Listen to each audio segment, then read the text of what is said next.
Okay, and it's still a genocide. Because you know because that's the only group of Bosniaks that they could massacre, and they did. But the war comes in the Republika Srpska that they raping and killing that wasn't under Serbian control, so that doesn't count.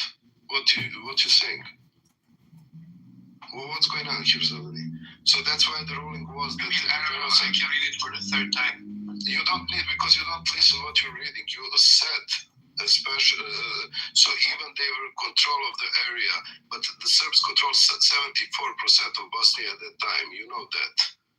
So I don't know what the fuck you're talking about. You think that if the defense of Krstić should have hired you, and you would have defended him, and he should hire you because that it's not a genocide. No, I'm actually saying it's a genocide. You claiming it's not. Explain this to us, then we will not put in the text of the official judgment of the court. But you don't understand what the court wrote, Zeleny. Zeleny, you don't understand. They're making the case that doesn't matter. I have no idea what you're saying because I'm just talking, and when I talk, you're talking. You can talk. Other people are saying that that's why we're talking. It does not lead to anything because I don't hear anything that's being said. I still don't hear anything. When I'm talking, and I'm still talking, and I'm still not hearing what you're saying. When you speak. Come on, guys. Can we be mature about this? Yeah, sure, but I'm asking you. You read it. That doesn't matter. That because the Serbs have the area of control, on that area was done the genocide. That doesn't saying that because they didn't do in other parts that is not the genocide. We understand that. That is literally what it says. Okay, can I ask you a question? Do Serbians also debate this? Like, is there still some debate whether the Serbian genocide is a genocide? So is this just going to be debated for eternity and no one's ever going to settle it no matter how many opinions come out? We're going to find it's not going to be for eternity. 50 years. It's not going to be eternity. 50 years or 2 years are going to die out since we're going to come around population and people are going to be getting search things.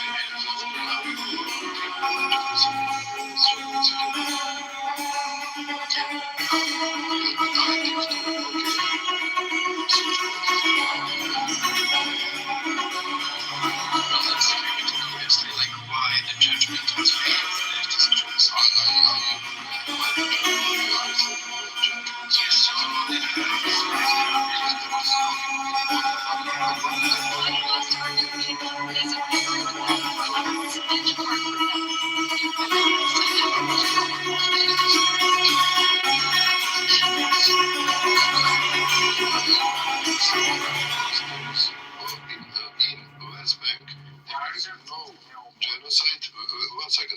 There is no genocide, they're doing nothing, but if that happening in Gaza, that for you is not a genocide.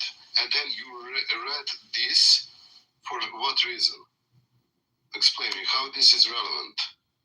Again, the judgment shows that, and at least according to its evaluations, the massacre in Srebrenica counts as a genocide because the perpetrators didn't have any other Bosniaks. It says explicitly this is the only Bosniaks that they had within their area of control, and they massacred. But what about intent? They did that wrong, talking about intent, how they proved the logistic, how they took the trucks and put the That's a separate issue. I'm talking about the act. No, act is declared they kill the people. What are you talking about? No, the point is the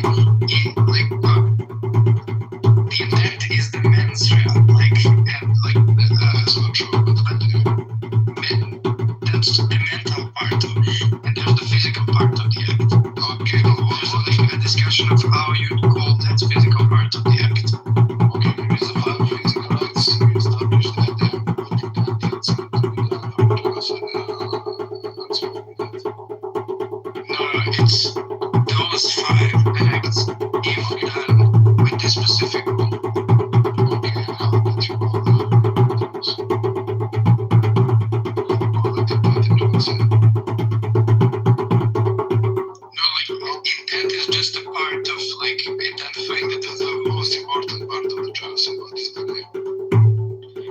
have to think that the intent is the most important part. It's called dollar specialis. One second, but shut up and go. So it's called dollar specialis. In that ruling that you read, you find how they prove dollar specialis. So because they didn't prove only what you read, that is opinion probably from one judge, and you cherry picking of the ruling. No, it's not when you know the judge reading from the body of the main judgment. Like usually the majority of the judges Is there how they prove it's a genocide? Is that all? and also I have prefaced by saying there is a specific chapter in the text of the judgment called the definition of in part. They're laying the groundwork of how to define this in part in a way that's relevant for the definition of genocide. Okay, but maybe they can find how they prove the dollar specialis. Pachinko! That's fine. That's a different topic. Prove the No, it's intent. the same topic. Saying my point is how do you define the in group? Because even if you were to show that there is beyond any reasonable doubt there is an intent of the Israeli staff of their army leader to destroy every single Gaza to one. If the definition of in part doesn't fit that situation, it's not going to be genocide. So this debate of people disagreeing with me on how the in part is determined is going to play a crucial role. Even if all the intent is shown that they want to kill all the Gazans.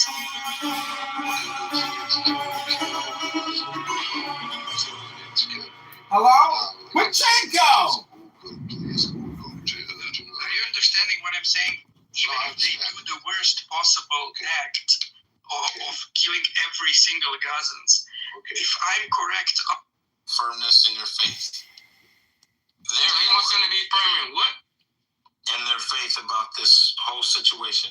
Christ. With the faith they already have. And they're supposed to be attacking what they're supposed to be achieving and aiming towards what? I think it's to What do you mean? achieve the mystery. Exactly. Oh, we have an anonymous figure here, huh? Is this Dede? Is this Jeremy? Oh, we're talking mad shit in here. It's bad. We're talking mad shit. Oh, Real bad shit here. this nigga crazy, folks. I am from Inglewood, Scott. Did you not just hear what I So, Risky so, Road. what's going on, man? Risky Road. I don't be with I none of want to them. go to TA for. I'm saying he's saying it only affects Gaza because of the West Bank. It's not a genocide. I'm saying the West Bank also the right big map. Were you the one that had me blocked for a while? Are you kidding? Yeah. Actually, they're doing Oh, all that's right. parts. Delaney, let's read that. Let's read that. You're saying some off the wall shit. Yes, let's read that. Killing No them. way. Yes, causing seriously bodily harm. No, I and wasn't saying nothing. Yes. That includes torture, rape, Really? sexual violence, and they're not killing members of the group, of course I'm they probably are. not convincing him. It is what it is, man. Sometimes, when I just say that shit to get a rise out of people. You're under a different set of laws. They literally are doing all five of them. Can I ask something? Do you think that when a school shooter or a church shooter is a racist and goes and kills seven black people, they're committing a genocide? To ask that question, It's like a systematic multi-pronged effort. If you're counting any killing of a group based on their race, and so that can be defined We're as talking destroying about a group. systematic You cannot finish a single everyone's also sentence. systematic. I don't know what you're saying. The point is the I was in the intent middle of of the the leadership, sentence. not I the don't know what soldier you're on the saying. ground. Say something. Yeah, go ahead. Yeah, obviously, For the millionth people can't time say. of having, Shut up, Zilly. for the millionth time of having this argument, You shut up. I'm going to take a different Sound like approach. a bitch. You shut up. No, you shut up.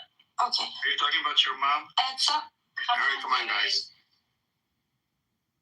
I'm sorry, but this is insane. For the billionth time, none of you are experts on this. Why do you keep denying the fact that people who know better than you disagree with you? And multiple people, practically all of them.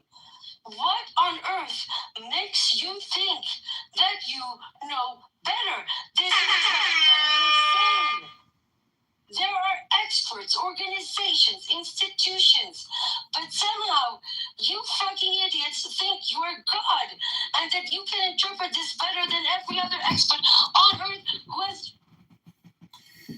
Excuse me, Ambrose, but you're projecting, okay? You're making all or nothing statements, and what makes you such a subject matter expert? Hello? Like that, it does make me feel pretty confident. To be fair, my aunt works at the UN, so I'm kind of an expert. I'm serious about this. I'm genuinely serious. I'm being genuinely serious. Multiple scholars. This is just a There is no consensus, Ambrose. There is. Not universal consensus. There is only. You sound like a shrill crazy person. You sound like the same. Everyone be quiet. Jesus, no. Buttercup, can you? I'll mute everyone. Yeah. Go to the three dots and scroll down and say no speakers here. Buttercup, help me understand this. How many scholars have written op-eds, released opinions, publicly stated this is not a genocide? 6. 2 of them have already retracted that. How many scholars say it is a genocide? How many organizations? How many institutions? At what point are we going to accept the fact that people who are trained in this and for this know better than us? So Zeleny, respectfully, With the verdict. Listen, anybody that cuts their own I'm done with this bullshit. I'm done with this bullshit. You keep arguing. This is not my opinion. My opinion is worth shit. Buttercup's opinion on genocide is shit. So is Edward's, so is Prince, so is Nargis. And so is yours. Because it doesn't matter. We are not the experts on this. And if you do not have the intellectual integrity to say, well, if everybody or almost everybody that knows half a shit about this issue is saying the exact opposite to me, maybe just maybe I'm wrong. Or maybe just maybe there's a good chance that they're right and I should not be advocating for this to continue. I don't get your people's rationale. It's as if it doesn't exist. I'm sorry, Buttercup, but Listen, Ambrose, if you want to get people on board, though, you have to engage on the But half of being on board is accepting the fact that there are experts. There are facts. There are people who know better. and those experts have presented very good arguments. So can we accept that their opinion? Yeah, but can we accept that their opinion is worth more than ours? That even if we disagree with them, it's not the same. There's no equivalent here. And if there are multiple organizations that agree with those experts, but not with I don't know what's his name, Zeleny. There's different thresholds of experts, right? There's court decisions, which is one level. There's scholars, genocide scholars. There are different thresholds, Ambrose. What are the different thresholds? The legal decision is the ultimate threshold. The legal ruling will not be given for years. With Srebrenica, it took 9 years. But respectfully to the legal ruling, which, by the way, the only legal opinion that was given is plausible genocide, which is not exactly not a genocide, right? But forget about that. A trial goes by bringing experts, people who understand, people who have trained in this, have learned other genocides, other cases, other human rights organizations. Whether they're Israeli or international, they're not even biased, right? You can't even say that they're biased. Half of the people who say the genocide, especially with academia and NGOs, are fucking Israeli. But somehow, we keep arguing with these people who think they know better than Israeli professors in Brown, Princeton, Hebrew University, and the rest. But somehow Zeleny he is the ultimate authority on how to interpret the genocide definition. Before we continue with this, then we need to accept that there are authorities, there are people with expertise who have been trained in this. There are institutions. Hey, academics are not authorities. Let's be real. They're not Academics are not authorities, but they do have more of a gravitas than I'm sorry, but gravitas is not an authority though. That gravitas is nice, but it's not enough. Buttercup, okay, then what does Obey the authority, Buttercup. I can't believe I'm even arguing this because I think it's a genocide. Hold on. How many? No, hold on. What type of importance does the opinion? Hold on, Benny, hold on. Buttercup. Professors of genocide and Holocaust studies, multiple of them, came out and said this is a genocide. How much of relevancy do you address to specific? I'm 100% convinced by when Omar Bartov came out. I was 100% asking convinced. about the importance of. But my being convinced doesn't give it an authoritative. No, it's not you being convinced. It's about. I have a list of 58 Israeli/Jewish scholars. I have a list of 12 human rights organizations. We have the UN Independent Committee and many, many others. But somehow, that's not enough for people who think they can do better in interpreting this. If we were to have the discussion, we have to understand that organizations like the UN Committee has more of an importance in its opinion than we do. Yes, that's much more authoritative than academics, right? No. They're nonpartisan, investigatory body. That is more authority that has more weight than an academic. Hold on. They might have more weight. I'm not debating that they have more weight. However, academics and scholars have more weight than people on social media apps. And when you put all of that together, the UN, the NGOs, the Amnesty, Positions for Human Rights, B'Tselem, Protect Children, another organization. All of those, including all the scholars, are saying this is a genocide. But somehow, these people think all of those people got it wrong, but they have it right. Do you not see the absurdity of this? If you repeat it 7 more times, we will see the absurdity. Can you repeat it one more time? Jesus Christ. Fuck off, bitch. Hey. I'm sorry, this is insane, Buttercup. We need to have an intellectual argument or discussion like adults. And that means that we do not cancel academics. We do not No one's canceling academics. No one is canceling. They are, because they think they are the equivalent of people who have studied these fields for their entirety of their career. Emrose, we were talking about, Emrose, some people here are from countries that have experienced their own genocides, and their genocides are still being debated years later, right? And this is something that happens. That's expertise right there. Which is exactly why, when there are multiple experts, like we are not. But you and I draw from the Holocaust. Other people are drawing from the Bosnian. No, I don't. I draw from expert opinions. What I think and how I interpret it is irrelevant. I'm irrelevant to this, and so are you. Because we know jack shit about it. Listen, but they're trying to convince the public, the people on these randos on the app. Randos on the app are the public that needs to be convinced. So let's get them on board by they need to start by acknowledging. They need to start by acknowledging that their ability to understand and interpret such a situation is far less than those of people like rocket science. International law is not rocket science. It's not international law. So you're asking us to side with the academics and the scholars and the people who spent years and years and years and dedicated their lives to studying this matter when it comes to international law, but not when it comes to the Talmud? I don't know. Benny, if you bring up the Talmud again, you're getting moved down. I'm so sick of this. I make Honey Adams point in a less cringy way. That has nothing to do with it. I tried, but it's impossible. Like, everybody here is a troll. I'm sorry, grow up. Just be aggressively put people down if they're being. I don't want to be aggressive. Sorry, Benny's not coming back up. Benny's conversation. I want to understand why we are completely erasing the fact that these people respectfully, they can be extremely intelligent, they can be wonderful people, but if they think that their opinion is the equivalent of that of everything I've just mentioned 5,000 times, then I'm sorry, they're narcissists and they need to get help.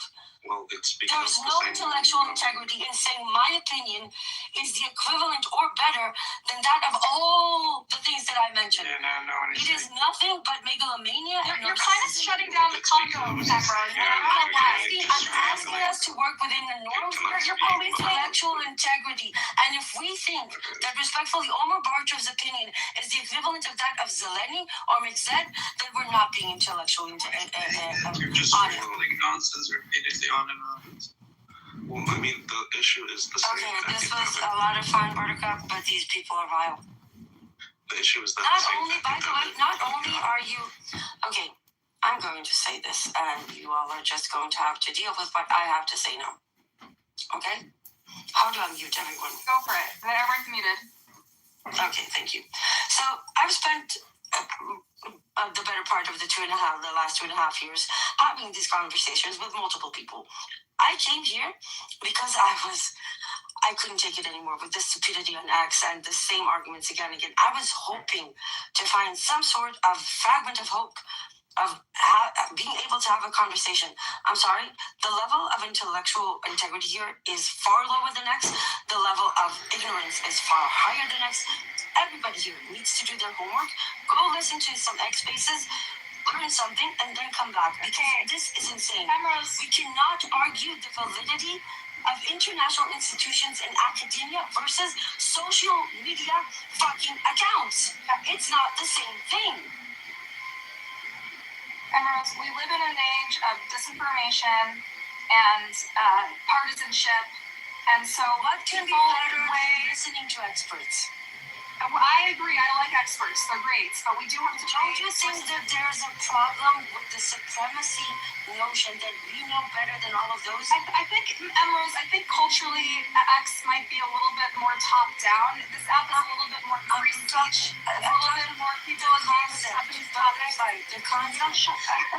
The concept of Mixed thinking that despite every other expert thinking differently than him, he's somehow right and all of us are wrong. Mixed is agnostic. Mixed is agnostic. I don't care. Pick whoever you want. I don't know. Zeleny is the only person who made this crazy claim that he knows it's not. It happens again and again on multiple issues.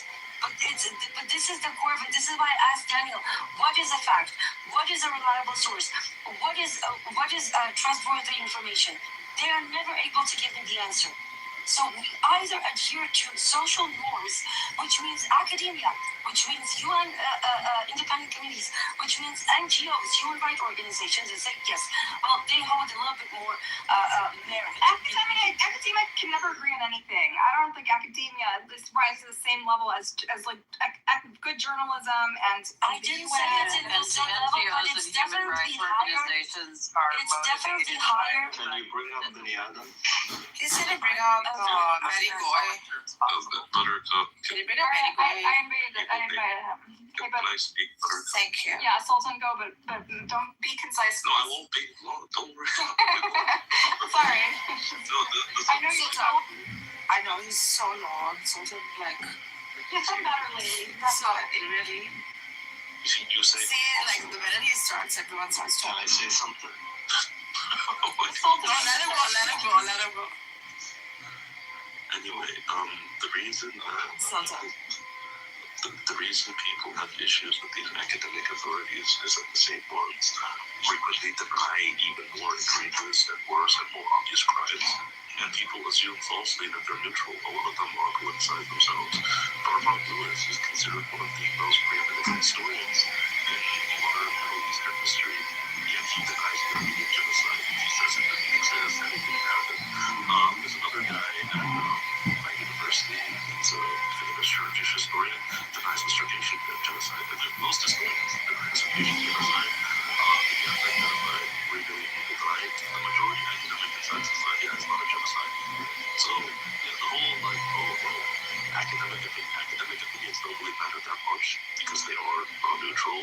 Number two, a lot of the people that make claims that say they're not genocides come from academic opinions. So, okay, you're saying that, okay, this organization, this institution says it is a genocide. Okay, I'll just pull the Israeli ones. Or I'll just pull the American ones, the Canadian ones, the French ones.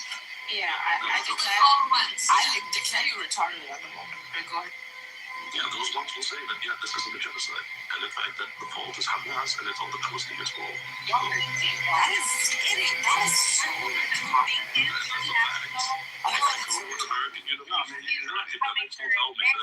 Eddie, pardon me, can you hear me? Listen to this. The International Association of Genocide Scholars is an international organization that seeks to further research and teaching about the nature of the causes of genocide. This entire association has declared it to be a genocide. Oh, but you know how they debunked that one? Isn't that the one where they found you can just sign up online for Exactly. No.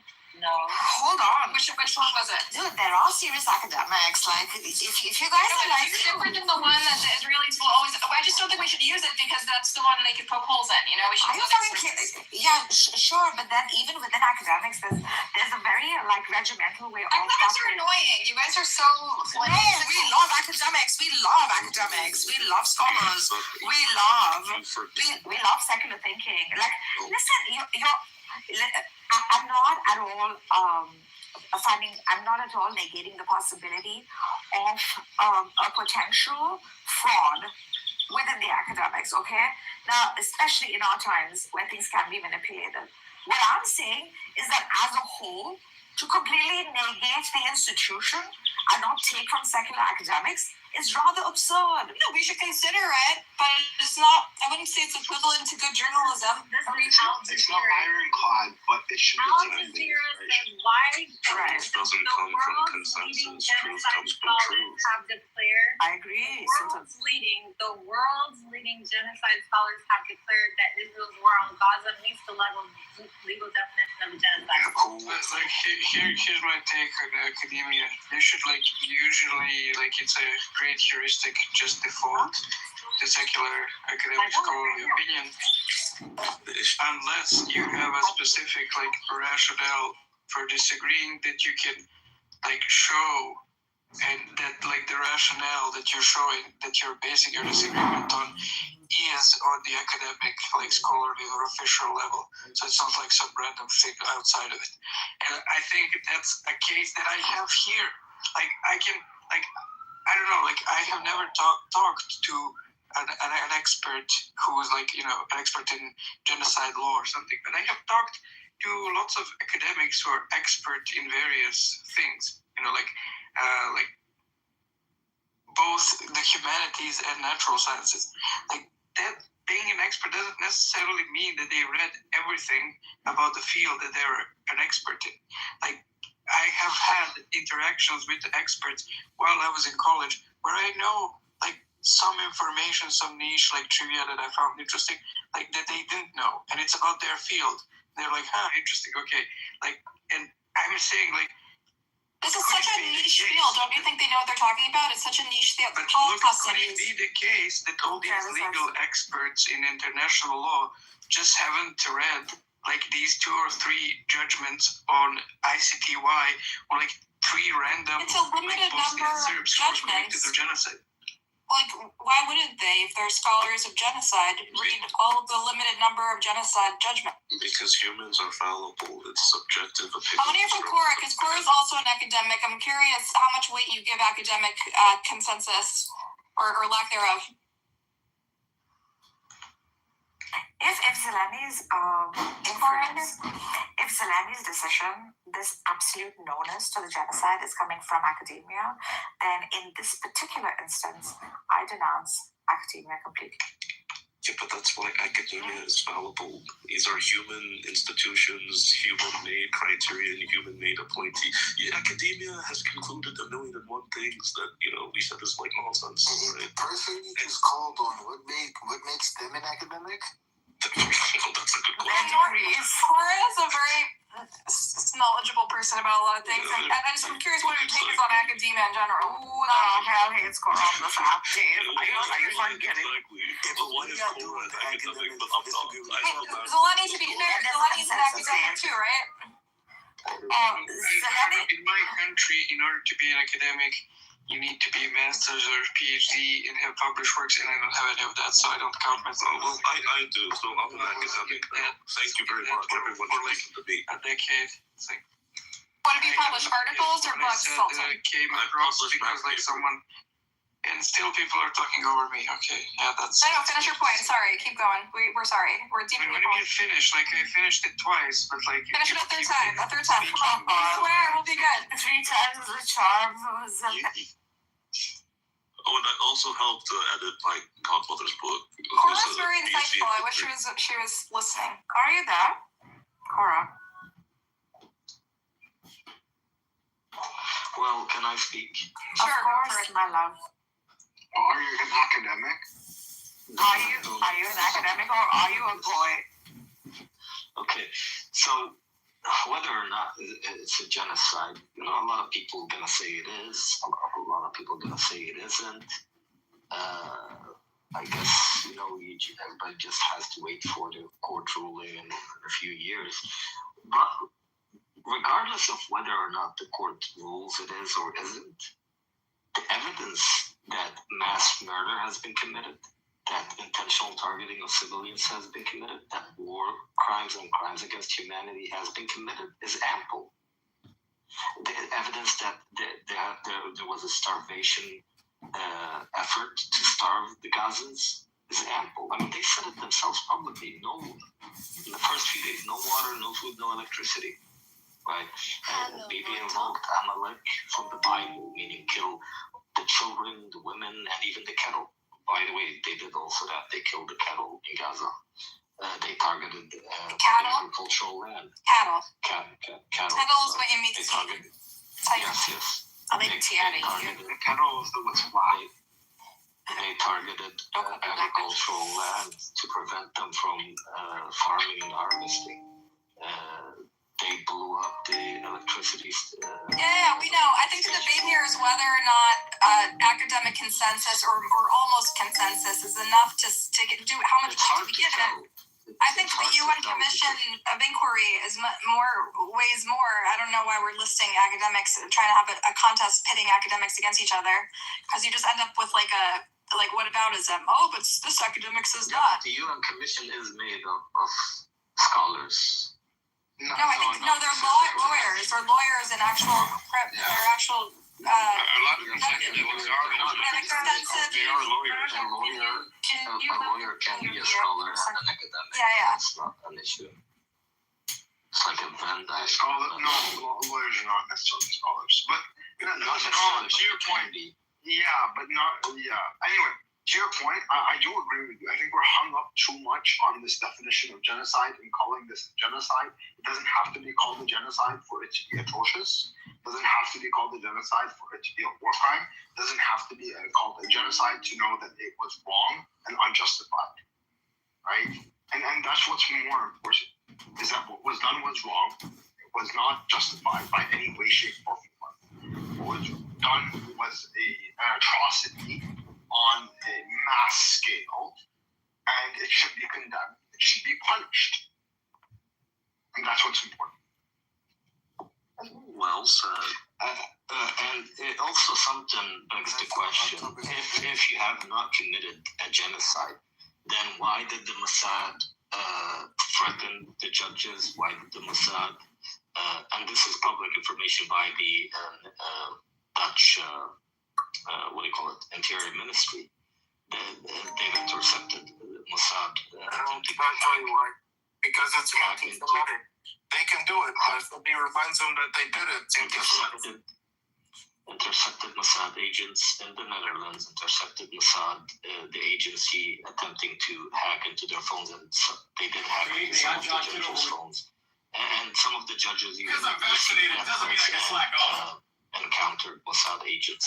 Today. Okay, John, you can do this. And also then you have the Israelis applying pressure on the court through sanctioning the court via American institutions. I don't think this has ever happened with the Bosnian or the Ugandan genocide.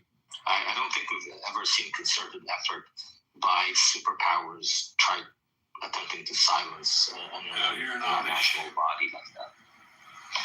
Well, I mean, if you're innocent, you have to demand the right to relax.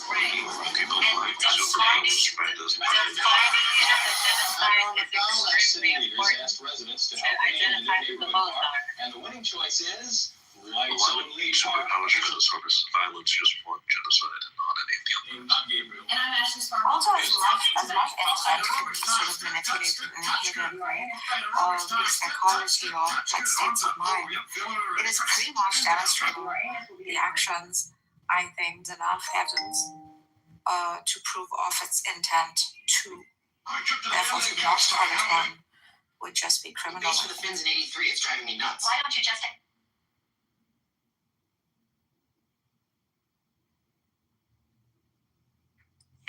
I think when, with the case in the ICJ, a lot of it is going to depend on setting the foundation, like building up it, and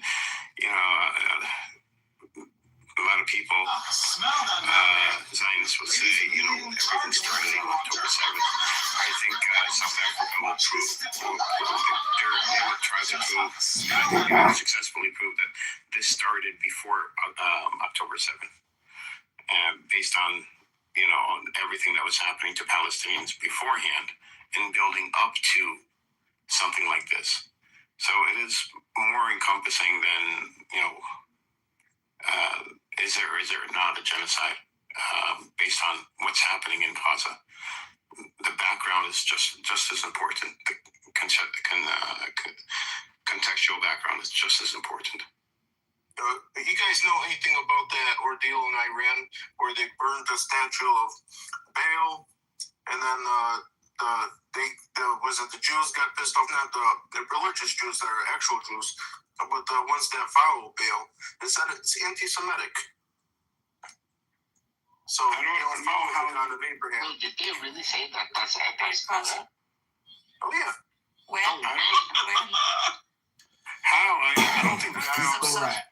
There's some part of the Jewish. I saw the burning of the statue of Baal, but no way that they said that was anti-Semitic. Yes, they did. There was an Israeli flag next to the statue, so that's probably. Are you trolling, or was there? Yes. Serious? Yes, there was. There was. Shut the fuck up. That actually makes more sense. Okay. Hold on. So they're intending to burn the flag? Our God is burned. They burned. The insinuation. They would do. The insinuation. I mean, isn't it? The insinuation is that they worship Baal in Israel. Exactly. Yeah. Okay. Which I would agree with, but yeah. This Baal thing has been around for, since I was a child. By the way. It was been around since the days of Joshua. No, what I'm saying is it wasn't because of Epstein. It was way before Epstein. This whole they've been worshiping Baal for I mean, what doesn't this conversation? Nobody's worshiping Baal. What the hell is wrong with you? I mean, sometimes people do worship. They do. Yeah. Who worships Baal? Jewish people. Who? People. I don't know. Baal is a good one God. I mean, Edward worships IOGC and Baal. Astaghfirullah. No Baal. But Baal. nor AGC either. Baal. Whoever has not voted yet. Baal. Is that B-A-A-L? Yes. Baal. Yeah, Baal. It's actually Baal. Okay. Like if you guys are wondering about Baal, just tell me you guys have read the Torah. It's actually it's in the rest of the Torah. Whoever has not voted in the votes is faint-hearted. So it's probably in the prophets. You might want to vote. It is in the prophets. Can you stop being anti-Semitic in a room that is hosted by a Jew? Wait, what did he say? What did he say? How are we being anti-Semitic? Wait, what did he say? What did he say? What did he say? I swear to God. No one said anything. No one's saying anything anti-Semitic. Chill out. What did you say? Come on, spit it out. I'll tell you exactly. In Iran, the statue of Baal, whatever, was burnt down because there was some kind of Israeli flag next to it, right? So obviously the country has like issues with Israel.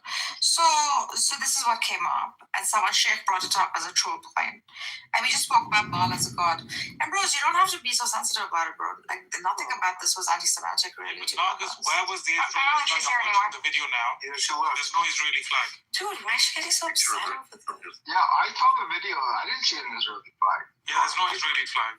I don't know, man. Even if they're burning a Baal down, it's a false god, right? Well, how would it be anti-Semitic though? I don't know. I don't know how it's anti-Semitic. That's what I'm trying to say. The insinuation is that the God that these guys worship is okay, that's I don't know. I don't like this idea of like silencing conversation. Like, okay, yes, an overwhelming number of academics feel that it's not a crime to engage on their arguments, right? Engage with their actual arguments. Like the whole point of them putting their arguments out there is for us to engage them. Absolutely. Yeah. Of course. It's free speech. Like, what the fuck? Absolutely. I'm against anti-Semantics. Semantics. I'm not saying Jewish people. You come for Jewish consultation? Worship Baal. Because there's no place in the Torah. Listen, if that's, see how idiotic this whole ideology is, right? Like an upstate New Yorker with a flat A. Baal. Bad. You know what? Every question is so bad. You sound like you're about to vomit. Just make the goat noise. It's exactly the same. Maybe it's my Yiddish accent. Anyway, can we go back to the topic? Think about it. That would be like a slap at the eye to the Christian, to the Muslim. Oh, okay, fine, whatever. It's not anti-Semitic. That's what I'm trying to say. Here's the crazy part. This is this Baal character is ancient Canaanite. So this could circle around and we Palestinians end up being blamed for It is all your fault. They were chanting death to Israel while they were burning the statue. Who do you think it was directed? Listen, if that's the case, that is what Benny said. Then that would be your ex-god and the ex-god of freaking Muslim. So if you kind of trace it back, it's a slap in the Abraham. Back and Epstein was connected to Palestinians. And is it Israel the people that keep God's At covenant? the top of the obelisk, there was one symbol, the Star of David. I didn't see that. But Look at the pictures with the obelisk, and you can clearly see that the top image of the obelisk is the Star of David. I'm not talking about the pentagram that was drawn under the Baal sticks. I'm talking about the obelisk at the top of it was the Star of David. respectfully, I didn't see that earlier. Then go look for it. Well, I mean, it is the Seal of Solomon, but yeah, Ambrose is correct. It's actually not. The country isn't in good terms with Israel. Yes, that's what people do. The whole Star of David is not the. No, I know. I said it's the Seal of Solomon, but regardless, not even that. Well, I mean, First King says something interesting about Solomon, but whatever. The point is, the Iranians know what they were doing. I mean, this is a country of religious scholars. They delve into these texts. They delve into these, theologies. Yeah, the message was pretty clear. I mean, I agree with them, but, I mean, it's the nature of theocracy, right? You agree with them? Wait, what? Yeah. You agree with them that what? That you guys are idolaters. Okay, Buttercup, if that's not anti-Semitic, then I don't know what it is. Sultan is a known anti-Semite. We're not idolaters. Go fuck yourself. We're going to the audience. Anyone else want to take up? I'm sorry. Every religion started with paganism. Before we get moved down. Yeah, but I don't even know why we're going down this path. I don't know why we're attacking religions. We're not going after Islam. Why are you coming after us? Like, we're not. No one's. It's actually the Christian fundamentalists that are coming after us. Yeah, so they're going to come after the Christians. You want me to come after the Christian supremacists who are destroying our country and killing women and a birthplace? Fuck you, Benny. Bring it up again. You're going down. I'm actually not against you. I don't know what actually. You don't blame Islam for this. We weren't attacking you. You're right. It's the fucking Christians. I'm actually. No, it's not the Muslims. It's not the Jews. It's just bad people. No, but here it's the biggest. People develop religion. What? And then No those way. religions are bad. Not you. Just there are only two Christians in particular. Benny Adam and Sultan are like the biggest anti-Semites in this app, and it's rooted in their scripture. I actually What if we They're deep. They have like deeply held anti-Semitic conspiracies that are rooted in their theology, and they give Christians a bad name. Well, I mean, at least you acknowledge it's rooted in our theology. I appreciate No, it. it's not rooted in your Other theology. Christian Try to present it as if it is. No, she literally said that. I didn't say that. She said Well, that. then I'm calling her out for it. It's not rooted in I can Christianity. prove that Same way it's it's not rooted in our rooted in Islam. theology. Okay, then you fuck off. Wait, how can we be anti-Semitic when we worship a Jewish man? Okay, we're not the type of Christian like Benny and 14 years old. Actually, she is just as bad as us. But no, listen, we have no problem with the ethnic group of Jews. this is not the topic. And Jewish ethnicity is not Benny, a problem I don't for care us. what you think. Jewish religion. Benny, we don't care. We don't care about your opinion about Jews. Don't talk about the Okay, Jews so you let's broke talk out. about violence. No, we're not talking. No, I realize this is like a fraud topic now. We get together at least once a week. This is why we can't have nice things. That is funny. Buttercup, that's kind of true. Nice things such as. How could somebody be anti-Semitic when they built their schedule around the Jewish man? Nice things such as, I don't know, a life without violence, a life without occupation, a life without death. Just those types, very basic things, right? What the hell is using the microwave? We even did it. Rose, did she eat something?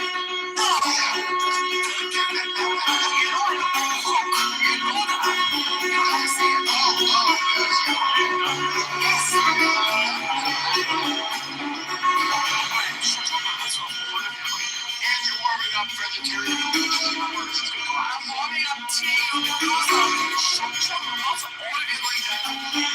If you judge me on my domestic issues, you're warming up tea.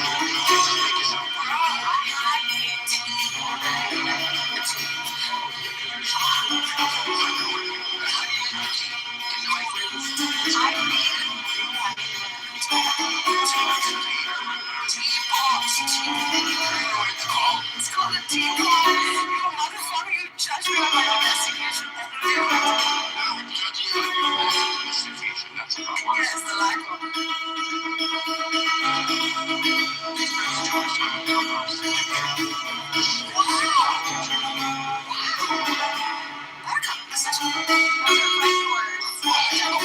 it's called General Al.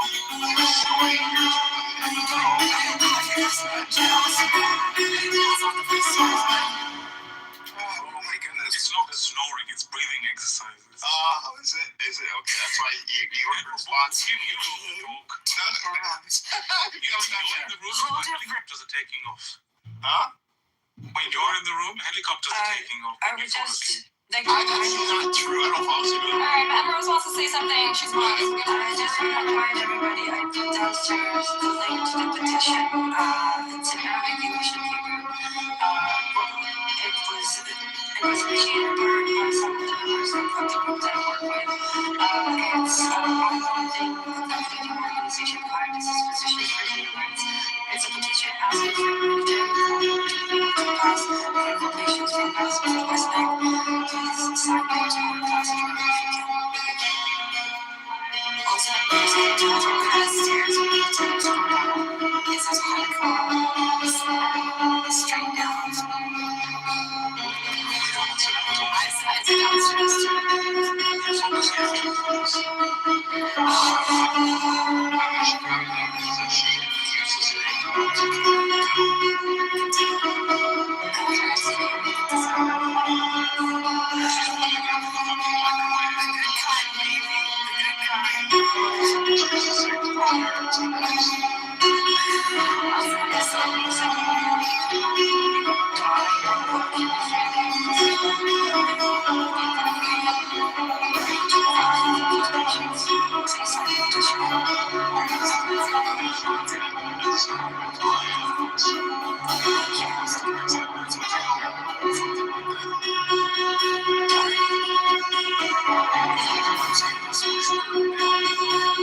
All right.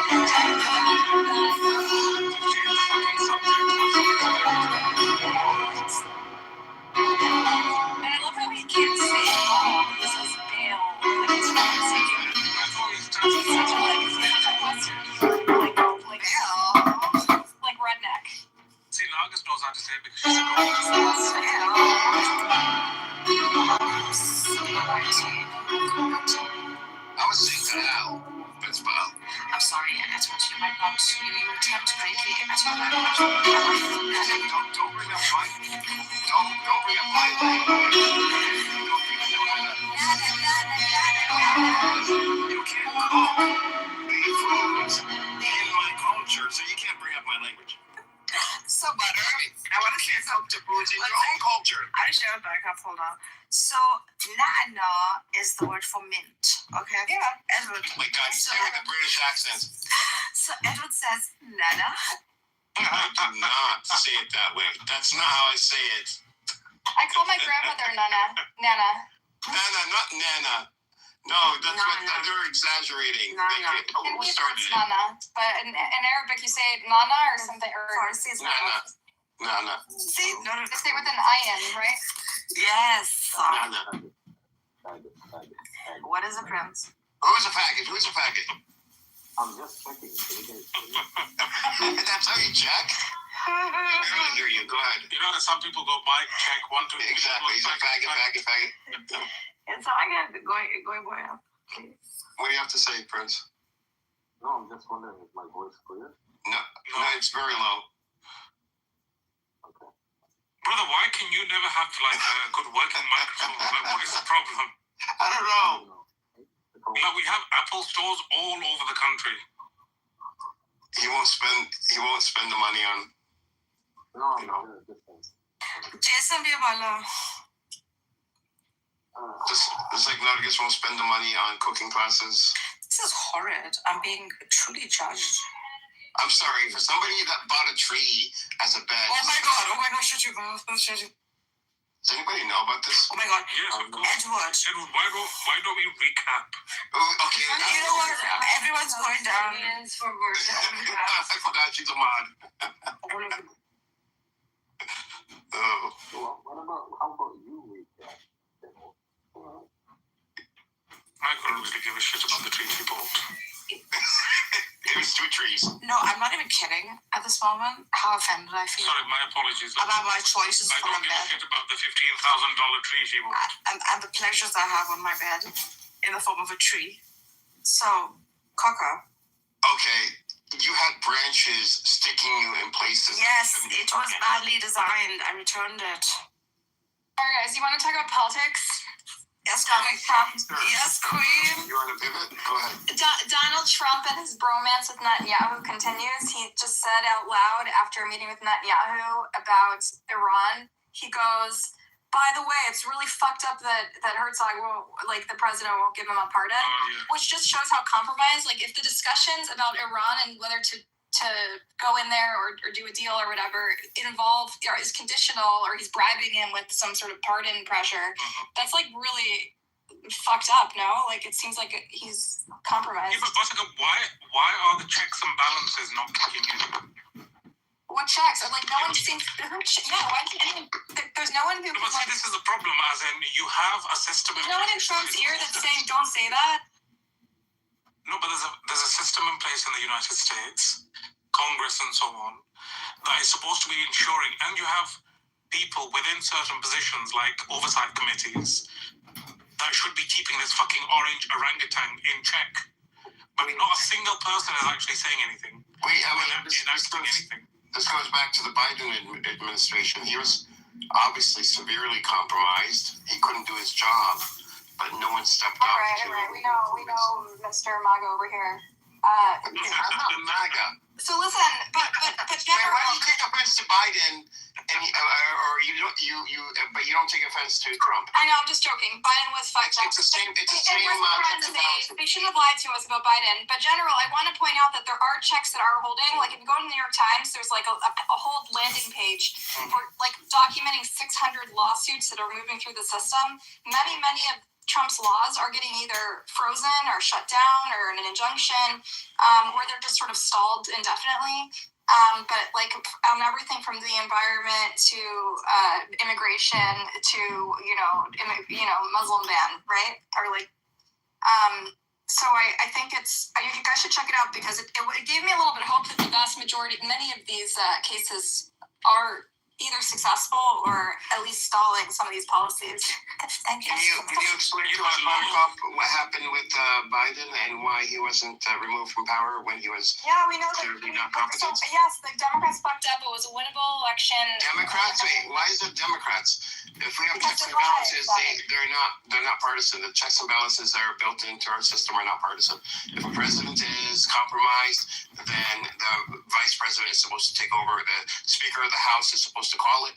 Vice president is supposed to take over, and until the next election. I mean, it's possible there's a degree of denial, right, Edward? Like if you're sitting there and you really believe in the guy, and you have yes people around you, it makes sense that there's a delay before they're willing to admit that he was. Or now you've seen it happen in the Democrats and the Republicans. Maybe the checks and balances aren't being used at all, and they have been discarded. What checks are we talking about? I was talking about legal checks, right? We have court systems that are able to challenge a lot of Trump's policies that are the most sinister of his policies, right? Could Edward please tell us who he voted for, just in case? I voted for somebody that could cook. How's that? Hey, Edward, do you have any regrets about voting for Trump? Any? I mean, no. I should have regrets because I don't know how Harry's going to be. Regrets? I have a few. No, because you have to understand his reason for voting was Tax breaks. Palestine. Tax breaks. No, tax breaks, Edward? No. Economy. No, it was not for tax breaks. Yeah, you told us it was Palestine and the You wanted to see your stock portfolio go up. That's it. Yeah, but do you regret now voting for him, as in he's not really been any different? He's maybe made things worse. Extremely cold to Muslims in this country. He's been rounding them up. Yeah. No, I voted for him specifically for Gaza. Yeah, but he's rounding up Muslims here in this country. You should vote based on our country's interests. No, I vote for whatever I want. American citizens are getting persecuted. No. If there's millions of one-issue voters, why pick out the Palestinian that's a one-issue? I know, my mom also, I say the same thing to her. She voted for Trump also on Israel. She was so embarrassed. We asked her who she voted for, and she was like, why does everyone ask? Why? In my day, we never ask people who you vote for. That's right. And then we're all screaming at her. We're like, you voted against our country's interests because you think he's going to be good for Israel. I don't know, fucking moron. I was really pissed about that. So it's the same thing. You vote your domestic leaders based on how it's going to serve your people, including Muslims that live here. I've seen when she was campaigning how she treated Muslims. That was enough for me. Trump met with Muslims. He met with Muslim leaders. Surely you're not that nice. And then he deported them, and he rounded them up. No, he didn't. Yes, he fucking did. You didn't know there's 8 Palestinians they just deported to the West Bank. They've never lived there. They've lived their whole life. Okay, exactly. I'm not saying he's not. I'm not saying his deportation policies are right. They're deporting random Palestinians into the West Bank. It's unprecedented. Okay, but this is not why I voted for him. I voted for him only because of Gaza. Because no one else in America was standing up, and we had Anthony Blinken, who literally lied, and was even though there was evidence that Israel was using American weaponry against American law, and he lied about it. I think there's a lawsuit on him now for it.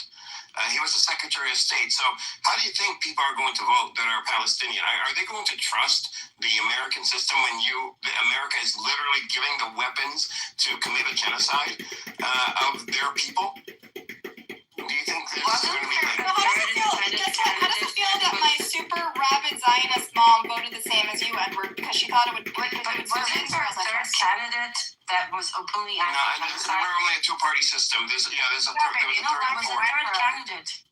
Yeah, but third candidates never win. It's only two parties. Okay, but why didn't you vote for her? Because the third candidate wouldn't have mattered. It's a two-party system we have here. It's designed that way. That would have made more of a statement if more people voted, even for the most unlikely candidate, but just making the right thing. Okay, they did, Rose, and this is how Trump was able to, get elected, because all those people, all the Democrats who did not want to vote for Harris, voted for the third party candidate. Yeah, they're called spoiler candidates because when there's a very thin margin, they end up spoiling the election. But isn't she the only one that openly spoke against Zionism and the genocide? Yeah, but she's so third parties don't really have Jill Stein, right? Yeah, Jill Stein. But third party candidates can't win. So when you vote for them, it's just spoiling the election for like the bigger party. So third party Not necessarily. I don't think so. I think it can be a statement vote. You guys are coming at it from a parliamentary. The Democrats have lost elections because of spoiler candidates. On multiple occasions. The last time was when Ross Perot ran Al Gore. Famously, yeah. So in New Jersey, so they had they asked it was a which I like what's her name Miela or I forgot her name. She is running for Congress. She's now the Democratic candidate for the district in New Jersey for the Congress position. She went up against the incumbent and an AIPAC sponsored person, and again they were all asked, do you consider what happened in Gaza a genocide? Raise your hand if you do. And she was the only one that did, and now she is the candidate for the Democratic Party, and she's a what do you call those, Buttercup? It's one of your people. A Jew? No, political people. Political people? What do you mean? Democrats? Like the liberal, the lefty, progressive. Progressive. There you go. Progressive. Socialist. Leftist. She's a progressive, and she destroyed the other candidates. So there is a change happening politically in the U.S. I want you, Edward, look at the article in the chat.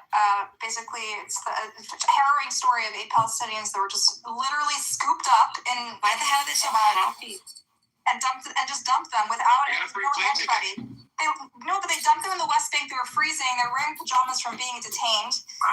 And then just a random guy took them in and fed them. They literally had no one there. Most of them didn't grow up in the West Bank. They grew up in Michigan.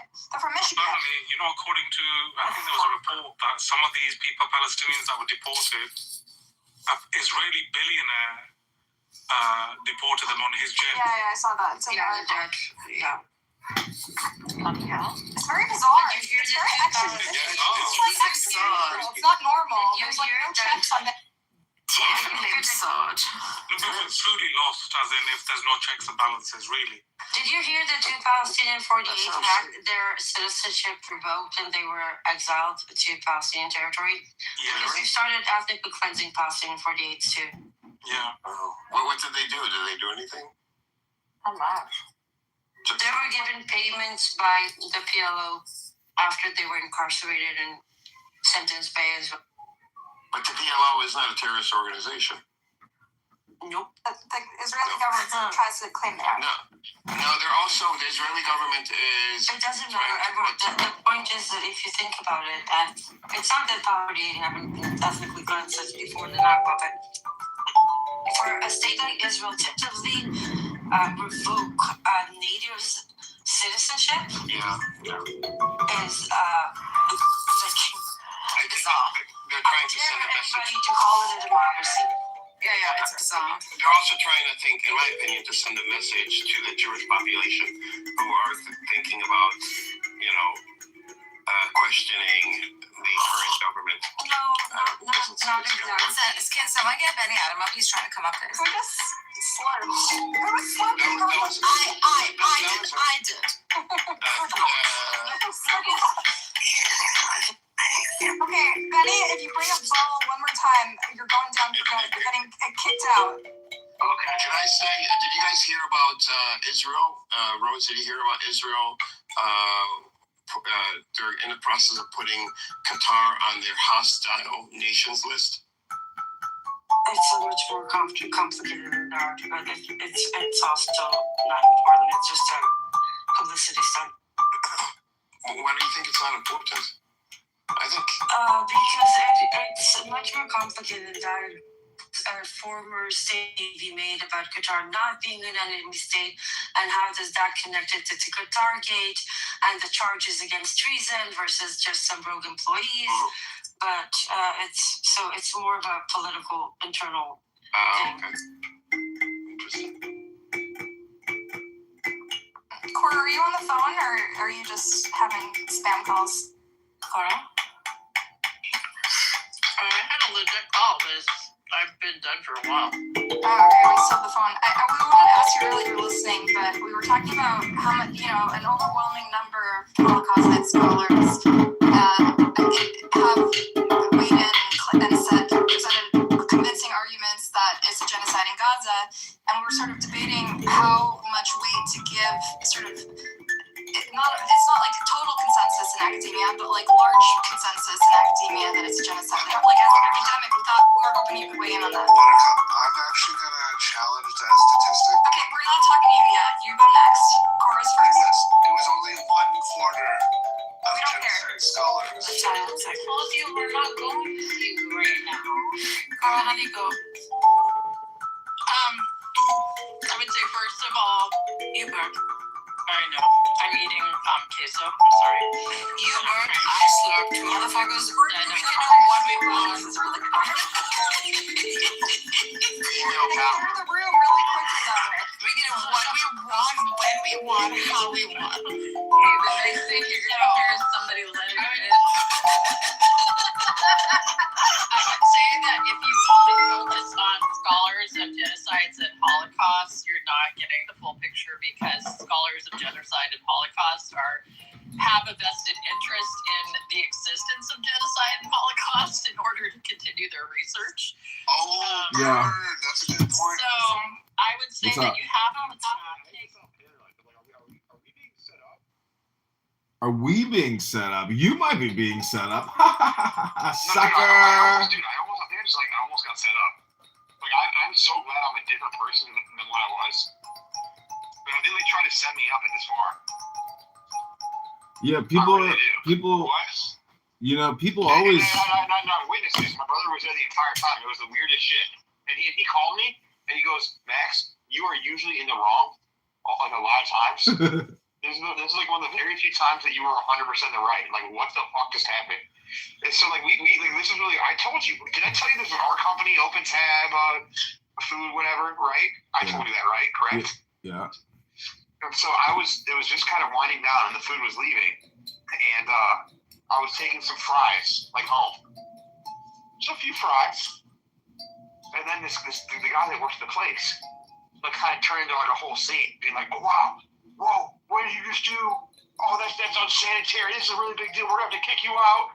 Like just out of nowhere. My brother was there, and I'm just like, "What the fuck is going on?" And like, instead of arguing, I'm like, "You know what?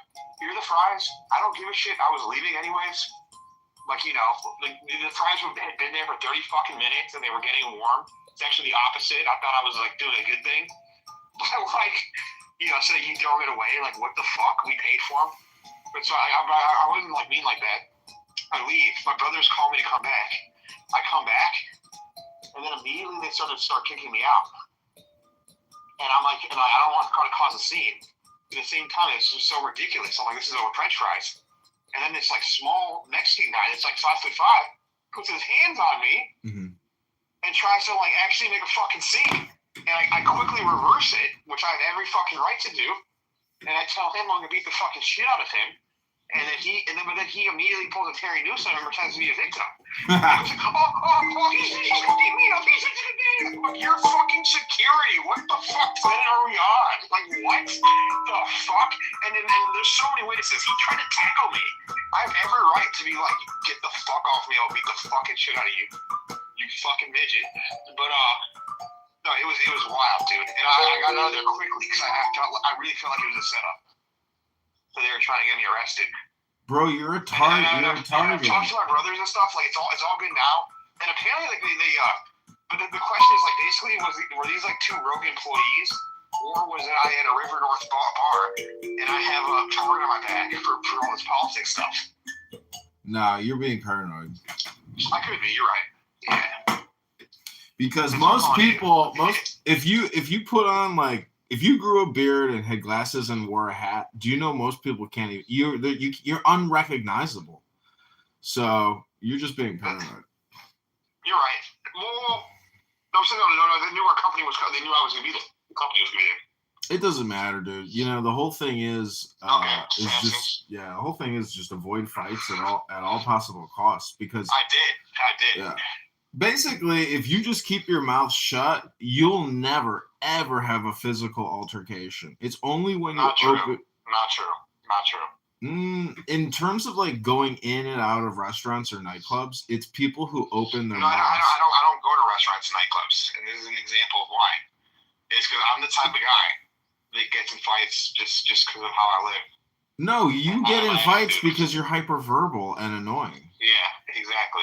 People can't take it. They want to fight you. They're like, "Fuck this motherfucker." I could tell. I'll just fight him. That's why it might not be political, and they're just like, I just want a fucking reason to beat the shit out of this guy. Dude, people hate their lives, man, and you give them a reason. Give them grace and honors, and they'll treat you like a king. But like, if you try to like, you know, demean somebody or like, you know for a fact that I intentionally try to demean people that are fucking think are garbage.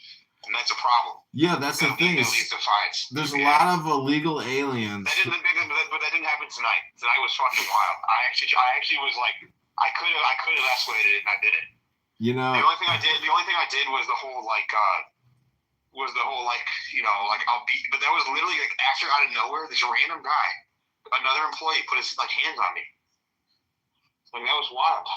Well, what's worse, getting in a little scuffle or finding out your favorite restaurant's been like putting dog shit in your food or something, you know? No, it's not a big deal. No, I'm just more. I'm just paranoid because that's where I got arrested last time. Was in a restaurant like this.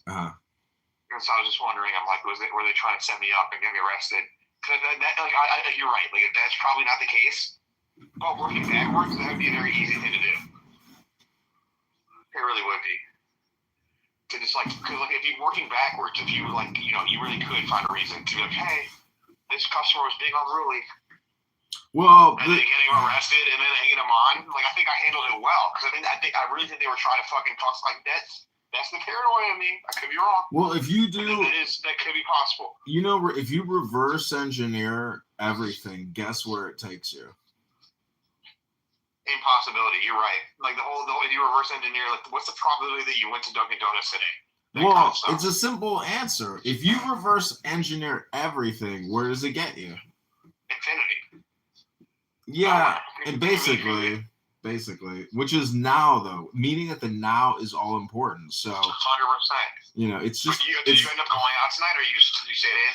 No, I'm just chilling at home. Yeah. Nice, but let me know. So basically, Joe Severino is going to come to the Laura Fine event, and then Rocio is going to the Cat event, and I'll be at both. And like one's at like 9:30, one's at 10:30, and then the Cat event's at 3:30. And if you can come, that'd be great because like we need someone to film. Got it. But all right, well, I'll talk to you tomorrow. See where I'm at. Let me know because I might be able to pick you up. Okay, yeah, I will. Let's chat mañana. I mean, I got a lot of shit I gotta do. I might not be able to, you know. Well, if you want to come over here and pick up a phone, you could just film with one of my phones if you want to be a journalist for John Kitover News Incorporated. No, because the second one is gonna be dicey because of Shabbos. I might not be able to make the second episode thing.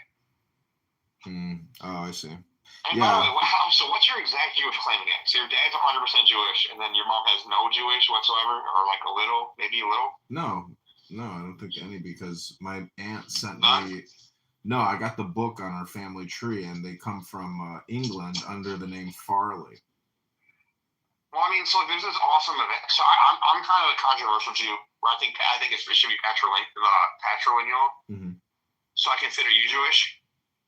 Well, I'm advocating for a patrilineal Jewish state, exclusive for patrilineals. We do not want matrilineals in our Jewish state.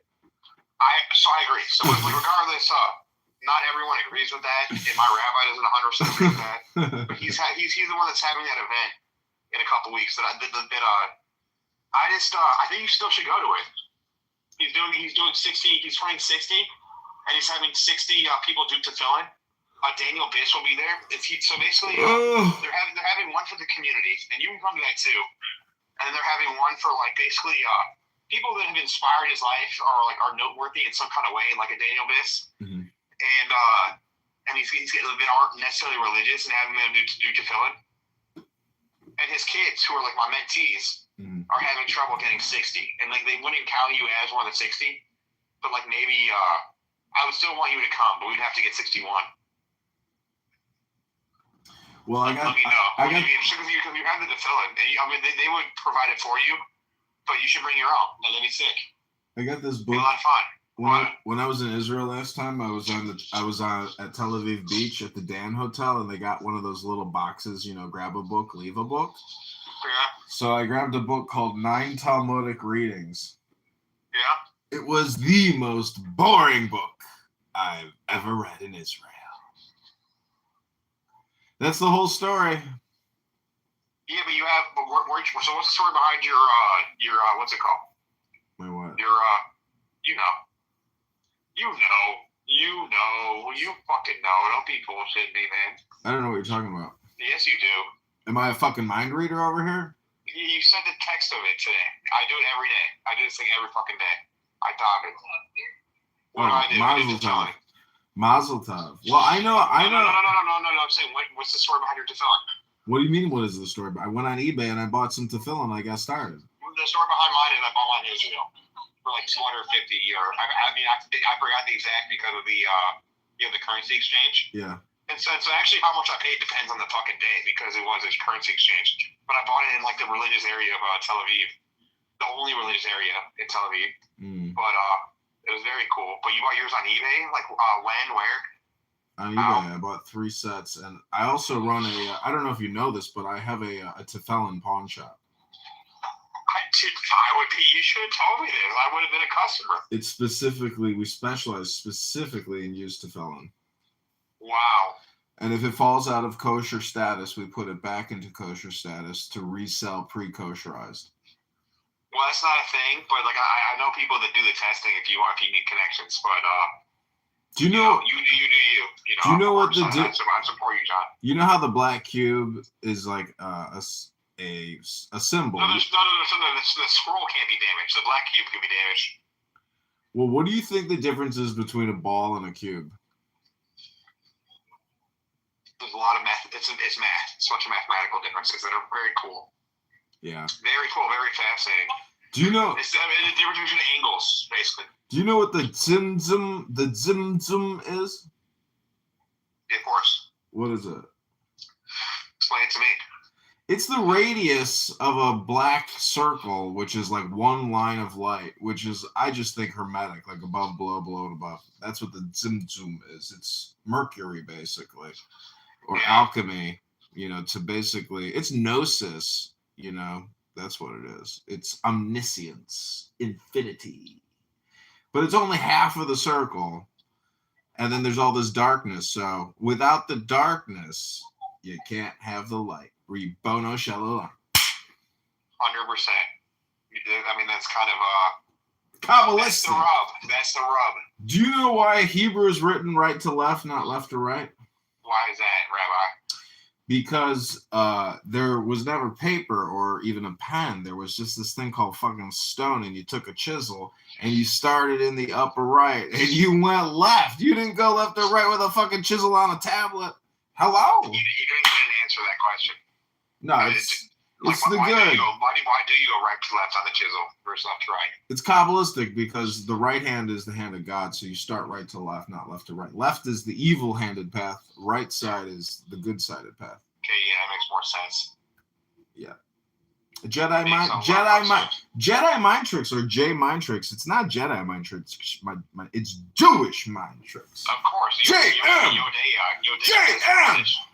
JM. Do you know what JM stands for? Fucking Jedi Master, Jewish fucking mitzvah. No, Jewish Mafia. My friend Jordan one time, he punched me in the chest and then he made a JM sign. He's like, JM, bitch, what does JM mean? I'm like, I don't know. He's like, Jewish Mafia, bitch. No, my family was never Jewish Mafia. It's a joke. Well, you're just chilling. No, it's not a joke. It's a real thing. Jewish Mafia created Vegas. It's not fucking Bugsy Siegel. It's not a joke. Yeah, but that's like one legend. Is the St. Valentine's Day Massacre a joke to you? The anniversary of which is coming up 1 week from now? How fucking dare you? See, a lot of the JM is no joke. A lot of American Jews who bombed Nazi Germany came back as badasses, and that's the real JM. Those are the guys who ran the JM. No, so you should always see that. So I actually was writing a movie with him, and I should reach out to him. I fucked up. We basically were writing a movie.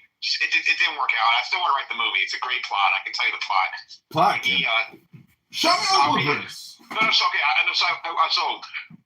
So let me tell you real quickly, the reason why I mentioned him is because he made this movie called About Face. It's a book and a movie. It's on IMDb, great movie, and it's about all the Jews that, as you described, that were from Germany that came back to America and fought in World War II. Steve Karras is the name.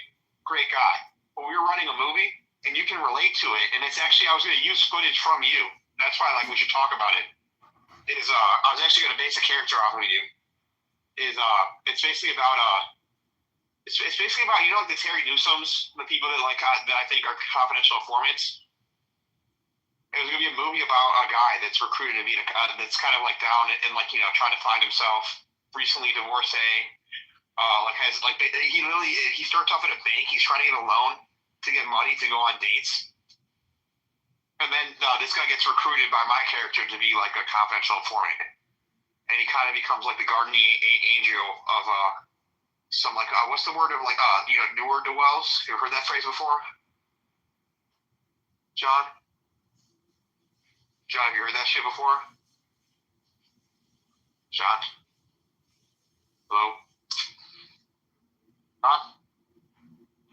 Yeah. You ever heard that phrase, newer dwell? Newer dwell? Yeah, like a newer dwell. No, I never heard that. Just a narwhal. Like Tommy DeVoy. It's an actual phrase. It's a fucking thing. But it's people that are that are like losers, or they're not bad people. They're trying their best. And so this confidential informant is supposed to spy on these kids that the government says are terrorists, but they're not fucking terrorists. They're just newer to us. And so he's trying to fix their life, and it's that kind of comedy. But where you came, the reason why I was going to use your footage is there was stuff you filmed at Clubhouse, and I'm like, damn, this is cinematic as shit, dude. There was some shit you filmed, and I'm like, wow, this could be part of the villain plot. So basically, there's some confidential informants that are bad, and that are there's a confidential informants that egg on people to do terrorist acts. That's a thing. It's a fucking thing. They've written about it. We pay for it. It's we're not breaking any laws talking about it. But see, your problem is you're just a talker. You're not a clicker.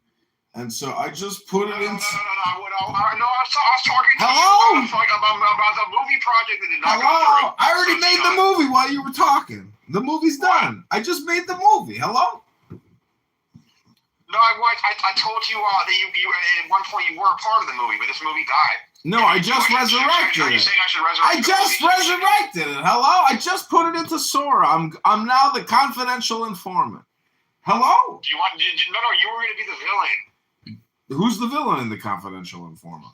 No, so your character is basically you're like Colonel Kurtz, where you kind of realize that you could actually weaponize. So the government. This is a fact. Is the government recruits retards to do terrorist acts, and then they can be like, "Gotcha! Congratulations, FBI! Good job, Team America! Great job! We did it! We caught the terrorists!" When they just egged on some fucking retard and then give them fake bullets. They're like, "We got them!" And so your character realizes that you could actually use psychological warfare to manipulate people on these platforms. You know what's funny is no, as long as Sora stays up, people will always be able to cast me. I can take Sora is like a way to stay in the movies forever. Maybe your character dies and it lives on through Sora. Who knows? But I always thought, I never had you as the villain, but just talking out loud is I think you would be a good Colonel Kurtz character because that's my favorite. That's my favorite. He's not a villain, dude. He's a hero. I think your philosophy can be told through film. So maybe I should stop fucking talking. No, you should cast yourself on Sora. That's what I keep telling people is You should do it, bro. You would be so funny on Sora. Oh my god. You see, the whole thing is it's like clout chasing. And Sora is like the next level of clout chasing because it's literally like digitizing yourself. It's like making yourself into a 3D projection. So if you want to do movies, you don't need to do all these scripts because like the AI will do everything real time. You're just like. I don't want to do movies, man. I'm an old school writer. I want to do that shit. I'm on anti-Sora. Like I hear you. I'm not arguing with anything you said. But like I want to do that Mark Twain shit, dude. Yeah, well, Mark Twain went bankrupt investing in a redundant technology. They all did. All the Monet, fucking the cop, they all fucking did, dude. They all did. It's okay. It's okay. But no, Sora's great. It's a great tool, and you're right. People should like put their likeness on there, especially like these Rocio types. She'd be so much more successful if she put everything on Sora.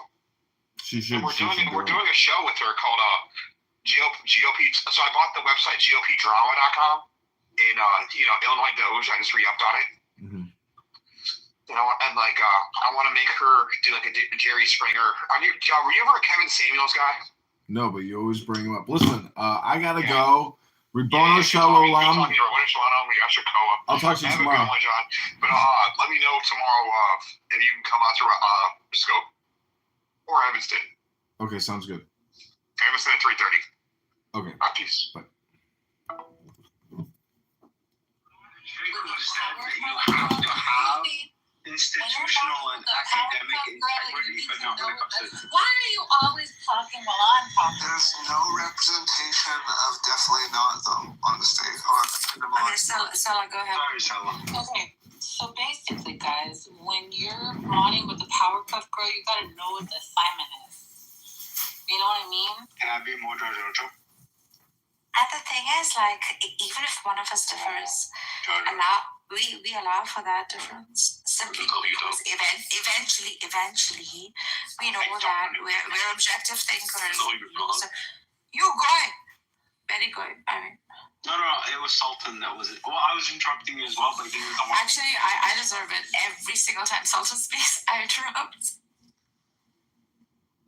Sounds more about Powerpuff Girls than all of you. I think the thing I've noticed is that there are certain people that aren't willing to, basically put themselves in the position of someone that doesn't agree with them or is coming from a different standpoint or has a different belief system and actually think through everything that entails, and simply thinking out loud about everything that entails doesn't mean you're agreeing with them. You're like thinking through the process. And in order to do, when you do that, you start to see where things aren't actually in conflict, right? And where things actually are. And then you can say, okay, well, these are the actual things that we need to address. We need to not just be completely oppositional to each other on every single issue. This is what I mean by integrative negotiation. It just frustrates the hell out of me. I have no dog in the fight with Gaza, right? Other than I want to see people live and I want to see people not feel like they're under threat all the time, right? Regardless, of their ethnicity. And that's about it, and it's just, I'm just to me, when I look at it, if I completely remove myself and if I have the freaking global sort of conflict resolution wand, I'd be in there making a single secular state that everybody could live in, right?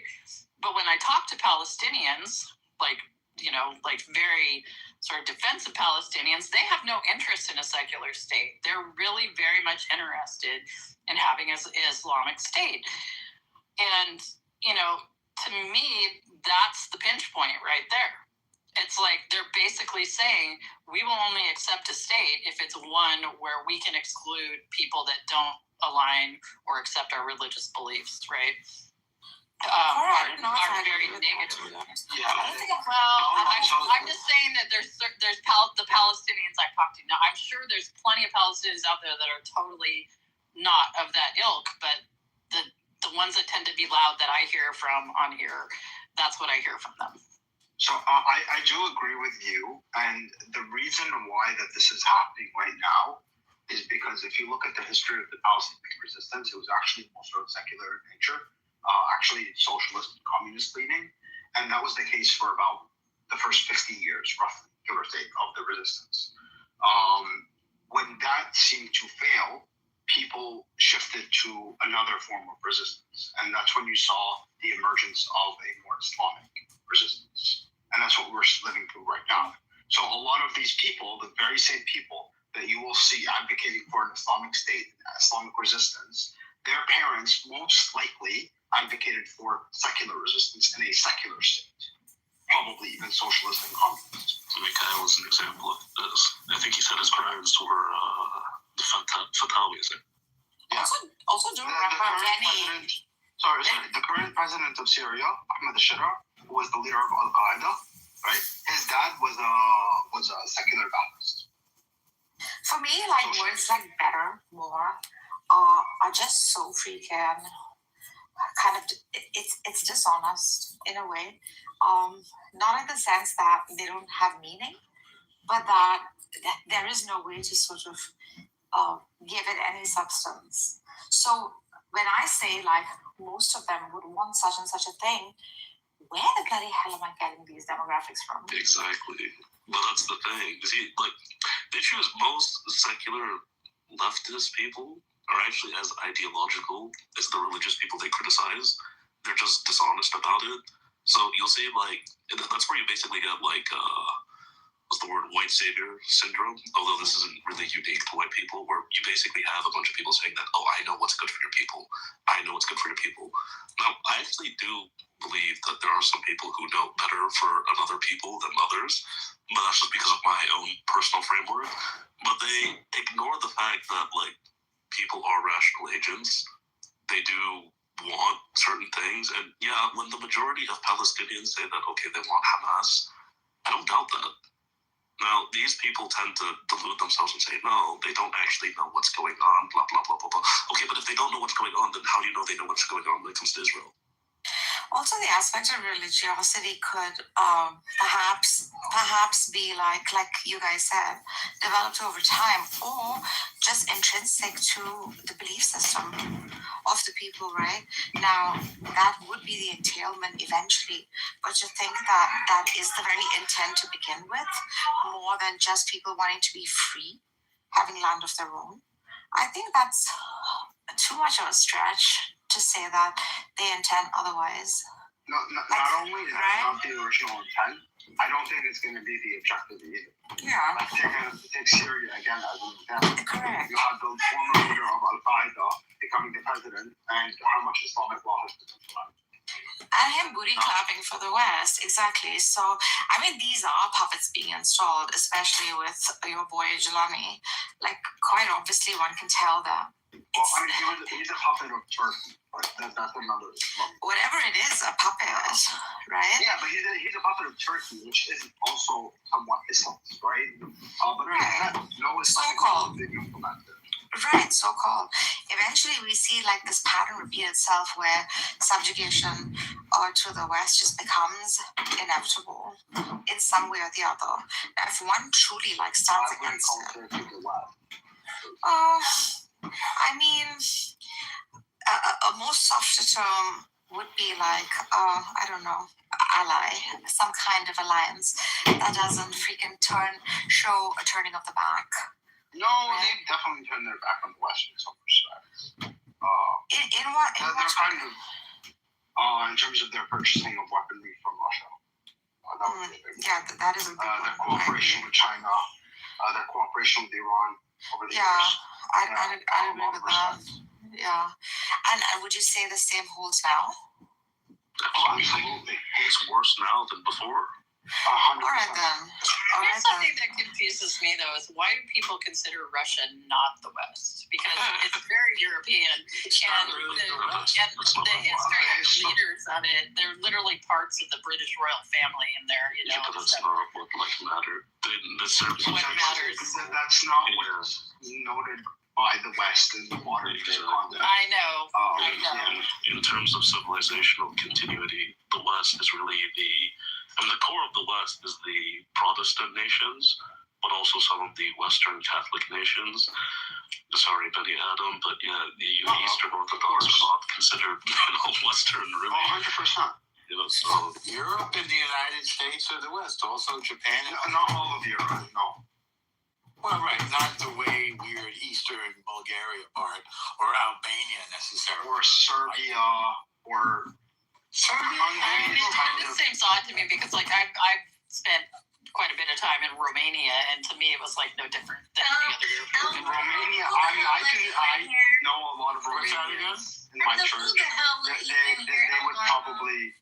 God did so. Who let El Normo in? God let me in. What if God was you have one of us? El Normo came in through the back. It's because I know the room, of course. I came in through the front. What, Monica? Let him be. Oh, Emerald was out back. Oh, she was. El Normo, have you Have you ever met El Normo? I think you had a great conversation. Leave her alone for a second. My opinion is valid. I just didn't want to say to Laura. I know a bunch of Romanians actually go to church with a lot of them. Some of them would definitely say that they are aspirationally Western, that they want to be part of the West, they want to integrate with the West, whereas a lot of them would say that, no, we're not Western, we're Eastern, we're very different.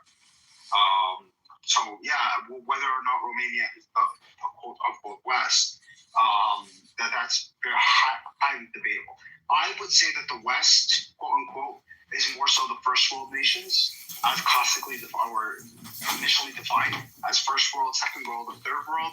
First world are being America and her allies, the second world being the Soviet Union and her allies, third world being the non-aligned nations. And so the inheritance of the West is the first world nations. I want to address something that Ali John in the chat said, okay? I'm thinking about it. He's saying no. Palestinian resistance was not secular from the onset. It blended serious religious, and some nationalists, anti-colonial elements from early on. Now, would that statement hold true or not? To a certain extent, there were definitely some religious groups from the very beginning. The vast majority of them were secular in nature. And certainly the ones that had power and were actually conducting operations. Oh wait, it was led by Haj al-Husseini, who couldn't have been more Muslim. And then came when the Soviet Union rose, they got behind Arafat, who was much more secular, and George Habash of the Palestinian, the People's Front for the Liberation of Palestine, PFLP, who was like communist and secular. But the main thrust, the way it got off the ground with Haj al-Husseini and his alliance to the Arab world. Haj al-Husseini was appointed by the British. And he was a big Muslim. Yes, appointed by the British. Appointed by the British. Do not forget, quote unquote, appointed by the British. By a Jewish guy, by the way. It was intended to be so. Good Lord. Normal. It was intended to be what? To be so. They picked him for a reason. I didn't say he was picked by the British. Absolutely. We are family. It's clan linked. I didn't say it wasn't deliberate. That's just who he was. We're saying he was a Muslim guy. His picking and that choice was intentional. That's what was. He was picked as the Grand Mufti by the British, maybe, but I mean, he was already already at that point the foremost Palestinian political. Not really. His father was more so. He came from a leading family. The clans all compete with each other. But there were other leading families. There were other leading families. Of course, yeah. If you want to call it that, yes. All the families had leaders, and still do, by the way. There are still clans in Gaza and in Judea and Samaria. Yes. Oh, I really can't have him on my stage. He makes me sick. Well, maybe it was sick to be I was going to ask you if I could kick him out, but yeah. Yeah, he's gone. Mark's gone. It's alright. He just got in because I left the room for a second. Yeah, if you let me know, I'm happy to throw Norm out whenever. As long as if it's a rule that he's not supposed to be in here, I'll be like, yeah. Mark, I don't think that could be just that he is so by virtue of him choosing such a his own religion, right? This wouldn't sort of be a pointer to his intent to Islamicize the whole movement. I mean. Oh, sorry, I didn't mean to interrupt. Please continue. No, I mean, the thing is, even secular equals to. Go on, sorry. Yeah, it's true that in addition to the sort of Islamic currents flowing through his, so first of all, I think his position probably changed to some extent over time.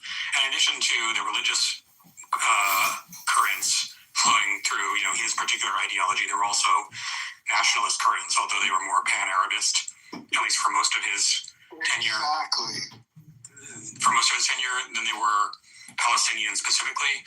That said, he basically, I can look it up the name because I don't actually remember it off the top of my head, but in the 1920s or 30s, he called some sort of grand plenary of representatives of Islamic countries, and almost all of them actually responded and tried to get himself appointed the caliph of the entire Islamic world. Obviously he failed in that, but given that he was trying to appoint himself the leader of his entire religion, probably there's some important Islamist aspects of his motivations.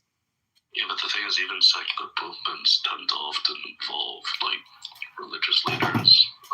In Iran, you saw some of the communists would go to churches and say that the priests and bishops tell their revolutionary congregants to say that Muhammad is a prophet of God, which is funny, just put nicely as a Christian.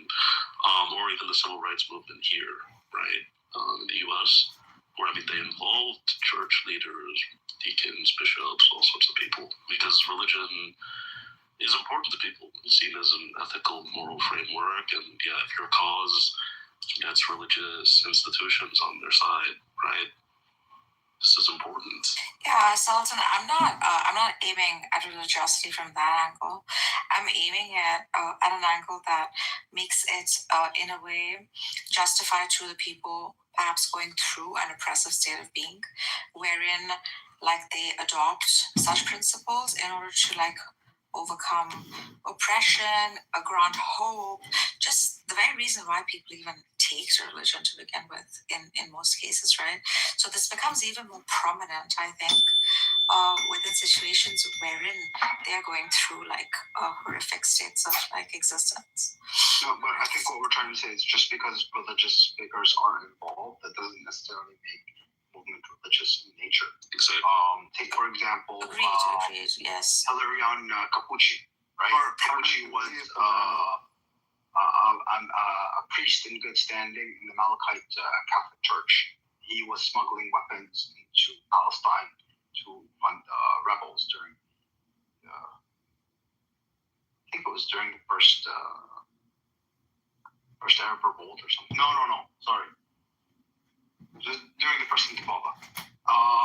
But he was, he did this under the guise of being a priest, but he didn't do this necessarily for Christian purposes. He did this for pan-Arabist purposes. Yeah, agreed. Or nationalist. He was also Syrian. The most convenient tool in the world, religion. Yeah, because people need ethical and moral frameworks. So if you have a cause that has an ethical or moral framework, rightly or wrongly so, people will be more motivated to fight for it. Much though I disagree with him for it, even though I support Russia. Putin having Patriarch Kirill declare that the war in Ukraine was a genius move. Very genius move. Yeah, just add the word holy in that. And this is why I think much abuse is done to this very institution called religion. Say that again? That's the... What does it mean? Voice from the outer world. It's kind of the bastardized Arabic that the Fremen speak in Dune. Yeah. I haven't read the books, but those movies were sad. Well, that's the thing is if you read all of them, he never got to finish it, but if you read all of them, it's clear that the main character is not Paul Atreides, and that everything that the Atreides family does is a commentary on the dangers of basically like people using religion to gain political power, etc. So yeah. I mean, that was pretty clear from. Are you saying Uthman might have changed the Quran? Oh my God. Jesus Christ. No, but the thing is, even though, like, you even take this statement, right? Like, people using religion to gain political power, but all politics comes from an ideology. Religion is just a type of ideology. So we're presented this, like, critique as if it's objective or neutral. It's not really a neutral critique because, okay, if you don't like religion as the ideology, guiding government, that's fine. But you do need an ideology guiding government. So why is your ideology necessarily better than the other? You have to actually I think Herbert's caution, he's not saying don't have an ideology or never let ideology, advance things or whatever, but he's saying never get so mired in your ideology that you lead to the extinction of, the human race, basically, because this is a broad, like, space opera, sort of like huge, galactic empire. And, essentially the whole trope of the Dune books is that they had this Butlerian jihad, right, where they eliminated all quote thinking machines. Basically, they had an AI problem.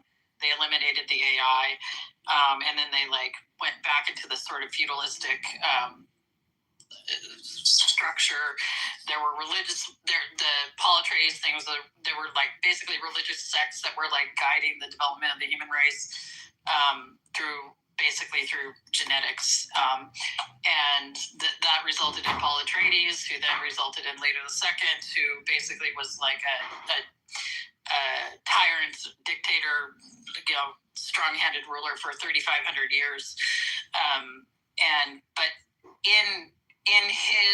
during his rule, even though he was an asshole the whole time, he was being an asshole on purpose to set up the human race for basically getting to the point where they could readopt technology in a positive way and exist with it. And he never got it right the last couple books, but it's pretty clear that's where he was going with the storyline. So it's basically like don't get so mired in your ideology that you prevent, the good or the continuation. Oh, stop. My God is better than your God. There's no way you can check. I understand, but the funny thing is, the reason I find this critique amusing is that when you look at the actual societies that enforce that sort of totalitarian mass death, arbitrary killing, we don't care whether you're guilty or innocent, just kill wholesale people for power, those all tend to be more secular societies, specifically atheist societies, like, Mao's China, Soviet Union. I mean, I can even argue groups like the Ba'athists, right? In places like Syria and Iraq, right, who are really just, secularists, at best LARPing, potentially as being religious. But the critique is always ironically thrown at religious folks. Whose society? I'm not throwing at a religious. Don't get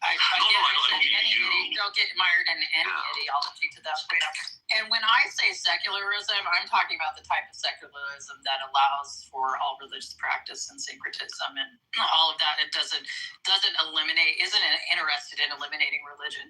Things like Mao and Stalin, they were interested in eliminating a religion because they viewed it as a competing ideology to communism, right? So that was the thing there. I'm talking about secular states that are religious practice, belief, things like that are wholly separate from politics and, should be practiced in that way. No, I understand that. I'm sorry. Sultan, did you forget when King was representation of God on earth? Did we forget the whole Victorian era? Did we forget Henry VIII? I mean, Sultan, come now. Yeah. If you want a freaking no. If you want to freaking attack atheists of who I'm not a part of because I have no dog on the race, one should also consider eras in which the king was very much the representative of God. And that's why. Right? Yeah, like the entire, the annihilation of most of the Native Americans was, highly led by the Spanish, Actually, so that's the issue, and that's actually the direct comparison I made. So let's look at the three you just listed. Me as a Catholic who had family that fought against the British. The British, even under Henry VIII, didn't just purge the country of Catholics, right? It would have been literally impossible. So, I mean, that idea is just incorrect. You're kidding me? They killed Mary Boleyn, not because she was yes, they killed kings. No one's denying they killed kings. I'm saying in comparison per capita levels of violence, yes, the atheists and the secularists do trump even the religious folks. Number two, with the Spanish, right? For one, most of the natives died of disease. There's no indication that anyone understood germ theory, which is why actually some Europeans even died of native diseases that were brought back. But of course, they were more disease tolerant because of how they lived. Number two, you have the mestizaje, right? That's common throughout the entirety of Latin America, where the Europeans literally intermixed with the natives. Number three, and this is the big thing, how did, was it Hernan Cortez with 500 men, Francisco Pizarro with less than 1,000 men, and I forget the other one in Chile, right? Conquer powerful empires, right? Like the Incas, like the Aztecs, and I forget the other one. It wasn't because of the 500 men he had. It was because, contrary to what we're told, that 500 men just came and slaughtered 20,000 people. Well, actually, those 500 men were supported by about 10,000 other native people who were so sick of being oppressed by their own, quote-unquote fellow natives, that they literally said that, yeah, the Spaniards are better than you. And they continued to say that the Spaniards are better than you after the Spanish took power. So we're told this story, and I'm not saying that there weren't abuses. Obviously, I'm just saying that if you're gonna glaze over it, I mean, literally, when Mao went out, he didn't go out going, "We're fighting in the name of secularism." No, he was doing it for communism, and that's what I'm saying. He viewed religion as a competing ideology to communism. It didn't have anything to do with wanting to have a free secular society. Secularists must also view religion as a competing and hostile ideology, because most religions, yes. No, the United States is a perfect example. We let everybody practice whatever religion they want. We don't see it as a competition with secularism. We say politics should be secular, and spirituality can be whatever it wants to be. Well, just don't try to oppress other people with your morality. The United States actually is one of such many examples of what I'm about to say. Now, I could end the debate by simply saying that the people who formed modern secularism as we know it literally formed it as an opposing ideology to religion, i.e. post-Enlightenment thinkers among the secular liberal humanists. They literally made it clear that, yeah, we are forming our ideology to get rid of the power of the church, to get rid of religious ideology. We don't want people to believe. But more relevantly, even upstream of that, if you want the modern secular liberalist state, then you need all the quote-unquote religious people or otherwise to not have ideologies that say that, yeah, the state should be governed in any way other than the modern secular liberalist state. Many religions either outright state or heavily favor conclusions that say, yeah, the modern secular liberalist state does not encourage our values, does not encourage our identities, and is not really the best way of how people should live. See, you keep saying, are you talking liberalist like classical liberalism? Because if you're talking about trying to label all secular states as some sort of leftist thing, that's just not the case at all. It has nothing to do with modern definitions of leftism. It just literally the modern secular state, which is based on post-Enlightenment liberal ideologies, right?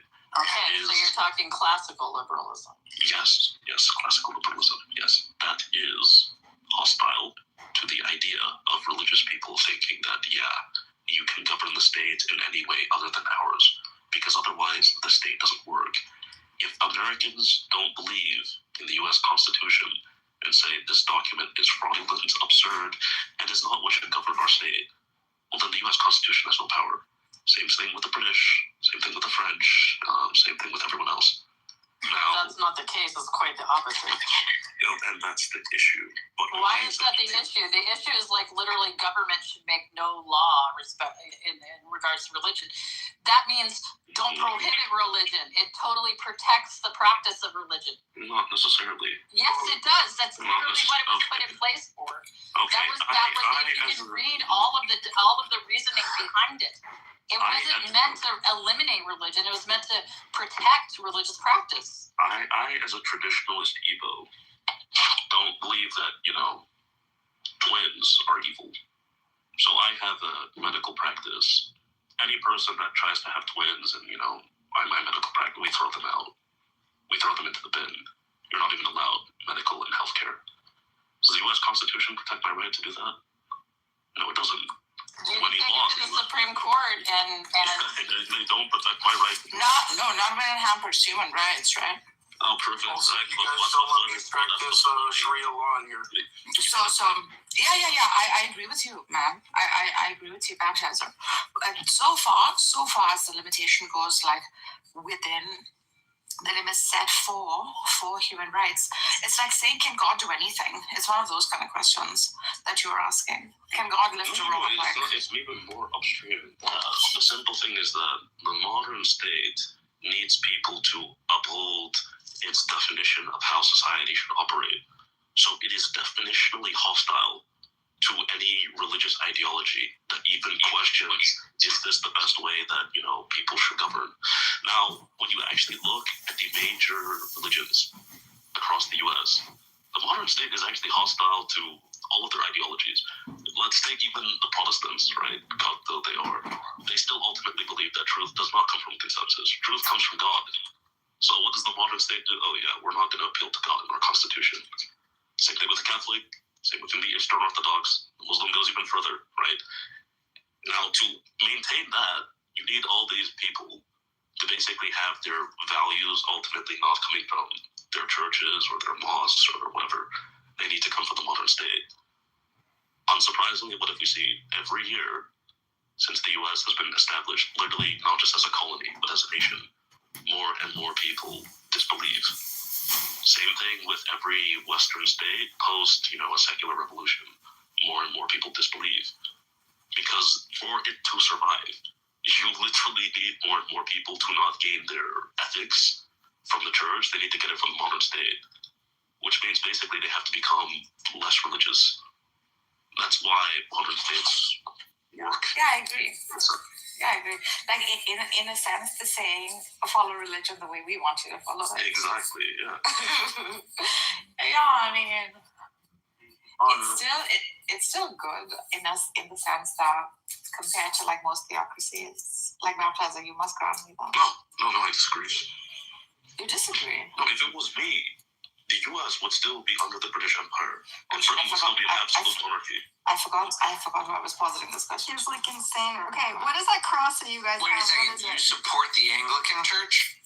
Yeah. They're better in terms of I preferably a Catholic monarch, but yeah, I would rather live under a traditional Anglican society than a lot of what supposed claimant Catholic societies offer. What about like a South American Catholic society becoming dominant in Northern America? Well, that would be amazing. Well, you just moved to England, Sultan. Why are you sticking around? Yeah, why England? Shouldn't they be like traitors to you? Well, because, no, they're not. No, it's not. Number one, I have to consider civilizational continuity between myself, Americans, and, the next logical thing that should be ruling them. That's not, The British ruling America is the next logical choice. In terms of civilizational continuity with America, yeah. No one here is like Spanish. That's bollocks. That's a lot. What are you talking about? The overwhelming, almost 20% of the population of the United States has some Latino roots. Perfect. And the majority of the United States doesn't have Latino roots. Now, I would prefer the Spanish or the Portuguese. 100%, right? The old Spanish. The point is there really is no. there really is no ethnic majority in the United States. Like, no, but there seriously, is a plurality. unless you consider white people a monolith, you really can't get No, okay, there is a plurality at the basis. Can we get there is a plurality in the very least at the basis of what we call heritage Americans, right? So most heritage Americans do descend from like the British Isles, of course. Exactly. My bigger problem, Sultan, with you is that like, okay, look at the modern Anglican Church. I know. No, the modern Anglican Church is even more vile and disgusting than like anything that like. Okay, great. They should take control of it. No, but hold on. But yeah, so that's the problem. Is that, let's say, for example, hypothetically, that America stayed under the British and the Anglicans while they were still traditional. As they reformed and became like this, flag-waving, cocks that they are. What do you do with that? No, the hierarchy of the church there. No, of course. The hierarchy of the church will try to maintain its position of power, even as it undergoes reforms. No, I understand, and that's why in my ideal of ideal, I would just say that the Vatican should rule the whole thing, right? But like, I have to consider, the civilizational continuity. What people here would find civilizational continuity, right? Like the fact that most people aren't Catholics here, things like that. So I'm giving this as like sort of, all right, where things can be salvageable. You kind of feel like English should go to the Anglicans, that kind of thing. No, not even necessarily that. Like, what about Australia? Should they be under Anglican rule? I mean, if that would be better than what they're currently under. Same with the British, same with Nigeria, same with all these places. What about Ireland?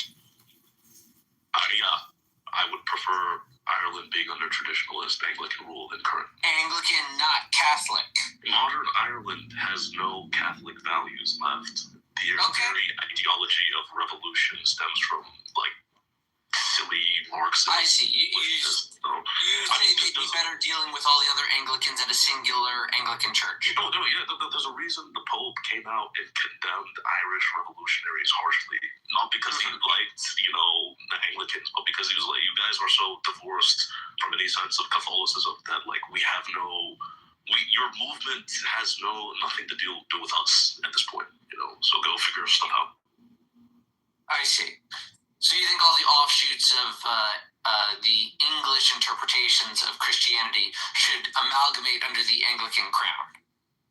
Yes. Oh, yeah, I hear you. So, I mean, I would respect the Anglicans more if they said that, there should be, like, the fact that they don't understand there needs to be, like, an infallible church. I mean, I do think their ideologies are false, right, which is why I left the Anglican church. But the fact that they don't even claim this, for me, is, like, an issue. Oh, interesting. I didn't realize that you started as an Anglican. Yes, I was born Anglican. Can you tell? But truly, like, where do perennialists fit in all of this? You don't fit. Not in the sense of like, oh, we get rid of you from society, but you have no say in how societies work. Yeah. One day it's gonna be us ruling you all, which is. No, I think my bigger issue is you're not going to. The Epicureans? No, they're just going to have kick-ass gravestones. Rules over time. Wait, sorry, what did you say, Penny? My bigger issue is that the hierarchy of the church will reform.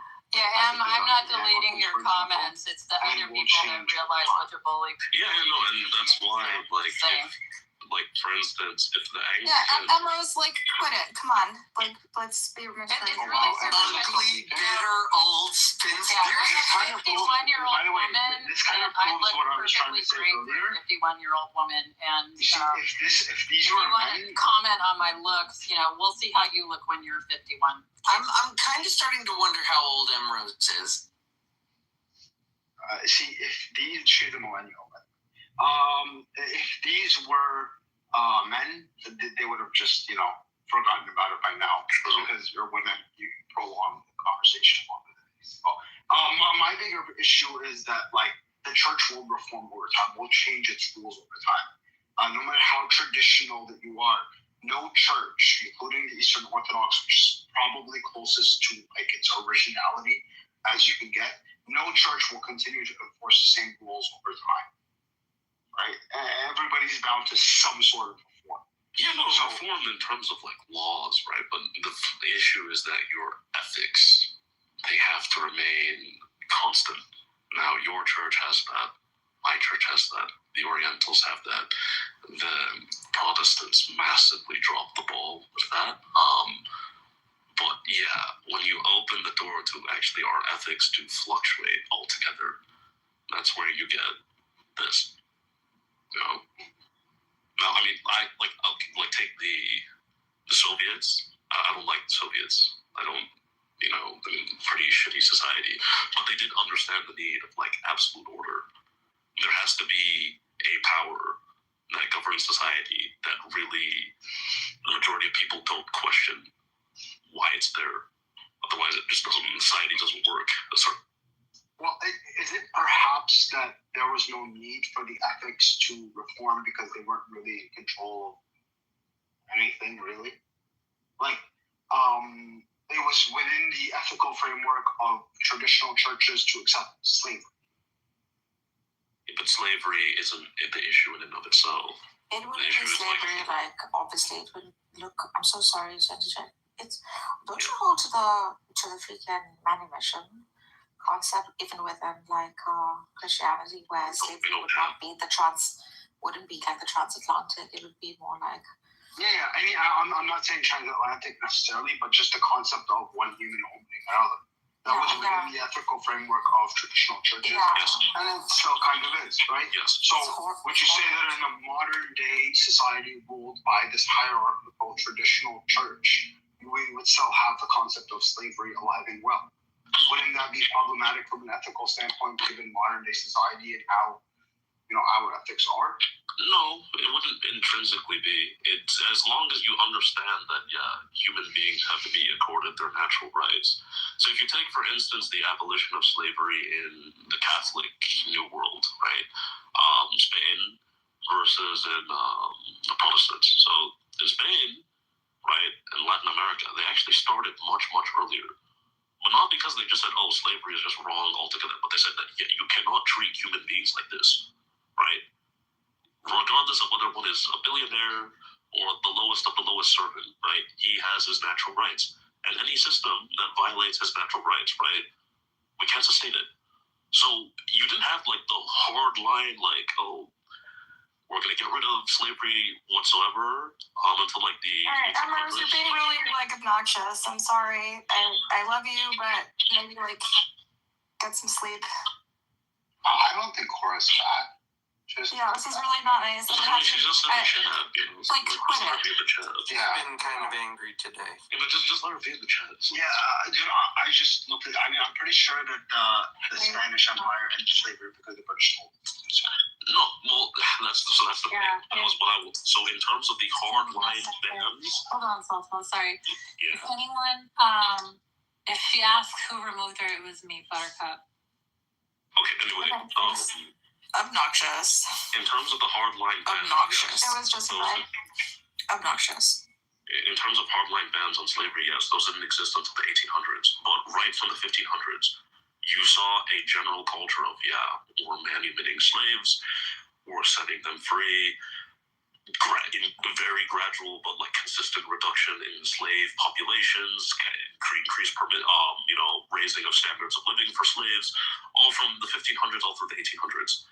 Now, in the Protestant society, right, where you don't have this natural law framework that applies to all human beings, right, that's where you end up with like the hardline, super fucked chattel version of slavery, and then you just need like this hard break of like, okay, we're just gonna get rid of slavery altogether, right? I don't know, man. Slavery back again.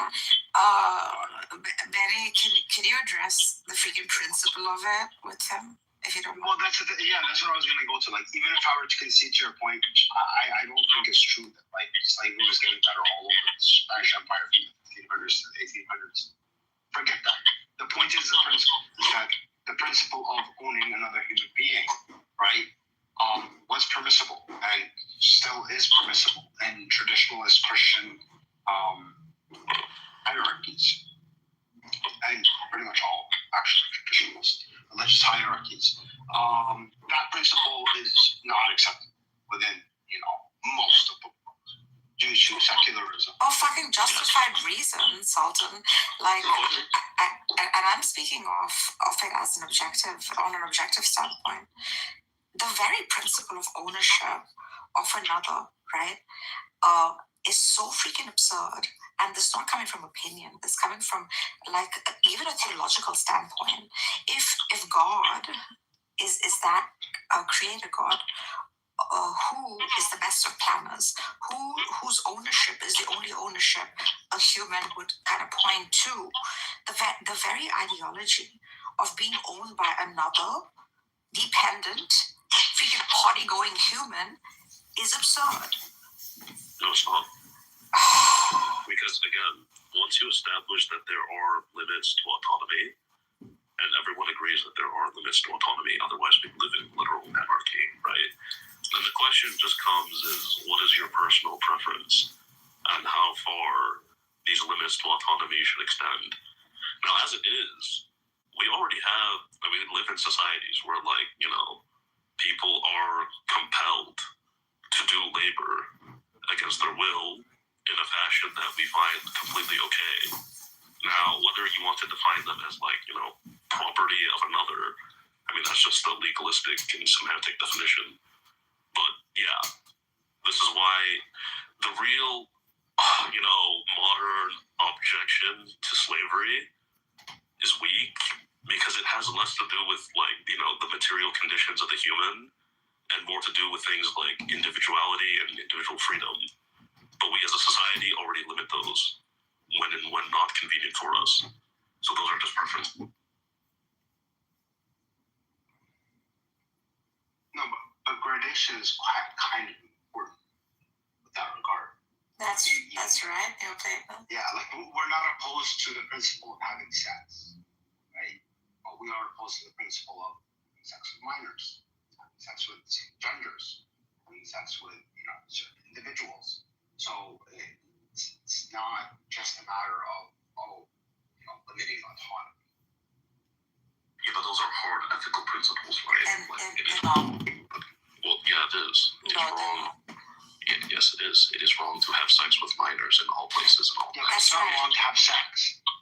No, of course not. Yeah, so that's the freaking gradation. But in this case, is it wrong to limit autonomy in all places, in all times, in all cases? It depends on to what extent are you limiting. Exactly. Okay, perfect. Therefore, the gradation. Is it wrong to have sex? No. Is it wrong to have sex? Depending on the scenario. Okay. Is it wrong to compel people to work in all places, in all times, in all places? No. Not necessarily. Okay. So. Why is the same thing? Is it wrong to have sex in all people in all places? No, but these are the actual issues of slavery, right? When we say that, you're someone's property, this is just a legalistic term. I can literally just. You do understand there's no gradation there, right? Like, even if I say that I'm a slave to love, I'm a slave to freaking the corporate, even if I have to give you such a pragmatic example such as that, I still have my volition. I'm back, baby. There's still fucking the autonomy to leave unless I'm bloody chained to the door. Not with everything. You can't be stateless, for instance. You're literally not allowed to be stateless. No, you're allowed to be stateless. No, I don't think you are. There was actually something I was reading about that. It had nothing to do with Palestine. But I remember checking that, if you're born with, literally no citizenship of any nation, you have, you're allowed to be, stateless in the sense of being displaced, right? But you have to have some type of, national citizenship of some nation. Like for traveling? No, just in general, right? So that, people can identify you with something, But, even if my example is wrong, there are things that you do have, are not allowed to be, right? Such as what? I can't drink, I can't smoke under the age of, 18. Yeah, but that's the gradation again. You can smoke, you're just not allowed to smoke under a certain age. At a certain age, You can't do drugs, you can't do certain drugs. In a certain geography, in a certain, like all these accidents start to build up as you keep going on. It will come with variables. The thing with slavery is there are no variables. And the only point you can make in its defense would be you can own my body, you can own my property, you can own my children, you cannot own my thoughts. This would be the only refutation that one could make against it, right? Own thoughts. We're saying that, we can force you to do labor, and we can and do that with regular. I don't think you're getting the principle of it. No, it's legal ownership. Yeah. So you have a high degree. So one individual has a high degree of autonomy for another individual to the point where not a high degree, a complete autonomy. Okay, but in every sense of the word. We already have a system where people do have high degrees of literal complete autonomy over another individual. Doesn't make it right. It's called you don't think parenting is right? Doesn't. Oh my God! Surely you're not comparing. No, because even with parenting in modern societies, there are limits to what you can and can't do. You don't realize. Just like in slavery, as natural law, there are limits to what you can and can't do. I can't make my slave kill himself. I can't mistreat my slave. I can make him work, but I can't whip him. I can't beat him. I can't punish him arbitrarily or even really at all. Yeah, sure. So under these various ethical laws, right, which I grant in a sense that no theology would kind of want you to be barbaric towards another human being. However, the potential of it going bad is so imminent, right, simply because of human condition, and this is something. Yes. But that's not unique to slavery. The same potential literally exists right now in voluntary work. People get abused all the time at work. No, the same potential exists for parenting. It's even worse. Yeah, exactly.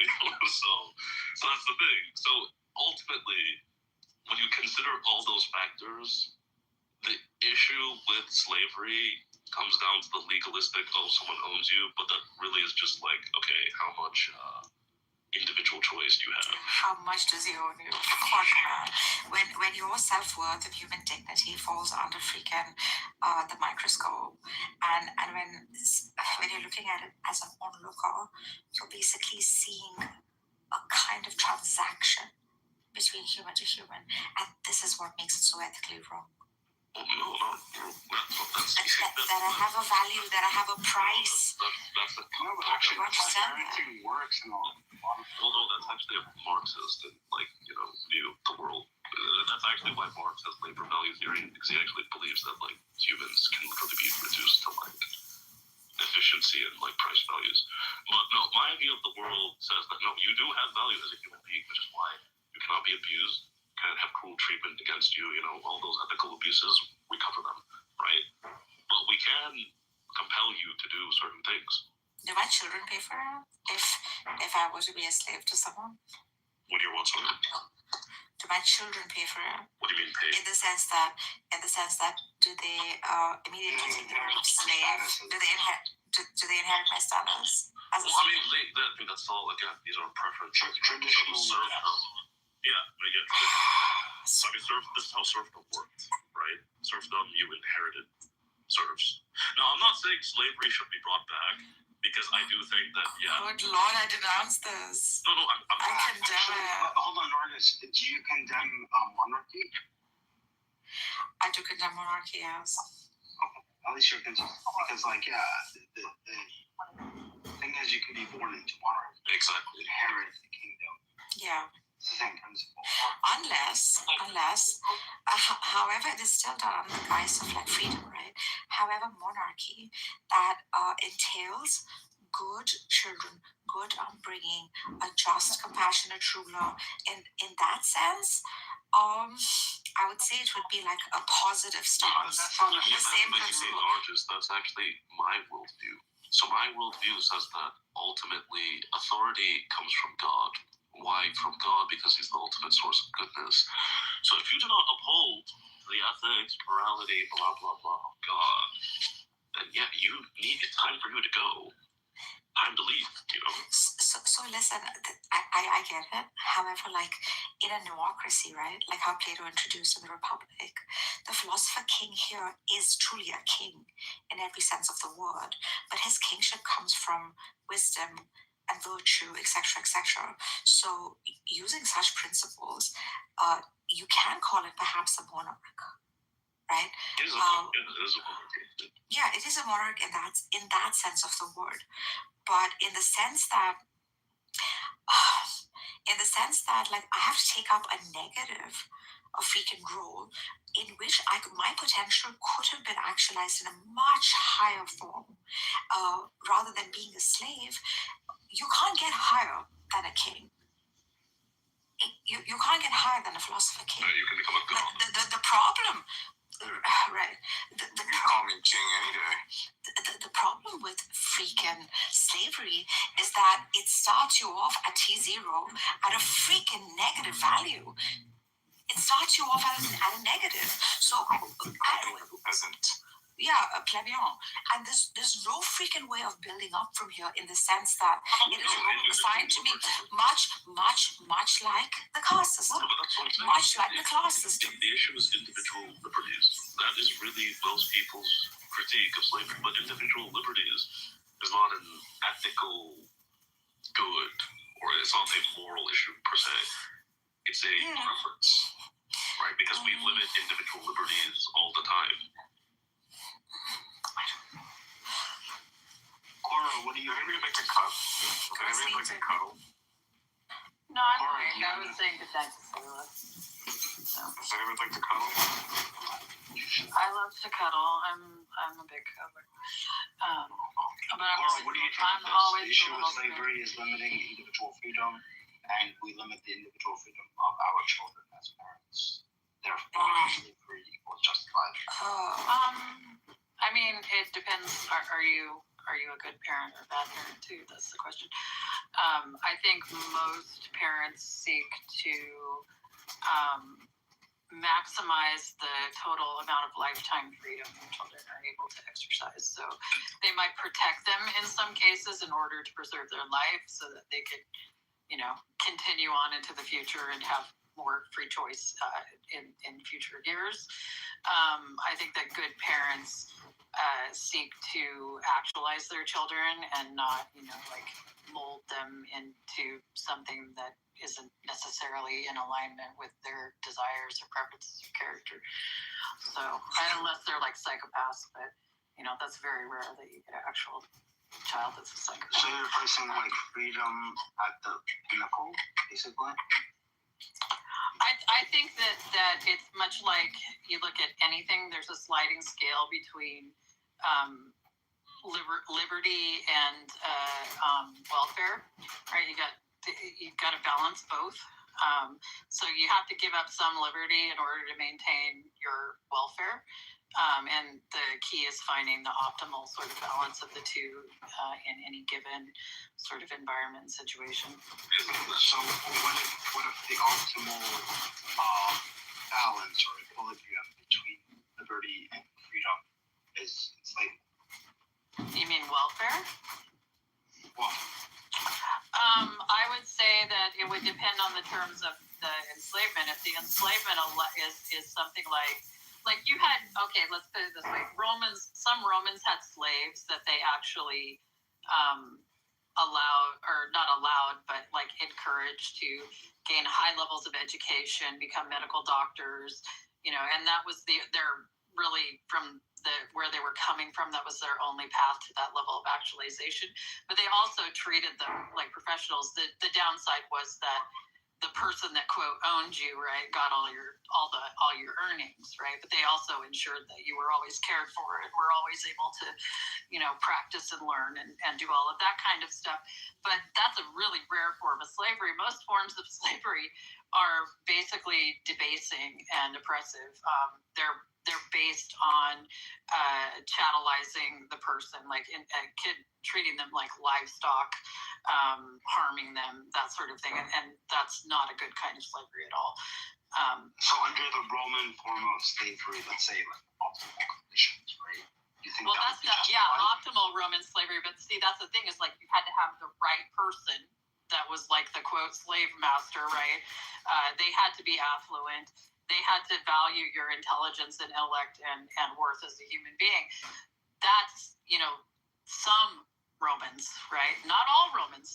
Then you could be a Roman slave where like the actual word slave comes from, Slav, where you're in a freaking Czechoslovakian or Romanian salt mine, being worked to death and dead by the time you're 30.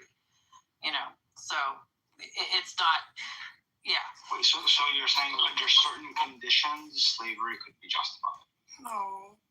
I don't think I think that there are better ways to get to the same outcome, and that when you allow for slavery in a legalistic sense, you're creating the conditions under which the negative forms of slavery could come up. I don't see any way that you could legalize slavery and not have any oppressive or debasing, outcomes for people.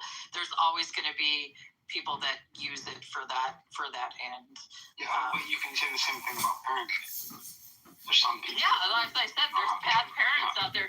But the thing is that we can punish bad parents, or when children become adults, they can like I did, right? They can go no contact with their parents. They can say, "F you, you're not my parent anymore." Can I call you mommy? Yeah. Can we punish? Can we punish bad kings? Yeah. Bad masters? Yes. Well, maybe not kings, but let's say slave owners. Nargis is not in a laughing mood today for some reason. No, I'm just thinking. Everyone who does like egregious human ills, yes, should be I'm punished. trying to get later. They should be punished, but the problem is that if you are able to control the labor value of that many people, you start to amass capital, you start to amass power, and you start to become less punishable by nature of your political and social and economic capital. Yeah, but we're speaking theoretically, not. Yeah. So theoretically speaking, slavery is not necessarily unequivocally wrong or objectively wrong. It can be good. It can be justified. Is that what you're trying to say? I'm saying in very rare cases, people have done okay by systems that allowed slavery, but I don't think that the slave system was set up with that intent in mind. But she's basically agreeing with me. Yeah, there are. In some ways, yeah. I mean, she's also putting clothes on her friend Sultan, like similar to what you're putting.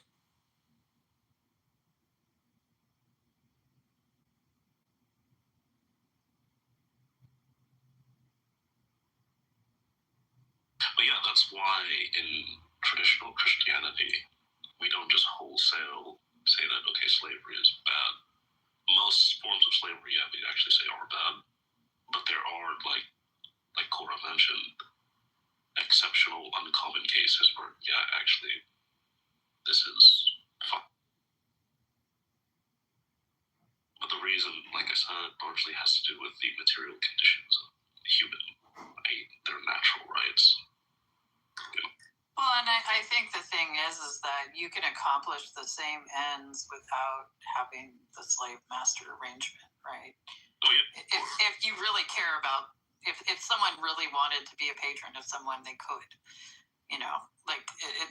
there's no need for the slavery sort of legalism to be in place for those things to occur. And so that's the thing. I just think that, in the case of like Romans, they might have happened upon a slave that they took, a particular, care of and everything. So, yeah. No, of course, right? It's just that, because we're just speaking theoretically. And this is why, as a religion, we don't say that, okay, slavery is just irrevocably, indisputably bad. Like, for instance, I do think that, okay, so my church, we're against the death penalty. But clearly, there are some people who are so unrepentant and unfit for human society. So my thought, for instance, right, like let's take the terrorists where my family is from, right? Rather than just leave them rotting in a cell and, mindlessly draining taxpayer dollars, okay, you spent a life destroying churches and other religious communities. For the rest of your life, you should build them back up. Now we won't terrorists in your household? Who are terrorists in your household? No, but I want to force a judged guilty terrorist to rebuild churches and communities that they destroyed. Obviously, it would be done under the guise of our soldiers and whatnot, so that they don't start running amok. But rather than leaving them just rotting in a cell doing nothing or executing them, forcing them into labor. This type of labor seems like a pretty fair solution. Yeah, there's a name for it. It's called manumission. No, manumission is freeing people. Would it not entail some kind of labor prior to freeing them? No. Well, yeah, it's freeing people from slavery. Yeah, but with the system in which some kind of labor is enforced, right? I wish Superior, I'm so sorry, bro. If you can just mute yourself, thank you. I wish you can freaking allow for that freedom based on the time done, for example, in building the churches, right? So wouldn't manumission entail some kind of barter system in which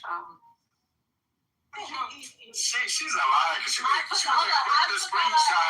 Everything I love. Why would I? You gotta stop. You lied too much, yo. You and you lied. Listen, first of all,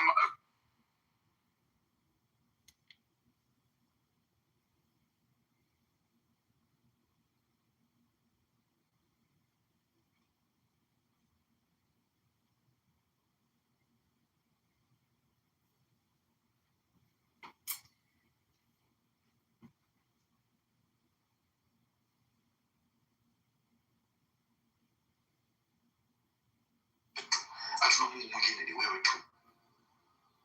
Hakuna Mungu mwingine. Ila ni wewe tu unayetosha maishani mwetu. Ni wewe tu tunayekuhimidi siku za leo.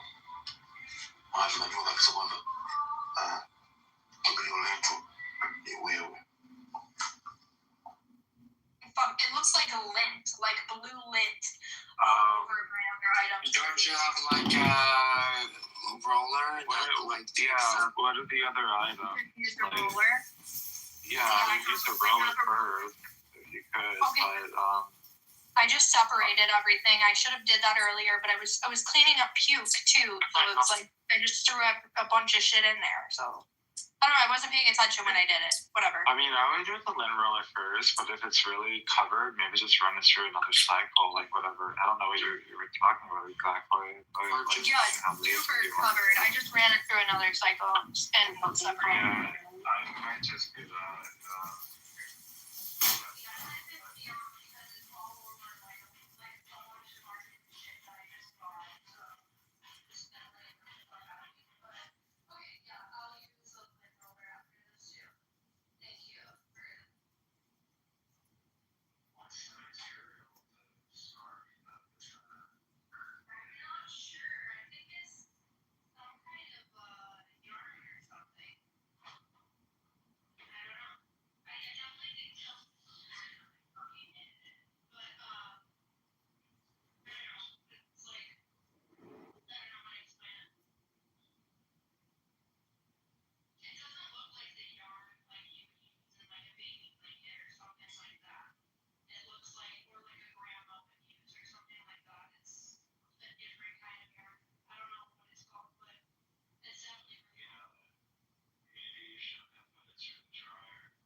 sweetheart.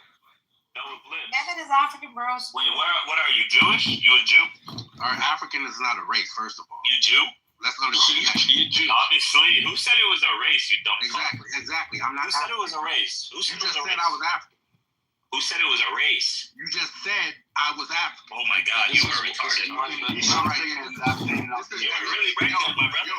This It's is the like if I high said you're IQ. Portuguese, This is the and he's high like IQ on Portuguese display and right you're now. American, but This is Americans the high IQ on display right now. Someone pick Buttercup back. You motherfuckers be American. You motherfuckers be all American. Hey, are you from Chicago, Superior? This is the high IQ on display right now. Stop. Yeah, I'm in Chicago.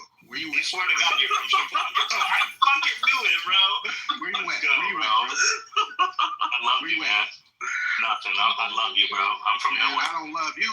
I don't fucking love I you. love the bro spirit. Fuck are you talking about? I love that you don't He does sound smarter. Yeah, I than love someone that you from can go different back to Ireland and get the fuck out of Chicago. I love that. How about that? This ain't Europe, bro. Wait, where should I go back to? Ireland. Ireland. Yeah, you should go back to Ireland, bro. I'm gonna try, With man. a name like Mehmet the Conqueror, you're related to Ireland. Hey, where's your works for next where's your stop. family from originally? We was Kangs up in North Africa. You bringing up Chicago. You bringing up Long Chicago. time ago, man. Before you even could remember. Hey, yo, hey, my family is not from West Africa or none of that fake ass shit that y'all came up with. West Africa ain't even West Africa ain't a race, yo. West Africa ain't even a race, bro. West Africa ain't a race. It's a sub-race under the African race. Yeah, you were the real man. You actually the native Canadians, bro. Bro, y'all can't even. Yo, man, don't speak to an Israelite like that. You were, yo, my fault. I didn't even know you was a Kang Israelite, bro. He was a Kang. Correctly. He was a Kang. Mehmet, my man. Yeah, I'm from the west side of Chicago, brother. You from the west side of the trailer park, brother. Yeah. The fuck are you talking about? Yeah, you over there smelling like hot ass and bologna. You fat bitch. Fuck out of here, nigga. I don't even give a fuck about where you from. More white people like you, bro. You are from West Africa. You know what? You are from West Africa. You don't be fat. Yeah. I'm from West Africa. However they speak, yeah, whatever. What were you about to say? That makes you feel better. If that makes you feel better that you can't fuck with me, yeah. Equate me to West You're Africa. racist, Superior. You're racist. I know, and I beat the fuck out you for real. In Chicago. If you in West Chicago, pull up to Hyde Park, motherfucker. You said where? Pull up to Hyde Park, motherfucker. Nah, I live on Damon. I live in Hyde Park. I'll tell you right now. Pull up to Hyde Park, nigga. I live on Damon in Chicago. I live on Damon in Chicago. I got a dog. I'm on the Woodlawn. Pull up. I'll beat up my gun. Pull up, motherfucker. You can't shoot better than me, bitch. Oh, but I can. What you talking about? Don't try to threaten with no guns. You used to shoot y'all. You used to shoot y'all boys and turn y'all into gator bazookas, bro. These dudes live in fantasy land where they conquer shit, bro. You live in fantasy. You used to turn y'all niggas into gator bazookas. Anytime on Call of Duty, we was conquerors and shit. We was conquerors. You ain't conquered shit. Yeah, that's right. Get the fuck out of here. Y'all was conquerors. I conquered the west side of Chicago. We was Vikings. I conquered your motherfucking boy. That's right. The fuck out of here, bro. Like y'all really get on here OnlyFans for $2.99. What are you talking about? I conquered her OnlyFans, motherfucker. This dude was sitting on here talking all this. We sold you. You ain't sell shit over here, bro. I sold your sister for $10 on OnlyFans. Nothing over here. What is you talking about? Your sister on OnlyFans, brother. Y'all be projecting fake ass history on us. Fake, bro. Give us the scholarship, bro. Who you to be calling the fake ass? We didn't even know the truth, man. These white people lied to us in school. Tell us, bro. Hey, you know what's funny? Why you even using that dialect to speak, bro? What dialect did you talk about? These dudes can't get no pussy unless they try to emulate black men. That's what your mama said last night, motherfucker. You either gotta have a bitch that subscribes to racism, or you gotta emulate bitch is your mama. Get some bitches. Don't nobody want you. Don't talk about your Don't nobody fucking want you. You can't on be GD, that bitch your sister. On GD and BD, your sister don't want you. That's fucking attention, bro. On KKK, on Hell Day. What motherfucker? Even y'all gangs is pussy. You talking about gangs? I'm using y'all gangs.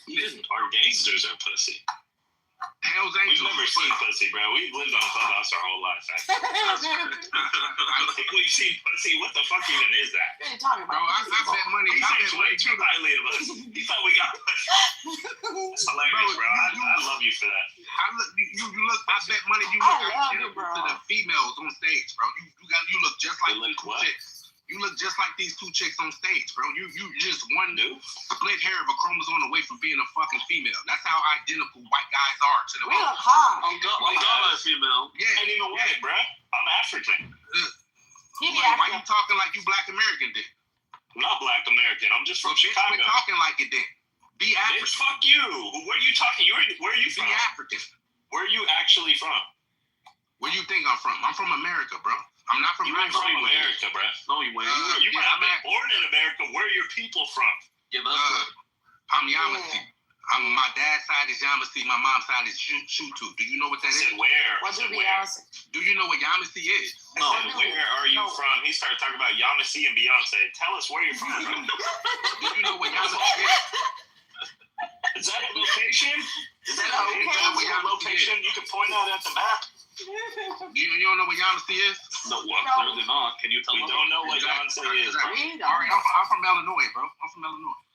Illinois. People from Illinois? So you a Native American, huh? No, I'm not Native American. What are you? You're not from the... You a fucking alien, bro. God damn, this guy never... You know what? Native Americans are from Siberia, bro. Not in parts of Alaska. Low-key, wait. Low-key, I actually believe this theory. They are low-key from Siberia, bro. It's not originally, of course, but like... Siberia? Well, are you Siberian? Is that what you're trying to tell us? Bro, why are y'all even trying to speak with that dialect? White people are lame as shit anyway, bro. Like, Man, I would who never says try I'm to white, emulate man? because I don't want to be seen as nothing like you. I would never try to emulate nothing you do because I don't want to be nothing like you, bro. Man, Like, I don't give a fuck you're about just telling nothing us you do. you're I don't give a fuck about shit you do. I don't even care to even think to You try to clearly emulate do, you. man. Get off my dick, Get the fuck out of here, nigga. Like, I don't care Get about off my nothing you dick. fucking do, bro. Like, seriously. dick, motherfucker. You sound very angry, bro. I don't give a fuck about You nothing just you do. smoked a I ain't joint, never. man. Hey, look. I ain't never been inspired by no white guy, bro. Like, who's the standard of like white masculinity? What about like, Jesus Christ, motherfucker? It's Caitlyn Jenner, bro. That's the most masculine Caitlyn I've Jenner. ever seen. Yes, that's our hero. That's See, our that's king. all you. That's what you reduce to. Jesus be my king. You ain't got shit going on. My mind was Jeffrey Epstein.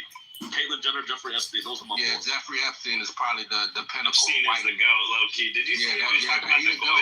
No, he didn't. That's right. He said, I'm gonna make sure you're smart. I am the amateur expert of the Epstein file, so if you have any questions, by all means. Shut your Jew ass. What do y'all think about that? What do y'all think about that video? Which video? There's numerous videos out there. Where the chick was talking about how white women are just sad and white dudes be shitting in their pants. Like, what do y'all think about that? White dudes be sad? Well, white people are cucked. Let's be honest. White people are sad.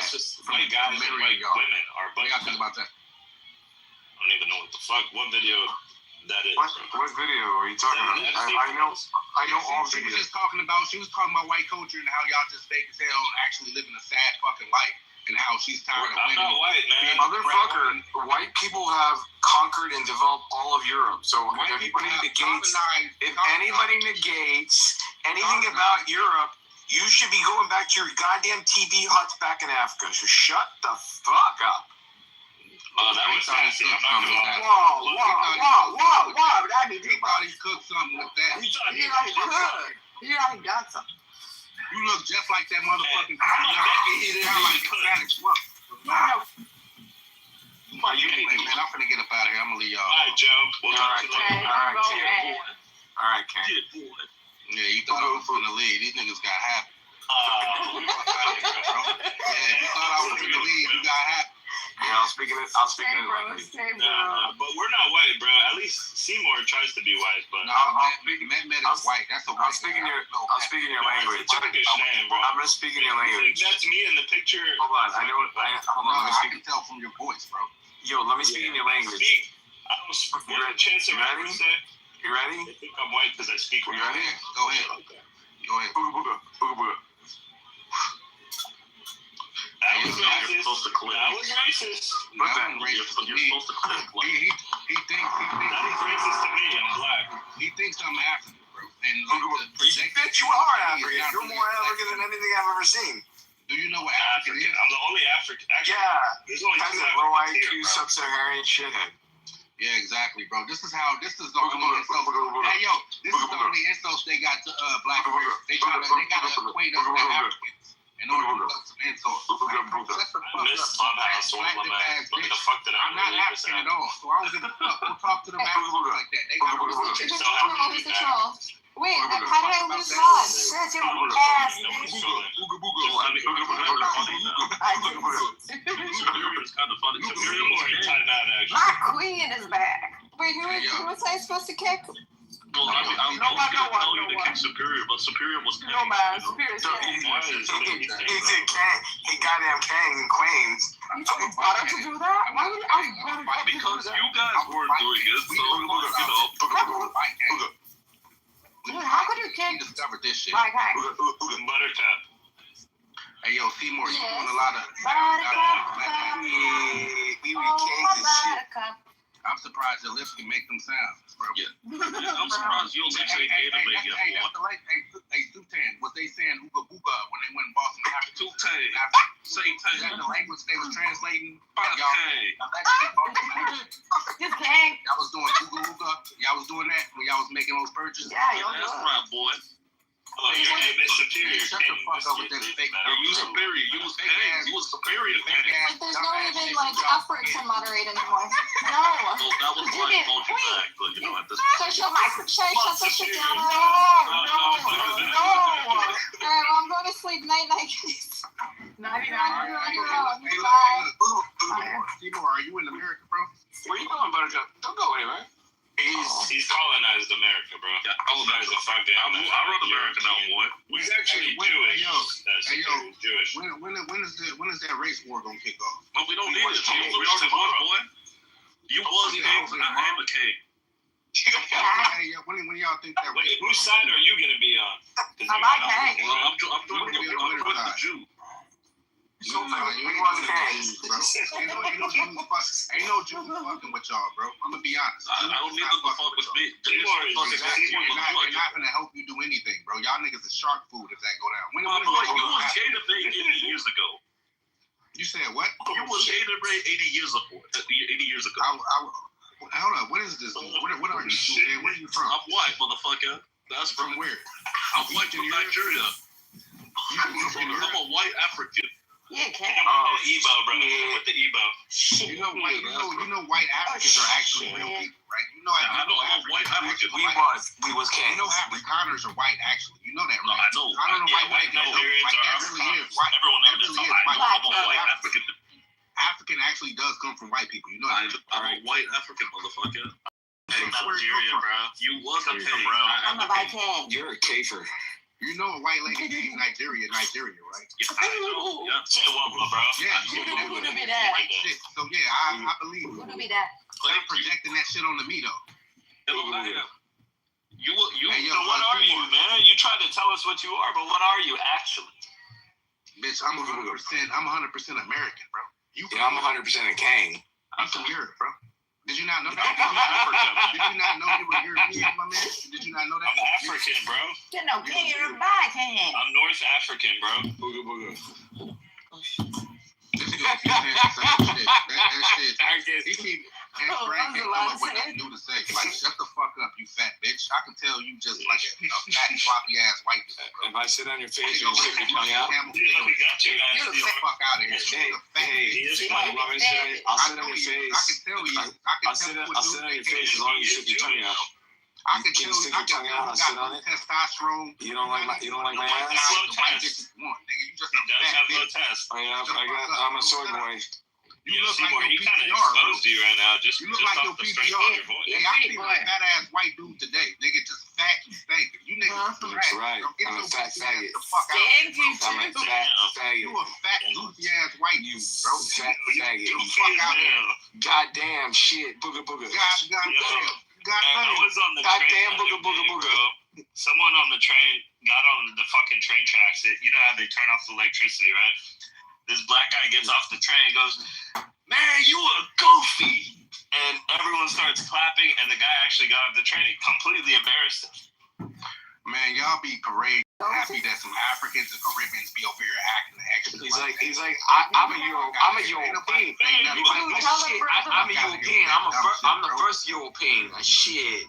We motherfucking kings and all. Shit. You ain't a king, Seymour. Shit. You are white, and you do have low caste. He heard all that just from your voice. Can you believe that shit? We was kings. It's a very accurate description, bro. Actually, but he's Jewish. That's right. You forgot to ask me. He's Jewish. You forgot to ask me. You consider Jewish as white people. You should ask me something. You should ask me something. Ain't nobody finna ask your fat hot dog eating ass. Get the fuck out of here. Get the fuck out of here with that. It's funny, isn't it? Dude, I love Superior, man. I love him so much. You know it's all funny games. So a real one. You really think you like on the same wavelength? We love you, bro. Superior. Like, it's just funny, bro. Like you just delusional, bro. Hey, I just seen a video of a live stream where y'all just be on there trolling, and you really think your trolling is really finna hit like you think it is. It's not. Really not. I don't know what. Man, I knew this guy's from Chicago, though. I love that, man. I love Chicago people. Dude, I love how you were able to predict that, dude, and you were just Isn't that phenomenal? Wasn't that fucking phenomenal, bro? Just how he Dog, it was hot. Low test. Yeah.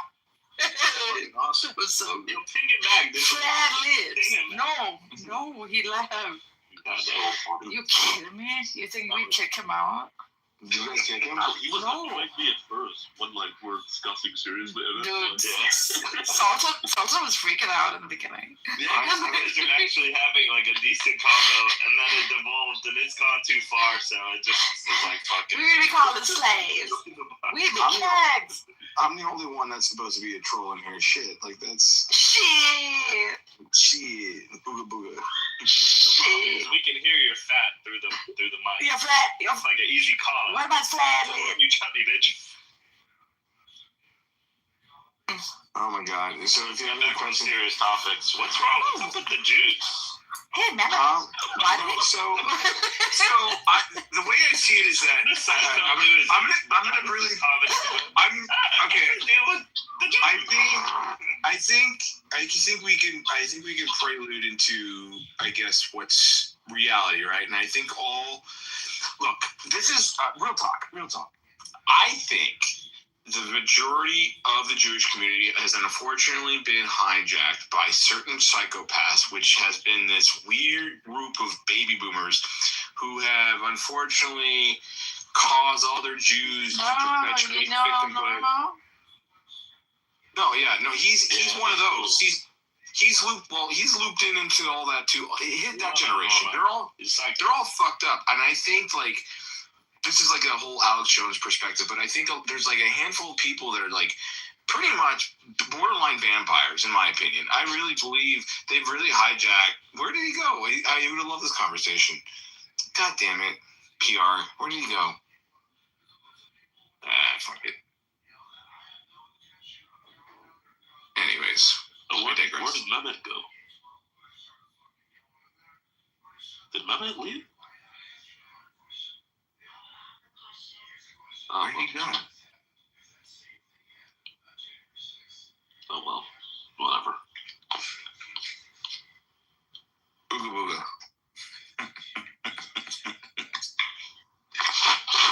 Okay, so can someone explain why was Rose crashing out with everyone? I don't know. Like she was, because I think what's her name, Cora. She has the sprinkle of autism. Wouldn't let her talk. And Cora was just like, "You ain't gonna talk, bitch. I'm gonna talk over you." Right, Cora? I mean, there's a lack of self-awareness there. Like, literally 20 minutes before, she'd been talking for like 45 minutes straight over everybody, right? And I came in. I'm sitting here listening to her for that long. I didn't know it was that long. I go to speak for like 2 minutes, and she can't keep her fucking mouth shut.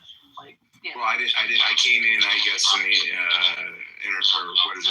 the intermission between her and you. So I mean, the tism shows up when people try to assign like beliefs and thoughts to me that I never explicitly stated at all.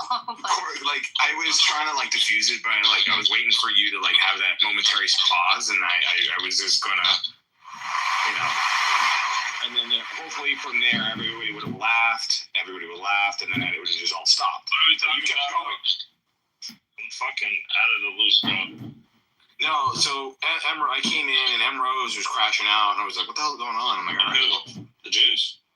I don't know, whatever. I have no idea. I don't pay attention to women. But anyways, crashing out on Cora, and Cora just starts like fucking leaning in and like, I mean, hardcore for like a solid, like she had her like soliloquy for like fucking 5 minutes. Like I was like, oh my god. You didn't realize that when Cora started to give her opinion immediately, like she did the whole like X thing. Is this common on X to like silence someone like that? Like no, yeah, very common. You know that. Oh, you mean on X Spaces or yeah, like X Spaces, like Twitter. Oh yeah, that's true. Actually, you're right. My God, it was just shocking. Yeah, X Spaces is. They don't give a fuck. They don't even care if you're a Clubhouse veteran for like 4 years. They'll shoot you like that. And then she does the whole thing where she like creeps my Instagram and then starts commenting, like saying negative things about how I look, which I don't look bad. Wait, what? She said, Cora, you look fat. Cora, you're ugly. Cora, oh my God. She just, all her comments are gone now. I'm serious. And then she says, well, I'm 41. And then things like I'm 51. I'm like, and then Cora's like, if you look at 52, I do at my age. So Cora's like, if you look, so how's it like being that old? I'm like curious. Listen, so Cora's like, if you look as good as I do at my age, and she's like, I'm 41, you would feel whatever you would want. Feel shitty. I'm joking, by the way. So. By the way, can you We're not guys listen? It's okay. So she's like, you wish you looked like me or some shit like that, something like that, right, Cora? I would just be like, yeah, if you make it to like 51 and you look like me, it's like, I'd be surprised if you make it to 51 and look like me. You're like, it's fine. And then she's like, I'm 41. I didn't quit it. Yeah. She's 41. I could show her a picture when I was 41. I looked like I was 25. Like, fuck. Damn. Slay girl, slay. So my kids, like, well, we're all bad bitches. Let's not get. And I'm autism, so I no, have like but the permanent it's just resting shocking. face that I know the wrinkles, RBF. I love that. No, we're all the best. Cora slay, come on. Well, so this is just something that happened. Yeah. The best thing is I got breast cancer, and so now my tits look like they looked when I was 25 because like I basically got a free breast lift. I'm sorry. Oh, you got free boob job or what? Yeah, I got a free breast lift out of it. Like, that's pretty sweet. That's good. I mean, yeah. I mean, I'll tell you what. Going into my 40s, the next girl I date, I'm gonna definitely get her to slap a pair of titties on her for sure. You're only 40, dude. You look like you're. See, this is the thing though. It's like everything's still all me. It's like there's nothing fake in there. It's just they just took out like a half of what I had and like jacked everything up, and yeah, it's all perfect now. Listen, I like my girls with like porn star tits. My God, porn star tits are the shit. I could see why Mehmet over here fell for somebody. So. I was really shocked at that behavior. Like, I had no idea what was going on. Like I said, I don't pay attention to women, so I was just like, what is going on? We're fighting today.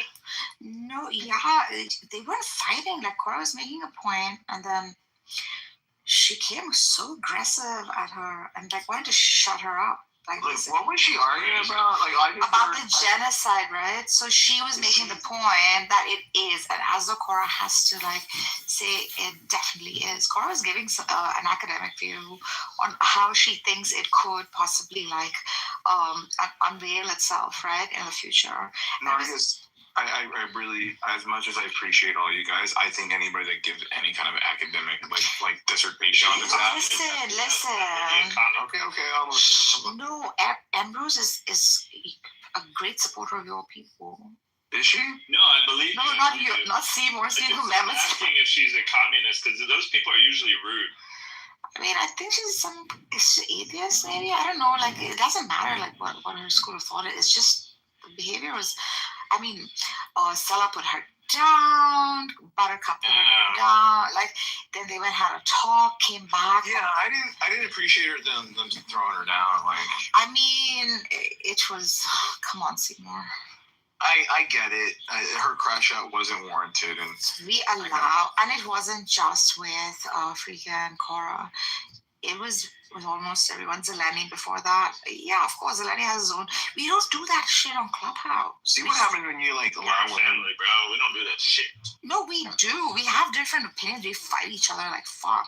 We Only just you and Mikhail are allowed to fight. listen. Bro. Fuck his freaking shit ass. Like, Mikhail loves me. And yeah, he does. No, he hates me. He hates me. He hates you.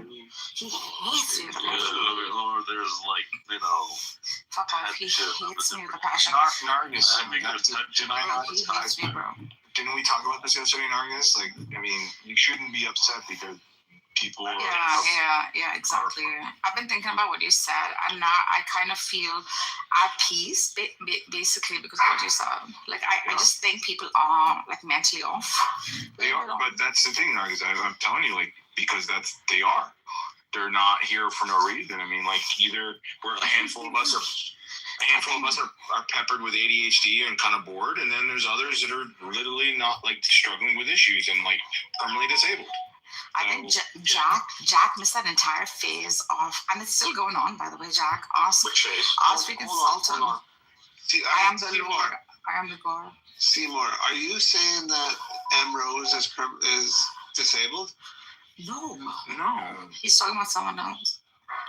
Oh, what are you talking about? No. You, Naftali. I'm talking to you. You. I'm not disabled. I got a job. So, yeah, like Jack, you missed the whole phase. You go to the shelter workshop every day. Which phase? How much of it? Toys. What is it like being 50 now? I'm very curious. Dennis. Being Tell me, being 50, it's just like being any other age. Like, is it? Just do your shit. Yeah. Damn. He went through the whole, and still is, by the way. And Sultan knows that. Like, I am the Lord. You like what? Sorry. Oh yeah, I heard like shit of that when he talked. You are my sheep. It's kind of nuts. Are you gonna talk to him or something, Seymour? Oh yeah, Naftali, I do not have the mental capacity at this time. It's Naftali Allen, or who is this? That's he lives next door to your ex. Oh, shut the fuck up. Who is this? Get up here, Daniel. You don't know me. I'm someone that was on this app a long, long time ago. Okay. Never mind. I don't care. When it was cool to be on Clubhouse. No, it's okay. So, Mehmet. Wait, what the fuck? All right, never mind. I'd like to be 50. No, never mind. I know how old Mehmet is. No, Cora, I think you look really, really great. Like I would never have guessed that you're 50. I think your skin looks amazing. So, fuck. Good genes. And I'm a vampire, so I don't go out in the sun. And I don't move my face because I'm autistic, so. Oh my god, Cora's best example, best explanation for no wrinkles is that I have autism. I can't move my face for expressions. It's so cute. It's so cute. Remember, Cora, we all burst out when you told us that. It's true. I'm just like I just do a big facial expressions that much. It's so cute. Himothy was asking her, like, how do you look so good? Girl, you look so good. And she's like, yeah, I have autism. I don't move my face that much. So I don't get wrinkles. Yeah, that's right.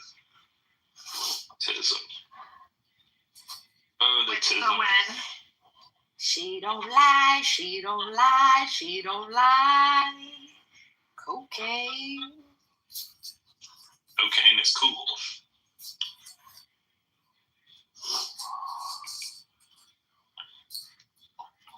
Yeah, come on. I missed a lot, huh, guys? Cacao. You missed. To be honest, I don't think you missed nothing. I mean, it's literally just degeneracy seeing people with the only thing you missed was Mikhail. The guy don't really get it. Oh yeah, he lost his fucking mind. Like it's not. You call that losing a mind? Oh yeah, that's what I was gonna ask. Yeah, Mehmet was there when So bad, me and him got into it. Oh boy. Mehmet was there when he was like literally like hallucinating and talking to himself all day. It still does No, it. that's he still does, bro. That's it. Still does Oh, it. it got worse. Like he spiraled after that. Yeah, bro. It was really That's crazy. It's the God complex that developed, like quite literally, the Messiah complex. No, he has Jewish genetics. That's the problem, you know. He can't help it. He has like. He's a product of like the 350 families of ancestral like relationships from like Eastern Europe. So Let's make it about you guys are so narcissistic, man. No, but he has Jewish blood. For real. He has Jewish blood. I mean, that's why he has a high IQ and he's fucked up in the head. You don't have to like romanticize. Wait, is this the guy that used to go by what was it like Harry Pick? What was that weird name? No. What was Mike's old name? Wow. It's his fucking old name. You know, the one he's the guy that was like friends with Pearl and shit from like Florida, yeah. Yeah. Oh yeah, that's right. Yep. What's his social security again? I forgot. Wait, hold on. Do I have beef or no? Am I good? Or No. I was just trying to put in where your place. Okay. You sound familiar. Yeah, see. I don't hate anybody in here. I just want to let you guys know that, okay? I'm just fucking around. I want you to get a fucking job and get off. I have a job, Matt. Relax. No, dude. Shut up. Job, bro. You listen to one person who can't even fucking. You told me this. This was a while ago. This was literally a year ago, Matt. Fuck. I don't want to say your name. Don't make me say your name, Matt. Oh my god. Now you're threatening me. It's okay, bro. Everyone knows my name, dude. All right. It's safe to say. Well, it's safe with me, Matt. Something. Yeah, God. If you don't reaffirm that the Jews are enemies of the entire human race, you're a real Christian. You're just not a real Christian. Honestly. Computer, give goo to stick in the torso. You believe in 3 gods. Get out of here. You've been programmed, bud. You know, when people say that, that's like such a you're a dishonest interlocutor. Like, oh, you believe get him, get his Jew there. Thou shalt not have any images or idols before me. I don't disrespect God. Oh yeah. I only believe in one, Allah Elohim, Adonai. Okay, I don't believe in that Trinity shit. Get the fuck out of here with that Trinity shit. You're Jewish. I'll tell you, if you want to recognize him as a messenger, if you want to recognize him as a messenger, you know, a vessel of a message, then by all means, yes. Hey, stop stealing our After fucking today, I think Sultan had gotten up. Sultan, I was busy, so I couldn't tag team with you. But after today, I'm like, you know what? Debating Jews is useless. Just call them Antichrist, and that's it. True. That's what I said. I'm like, listen. First off, and I always say this: you're a Jew. That's it. Immediately describe. You know what to me the annoying thing was? Like, McZed literally straight up talked about, like, turning the Vatican into a parking lot. But then Isa, the supposed Catholic Isa, is still just like, oh, well, you just like that because you're jealous. Okay, it's just because you're jealous of you. Like, Caleb also said that he would rather be under Nazi persecution again than become a Christian. That's so based, bro. I wish you would say that about us. What the fuck? Oh, dude, he was That's so awesome. mad. I was like, Caleb, give me this. At least I'm the more accurate Catholic here, right? Other than Isa. He's like, oh, yeah, I agree. He's like, Goo represents Catholicism better than Isa. I'm like, thank you. Bro, Caleb, he's not like stupid. He's more like dishonest, but yeah, he knows what we like. I unironically agree. You heard him talk about Christianity. He's like, no, Christianity is anti-Semitic. I'm like, yeah. And just the whole thing. Boom.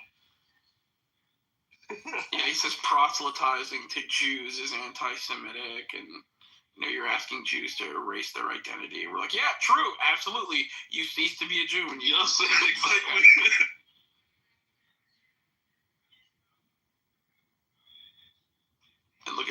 Nargis over here playing the fence sitter. Disgusting. Hey, leave my fucking Nargis alone. I'll fucking hurt you. You're a cuck. Look at those bitches. Hear this. Listen to some good music, bitches. Uncultured, uncouth peasants. I will cuck for Nargis any day of the week. Cuck your cuck. That's right, you can cuck my cuck. Yeah, this guy's a fucking weirdo. I better be aware of the He's Jewish, he weirdo. can't help it, bro. Dude, Mehmet the Conqueror. Have you guys ever shit your pants before? Oh, plenty of times I've sharded. No? Matt, have you ever shit your pants before? You know, sharded? you like I'm sure I did when I was fucking wearing diapers with you the baby. squeeze out a fart and then you unexpectedly shit your pants. That's happened. Yeah, okay. I just wanted to make sure.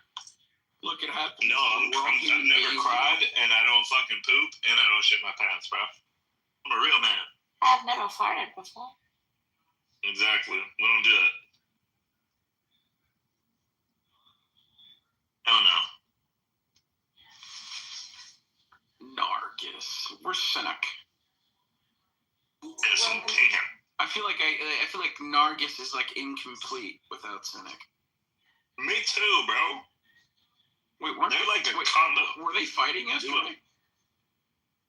Were they fighting? Come on, you know how they do. Nargis. Bro, I was trying to make a pretty basic argument on like existence versus Okay, non-existence. the question is, do you love cynic? I hate him. Okay, that means you love But him. you want to, you know, Like, hate it even more.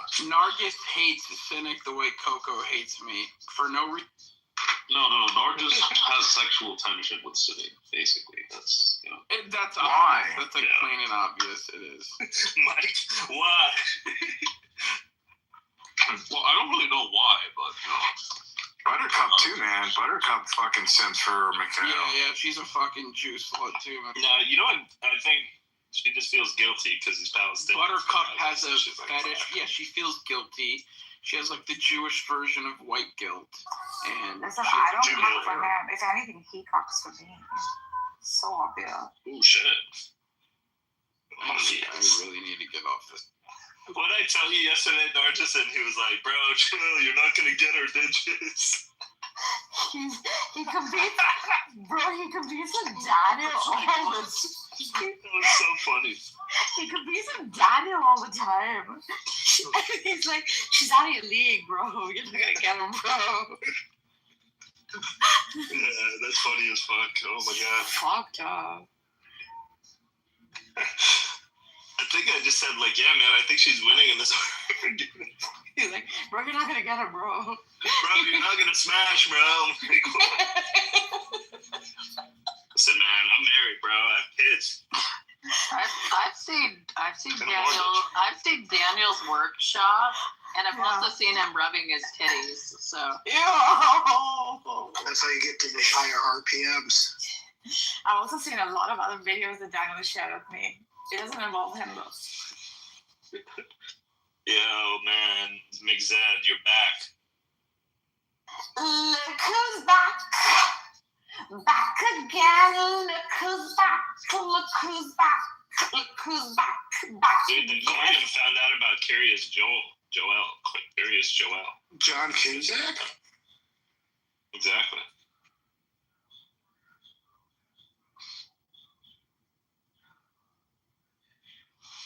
That was a great deflection, I'm not gonna lie.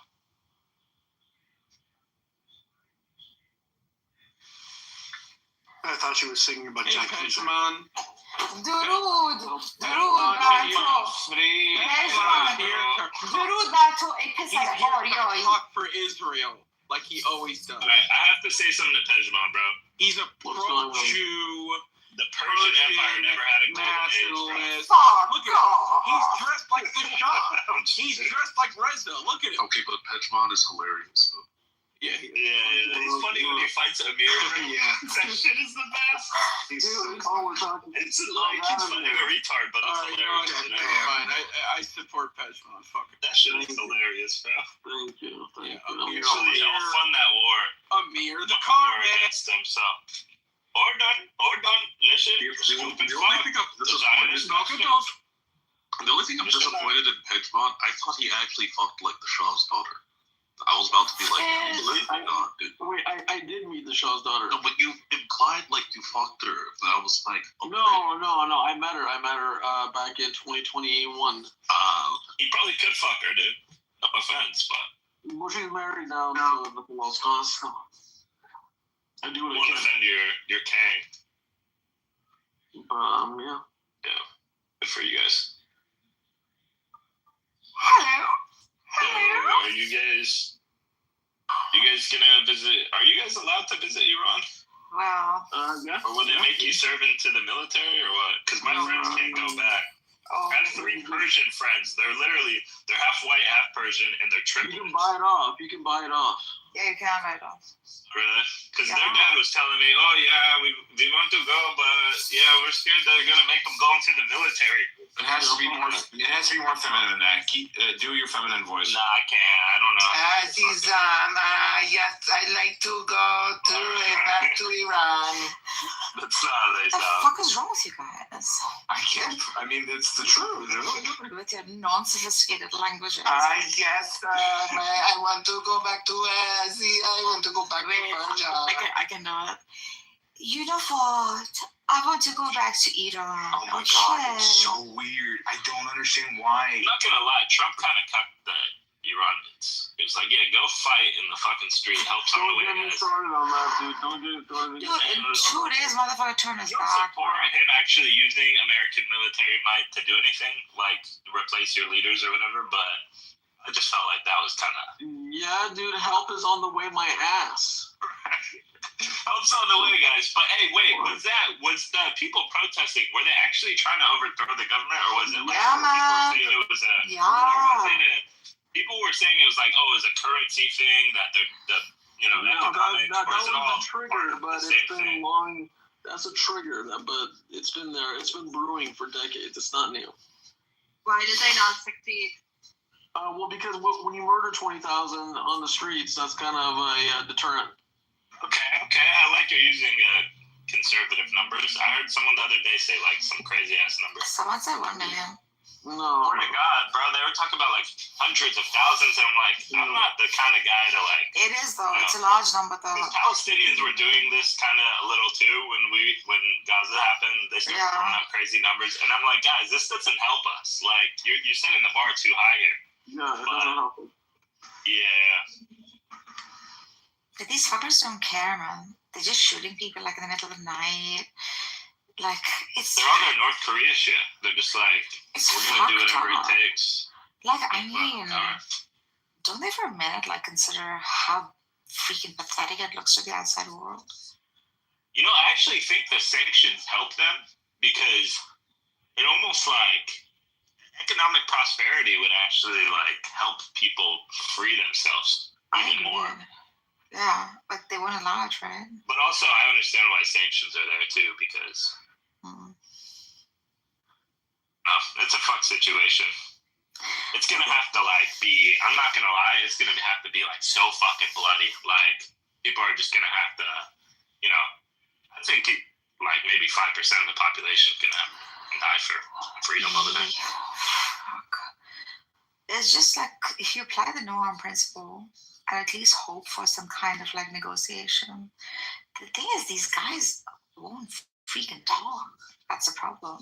These motherfuckers. Yeah, they're not logical too. Like you're not dealing with. You need to wipe out the leadership in Iran. That's my only hope right now is that Trump just wipes out the leadership. Israel doesn't. He could do it. That's the thing. He always doesn't do it. That's the fucking problem. I don't think he will. But He's a pussy ass bitch, and now he's negotiating with these fucking terrorists. We trying to tell you, man. He's a bitch. He's a fucking betrayer of the people. He did promise them. I'm not gonna lie. Daniel, did you get Chipotle? Help is on the way. Hello? Hello? Hello? Hello, everybody. Hopefully, everyone is doing well. My name is Cameron. It's a pleasure and privilege to have an opportunity to be here amongst such a wonderful group of people. Thank you for the opportunity. Thank you, Cameron. So lovely to Man, meet your you. English is good, bro. What do we owe the pleasure of your company, sir? Yes, my English is good. I'm an American, and it's a pleasure to be here. Thank you. Oh, what a joy to have. Welcome to our country, bro. John, you want to I come just on? told you I'm an American. Why are you welcoming me to my own country? Come on. I mean, Moderation. Quite a point of moderator. Are you that much of a fucking moderator? Welcome to my own country. Shut up. Kiss my ass. Kiss my ass. Kiss my ass. You piece of shit. You're clearly an immigrant, but there's nothing wrong with that. They love you. Are you that much of a moron? No, we like immigrants here, but I like immigrants too. Your great grandfather was one. Well, no, I like immigrants. I'm not an immigrant. So you're love you, bro. uneducated. I like European peasants. They're good people. That's right. I like descendants They're of good in their European peasants. They're good people. There's nothing wrong with Nothing wrong with all the junk of Europe fucking and sucking each other, and you're a retarded ass coming out of it. Nothing wrong. I don't disagree. Why do people think we're European today, Sultan? What's going on? I don't know. We'll take it. We'll take it. No problem. Flat lips. But I think it's anti-whiteness. I'm not gonna lie. Well, Cameron, to our country. You've already established. You come to our white country. Who cares what you think? You come to our white country and being anti-white. No, you're the anti-white person, dumb fuck. You sound like a sand nagger. You learn cuss words first. That's how I know you're an immigrant. Hey, Cameron, you sound like a sand nagger. What the fuck's going on here? You got a potty mouth, bud. Are you a sand nagger? We know you left behind, in theory, all these bad behaviors. Leave my countrymen alone. Can you please not bring them to America, please? Where the fuck did he go? Oh, fuck. I was pissed. God. Oh my god, Michaela. Come on up, Michaela, you sexy thing. Does she have autism as well? And then I think that's actually what pisses off these guys the most. If you just act like they're not. I love Michaela so much. Yeah. Bro, he got it. Did you even see how his name was being pronounced? Cameron. Nigga. Yesterday. Bro, I see right through that shit. You ain't a shapeshifter. You ain't Jewish, bro. But it's alright. Yesterday, some 10-year-olds were hitting on Michaela. Like, it was, wow, worth watching. Michaela, you sexy thing. Say hi, baby. Hi, I heard some guy talking about you guys in another room, so I was. That guy is John Kitover in the audience. He's recording us. Oh no! This is gotta give me a heads up, man. No, it was in the World Affairs. Amir. In his room. Yeah. What was he saying? What? It wasn't Amir. Some other guy. He was arguing with some woman who was saying that people only talk about genocide to have something to talk about. He was, I don't know. They were. That is Amir, low key. That is Amir. But no, yeah, no problem. It was his room, but not Amir. Does Zachary like to be my Valentine? Hold on, I'll be your Valentine, Seymour. Aww. Hold on. I love you. You're awesome. Michaela, who was that? I can't remember the name. I'm sorry. Was it like a recorded room or something? No. They were talking about this room. He was saying, Nargis thinks it's a genocide. Cora thinks it's a genocide. He said, like, she was arguing that somebody was saying that Rose, you talking about Rose? Yeah, I'm Rose. Is it the lady? Yeah, I think so. Yes. Yeah. Yes. You know how perceptive I am. I'm a genius. Oh, come on. I'm a She was the only one here, so. Yeah. Just having a bad day, I guess. I can go back and look and see who it was. I was just curious. Okay, Michaela. You want me to? I'll go back. No, I don't. I'll go back. Yeah, give us an update. Yeah, please, Michaela. So cute. What happened with Jedi? Nargis? Good Lord. Bro, that guy is just unhinged. How long has John Kitover been in this room? For a while. Kick him. All time. No. Are you talking about Jedi, the Egyptian guy that did study in Egypt, or are you talking about the Yemen guy? I don't know, Mahdi's friend. Maddie's little sidekick? Yeah. I think we should have unhinged, dude. He fucking. Oh God, it was so. I'm still still traumatized by him. Actually, really bad shit. Like really bad. God. What do you mean? What the fuck did he say? Dude, there's this girl. She came up with a different view on freaking the RGC, right? Yeah. So she came up and she said shit like, well, you guys, I don't know what kind of Islam you follow, but in Islam, like you should, something about how you should, protect scholars and stuff like that, okay?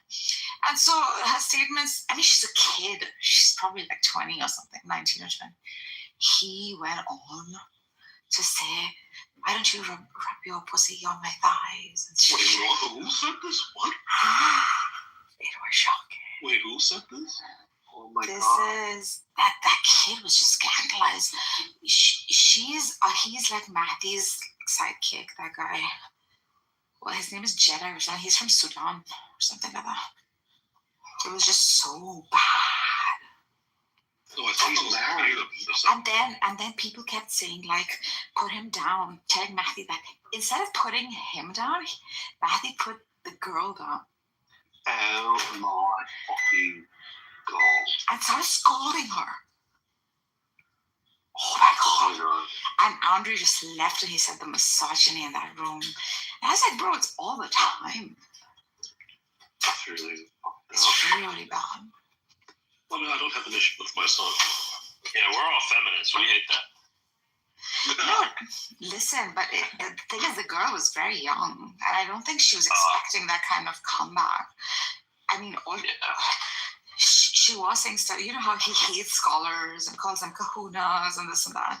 She went on to say something about you should respect scholars. We get a lot of scholarship from them. Blah blah blah. Whatever, giving her opinion, right? And then they don't care about women. No, they don't. It was really bad. I told Barth. I was like, this is. Yeah, Barth is also very like. Barth is very good. But not at once, exactly. No, it is still very good with like caring for women in his room and just. The girl was a kid. That's the thing. Then when I went up, he was telling me shit like mean stuff. Just.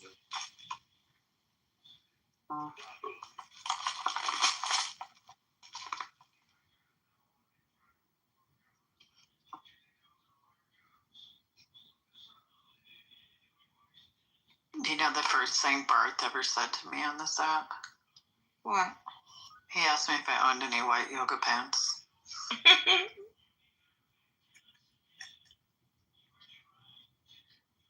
Ask why? He said. Why would he even ask you that? He was just being a creep. He was trying to like haze me by being a creep, and I was just like, whatever. So Michaela, what's going on? It was a guy named Benny Gay telling Benny Gay. Benny Gay. Benny Gay. Benny. Okay. Benny Goy. Oh yeah, Benny Gay. Saying that Rose shouldn't have been interrupting or something.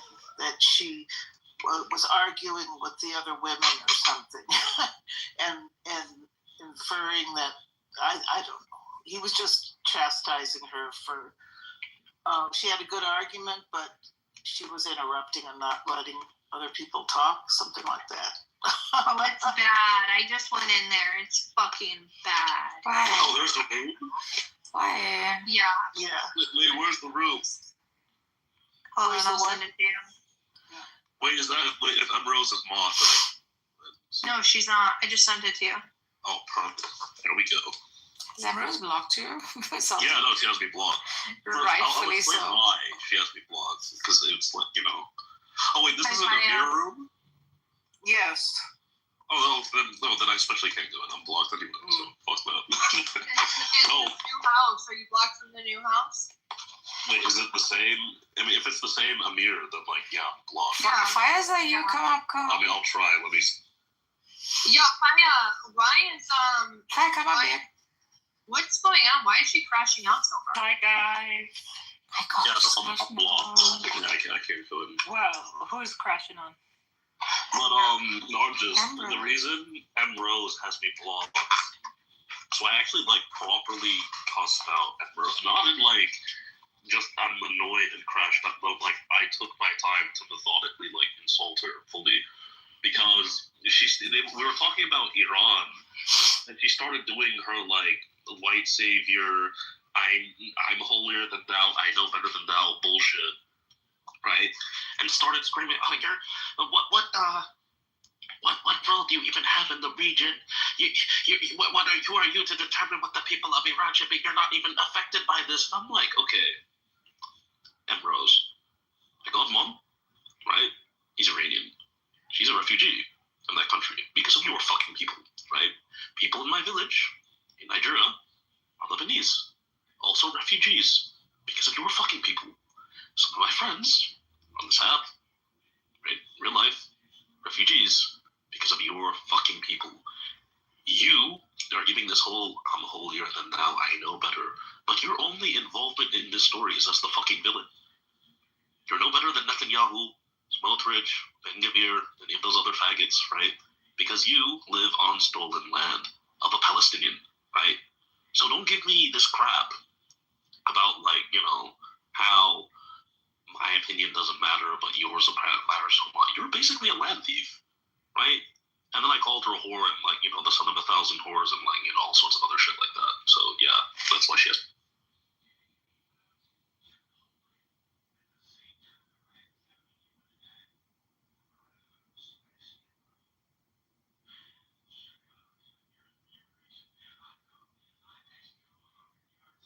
Okay, I love you, Sultan. I love you.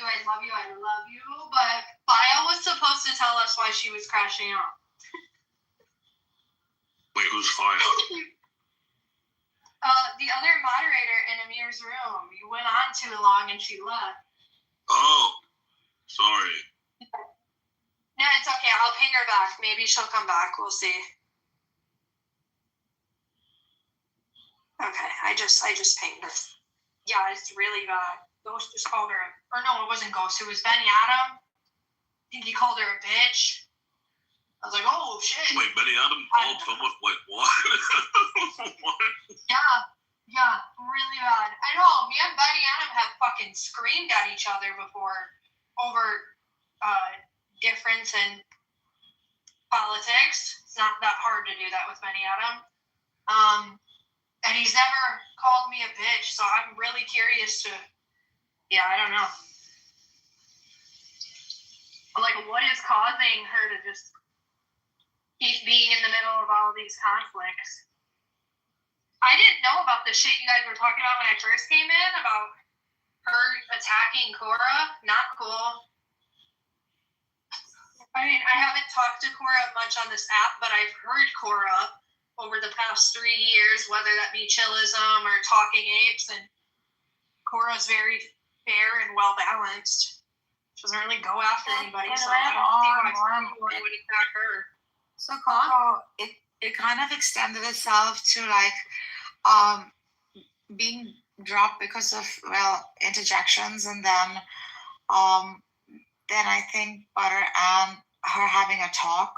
I mean, one would think it kind of subsided. And then it kind of continued on in the chats with like insults to Cora's physicality and you're fat. Oh, I'm going to be honest. Emerald's is a bitch.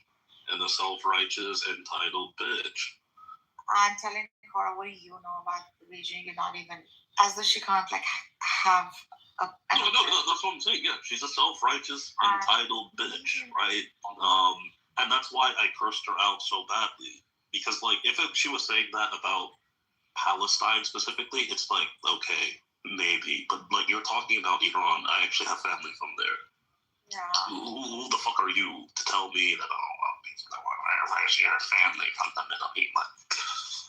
Yeah, she was trying to say that, like, they're going to be directly affected if Iran, like, fires back, etc. Which I kind of understand. He was trying to say, like, you guys are insinuating sort of hate amongst people, therefore there's going to be a war or something like to that effect, which is fine. But then it's a different kind of. I think it's more behavioral.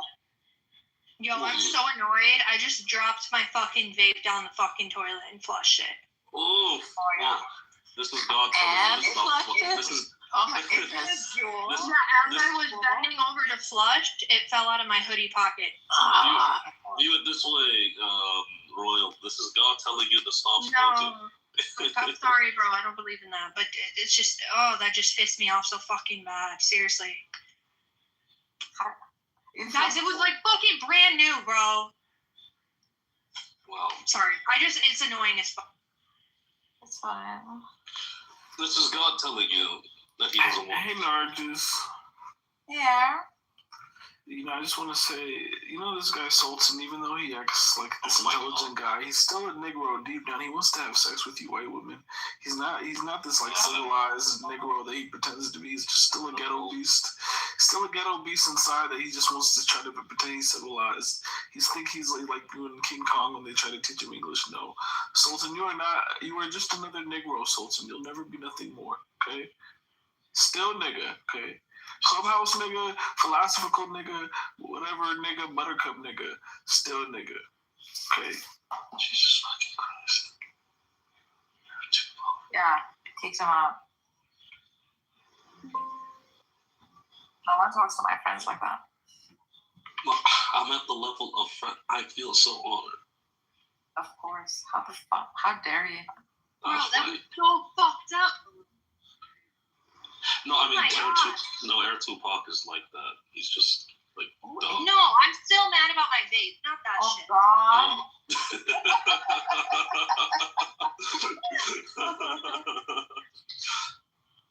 I have another battery around here somewhere. I lost it last week. I still do honestly think this is God telling you he doesn't want you to vape. Stop. Let him do what you No. Okay, I'm trying to protect your lungs. Like, that's what a real friend does. Dude, I'm cooked, bro. I'm cooked. It's okay. Well, you don't have to be. You still have a long, healthy, and non-vape-filled life ahead of you. For over By 10 the way, years. I love this song. Whoever put it up, I love you. What a great song. This is one of my most favorite things. Oh my god, I love him so much. I've sang his songs, actually. I've recorded them too. He's so fantastic. Asif Abadan is just so fantastic. I dreamt of marrying him at some point. I'm still shitty about that though. That stuff. The singer Asif Abadan, isn't he? Yeah, he's so talented. I love his song. Cora, did you know of him? Did I tell you of him or someone else did? No, I learned about him because I was watching that German series Dark, and they played his song as like an outro. Yeah, and I was like, oh my god, who is this? So I had to look him up. That piece is so good. By the way, I've known him for 5 years. One of his really good songs is Olive Branch. I don't know if you've heard that one. Do you guys think that's Probably gonna fuck up the toilet? Oh no! I mean, if it was able to flush, then If it made it through the J pipe, you're probably fine. Still getting a little. You don't want to pull that shit out. Ew. Oh no, I'm not. I would call the fucking maintenance. I just don't want a fucked up toilet. Oh, it's not gonna. No. It's a small one. Then it's probably just. I just don't want my toilet to be fucked up. I'm not gonna smoke the nasty vape in the toilet. That's trash. It's all good. It's all good. It was broken into 2 pieces. I think if it made it down, something much bigger and more valuable. Exactly. That's how my mother justifies all adversity in life. I have one more here. It just really sucks because it was brand new. Whatever. It'll be fine. I'll live. You will. Not gonna fucking die. live and let learn. That's right. I will not do that again with this hoodie over a toilet again. Fuck that. Hey, if you would at least have on your phone, I've accidentally dropped my phone into La Toilette. I've done that. There's another song he has called Lost Horse. If you want, man, I've been following this singer for a while now. And I usually don't fanboy these things, but he's good.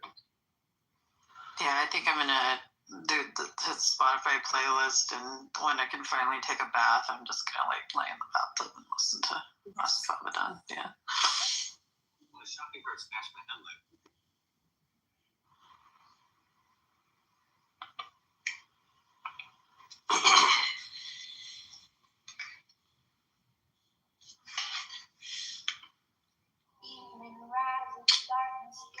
To engulf us all. There's a moon above, it's shining, and I think that you would call.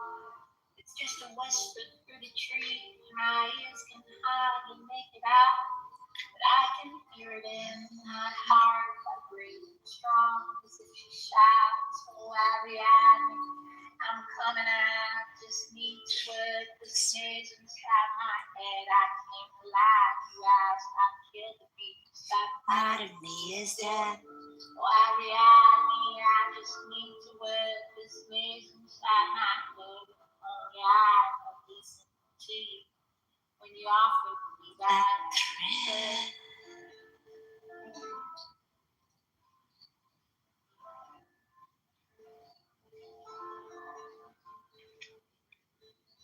Everything is solid and I'm not exactly sure. Your voice I have, maybe just it's close up some heroes back on his track. Being a man could be that all his heroes have a plan, but not a plan. Oh, Ariadne, I'm coming out, just need to work this maze inside my mind. I'm trying to have that spring, it's so damn dark. I think I'm going blind. Oh, Ariadne, I just need to work this maze inside my mind. Alive, I don't remember. Oh, what I came to find.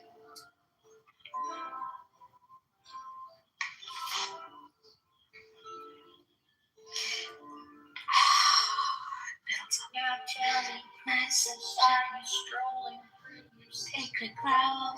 Is the moon still shining dirty on midnight tonight? The sword you gave me, it was heavy. I just had to lay it down. It's funny how the fences I can feel here when there's somebody around. Oh, Ariadne, I am coming out. Just need to work this maze inside my heart. I was blind if I could find, but you offered me the charm. Oh, Ariadne, I just need to work this maze inside my heart.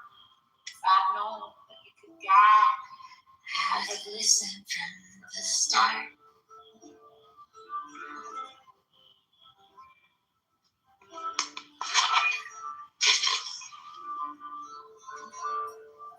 Somewhere up there's a large tracks, I think I hear it fall.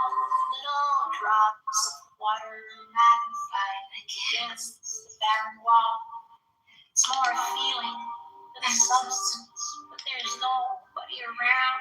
And when I'm in here all alone, it's just enough to let me drown. No, Ariadne, I was coming, but I failed you in this labyrinth of my past.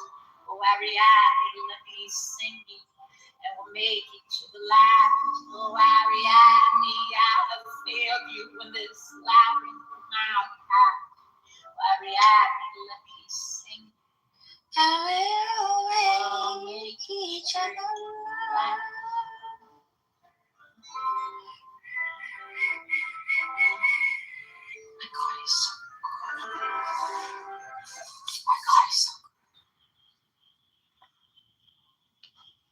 Oh, yeah. So nice. God. That's right. you king. I'm my king. My king. You boy. Dude, he came in so aggressive. I know. Yes. It was the wildest thing. Dude, Valentine freaked. That kind of like. Dude, Sultan freaked out. Immediately messaged Buttercup, come on, kick him out. I just knew something good would come out of this. No, literally, because I was like, like, okay, I don't like Nisha, so like, why would I support them? Yeah. It was Nietzsche, wasn't it? That's what got him going. Like. Yeah, no, I was telling him. Yeah, I was telling you guys about the problems of like Nietzschean morality, right? When people just say, okay, let's just get rid of Christian ethics altogether, you get that sort of shit. Yeah, he just came in blazing. Like, man, that won't work out for you, man. No people would get the caps pumped up their asses, man. Jesus.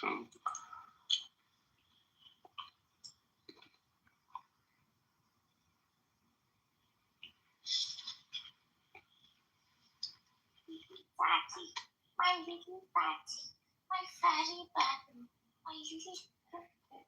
You're so tiny. That's where it is.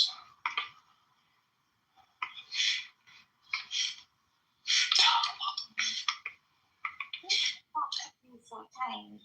Oh, you're so tiny.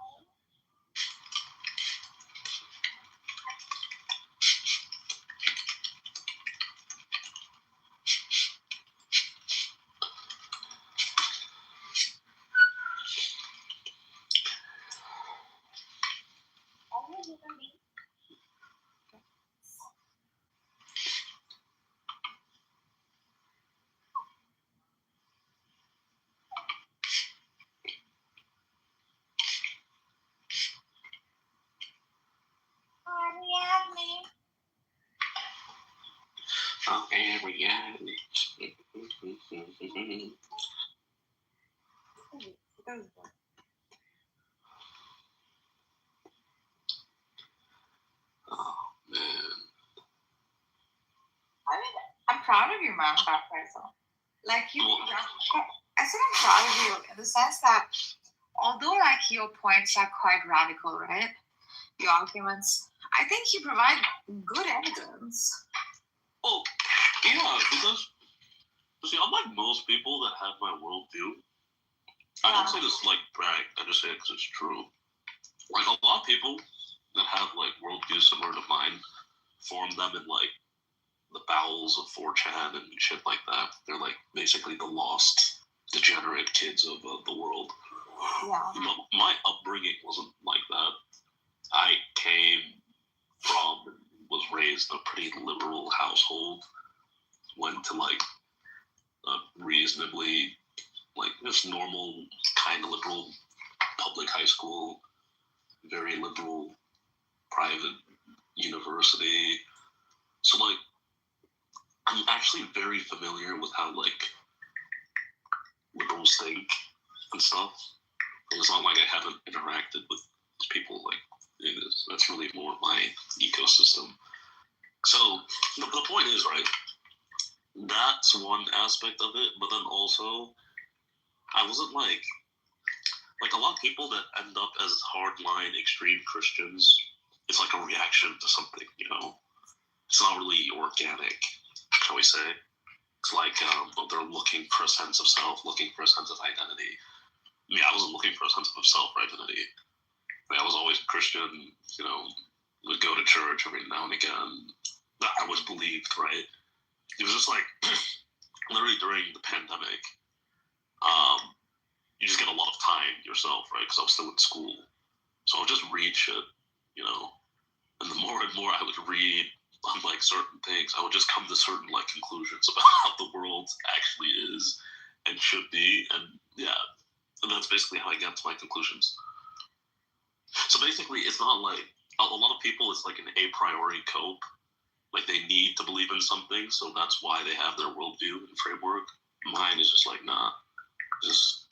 I read a bunch of stuff, and this is what I came to. Sorry for the long explanation, but yeah.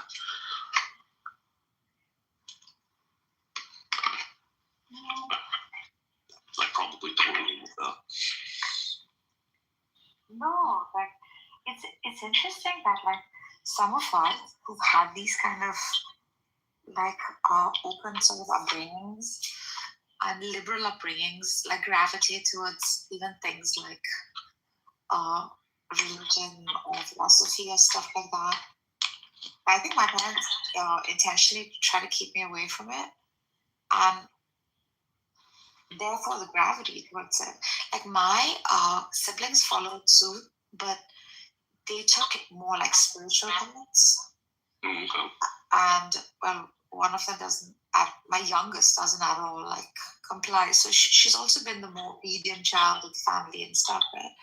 So she kind of took on the path of like no nothing, which is fine. Like nobody judges, obviously, in my family. But I went all the way like looking for whatever they were trying to hide in the because whenever we'd like talk, because especially when your setup is like I don't know, Southeast Asia, even if you're living there for a year for whatever reason, even in affluence, completely like secluded from the actual crowd of the land, you're still freaking watching people going to temples. You're still looking at them like wearing colored clothes with like dots on their forehead, and that's when you're like, what are they doing? And so we'd ask him, like my dad would make like, so nice, look how beautiful colors. And he would take us to all the temples. And my mom too, she would indulge with these like spiritualists, her freaking kitty party friends and stuff like that. But then, for me, it was more like, what the fuck are these people?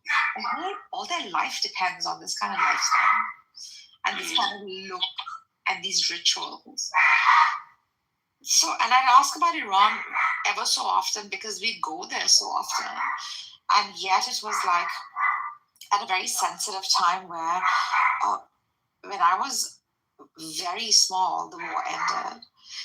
And 2 or 3 years, 4 or 5 years, I guess, into it, when war ends, the actual tragedy begins. Oh, yeah. Yeah, because whilst it's going on, there's that freaking rush for everyone, to sort of defend their nation. No one really fucking knows what's going on.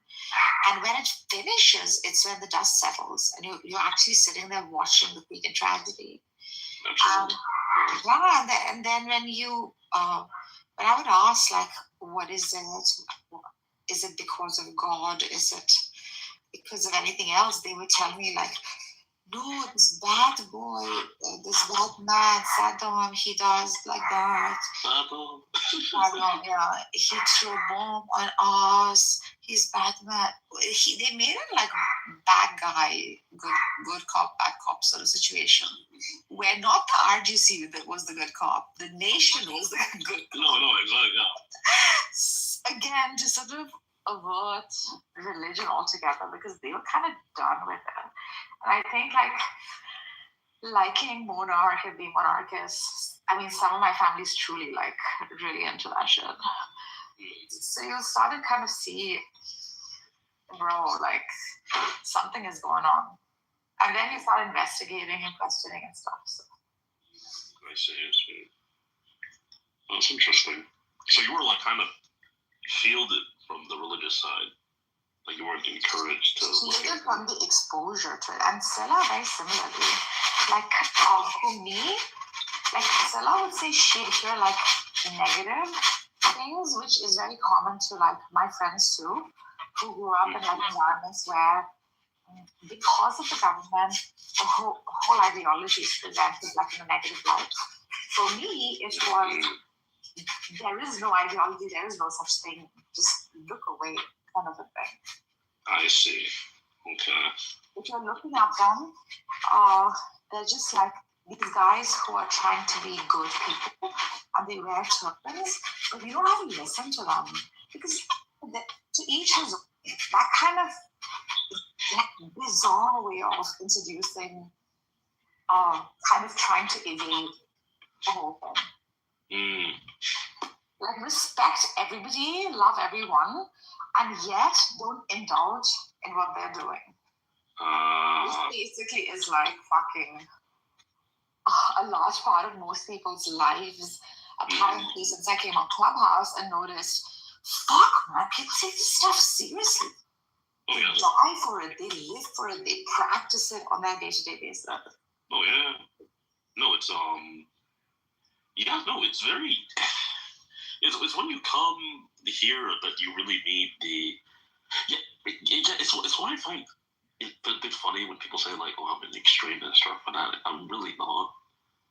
Here you meet like the actual extremists and fanatics. Like like as a kid, so my mom's side, they're Catholics.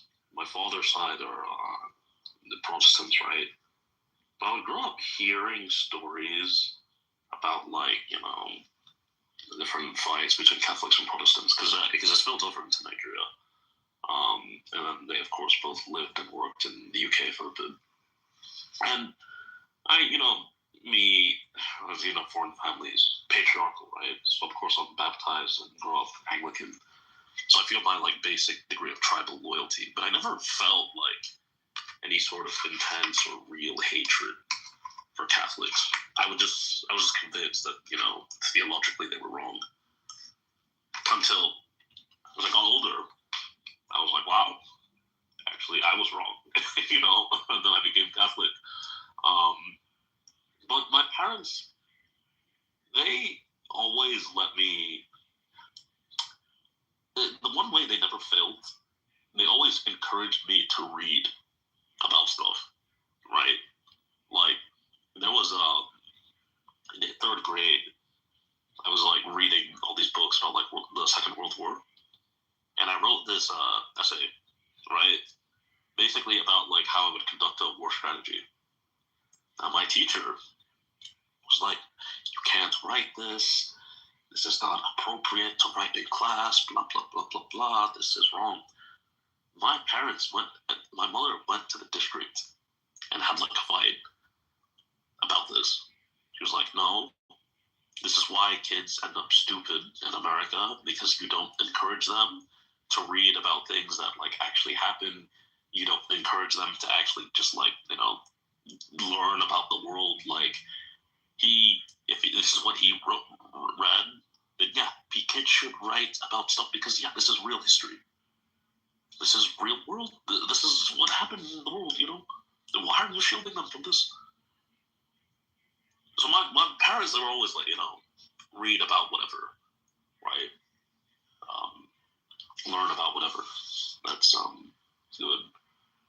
I mean, you get a job that pays you well as well, but they were very much open to me being exposed to different things and learning,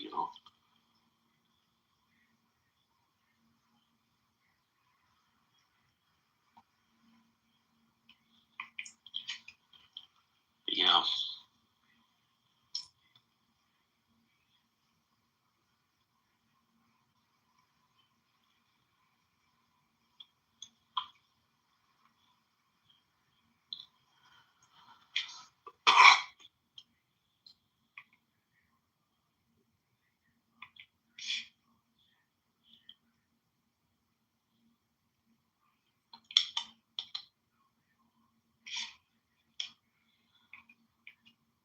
Where the fuck is everybody? I hate this app. I know not where they are. I think there's some drama going on in Amir's room. True.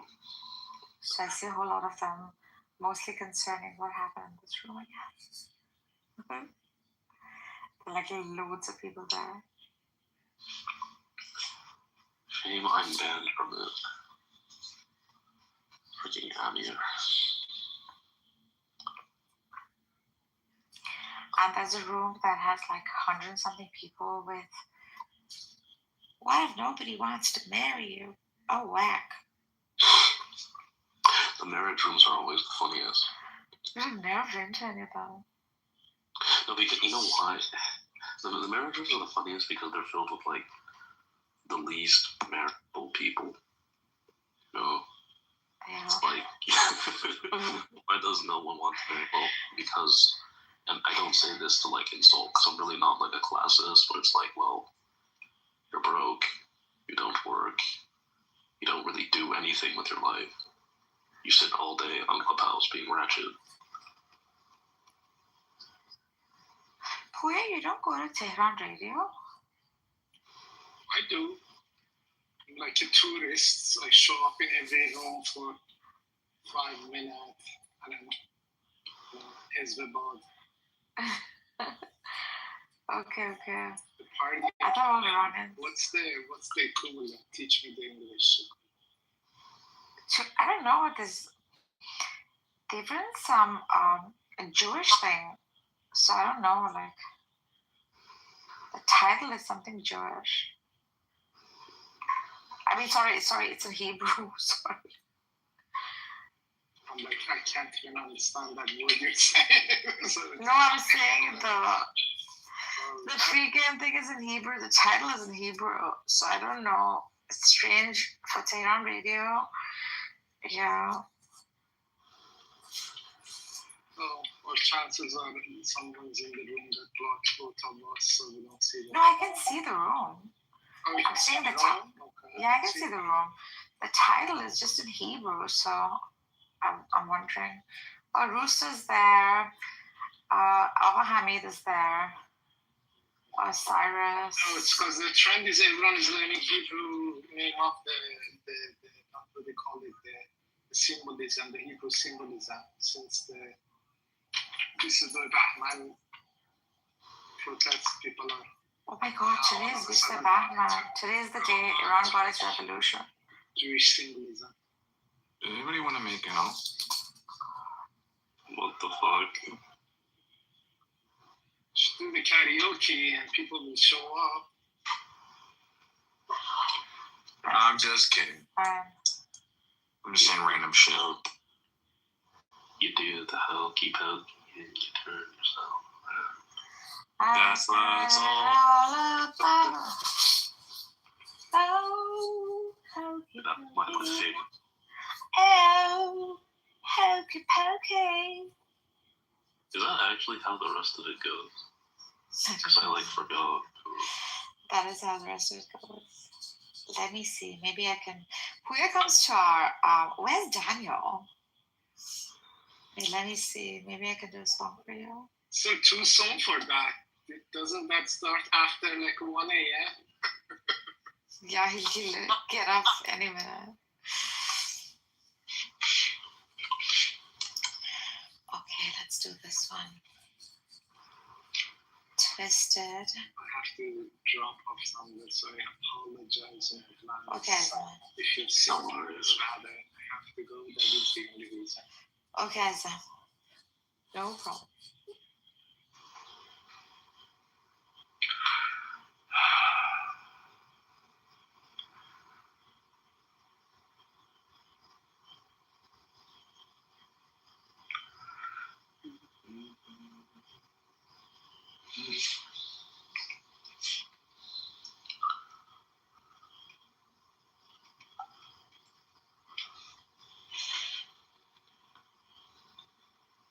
What song did you want to sing?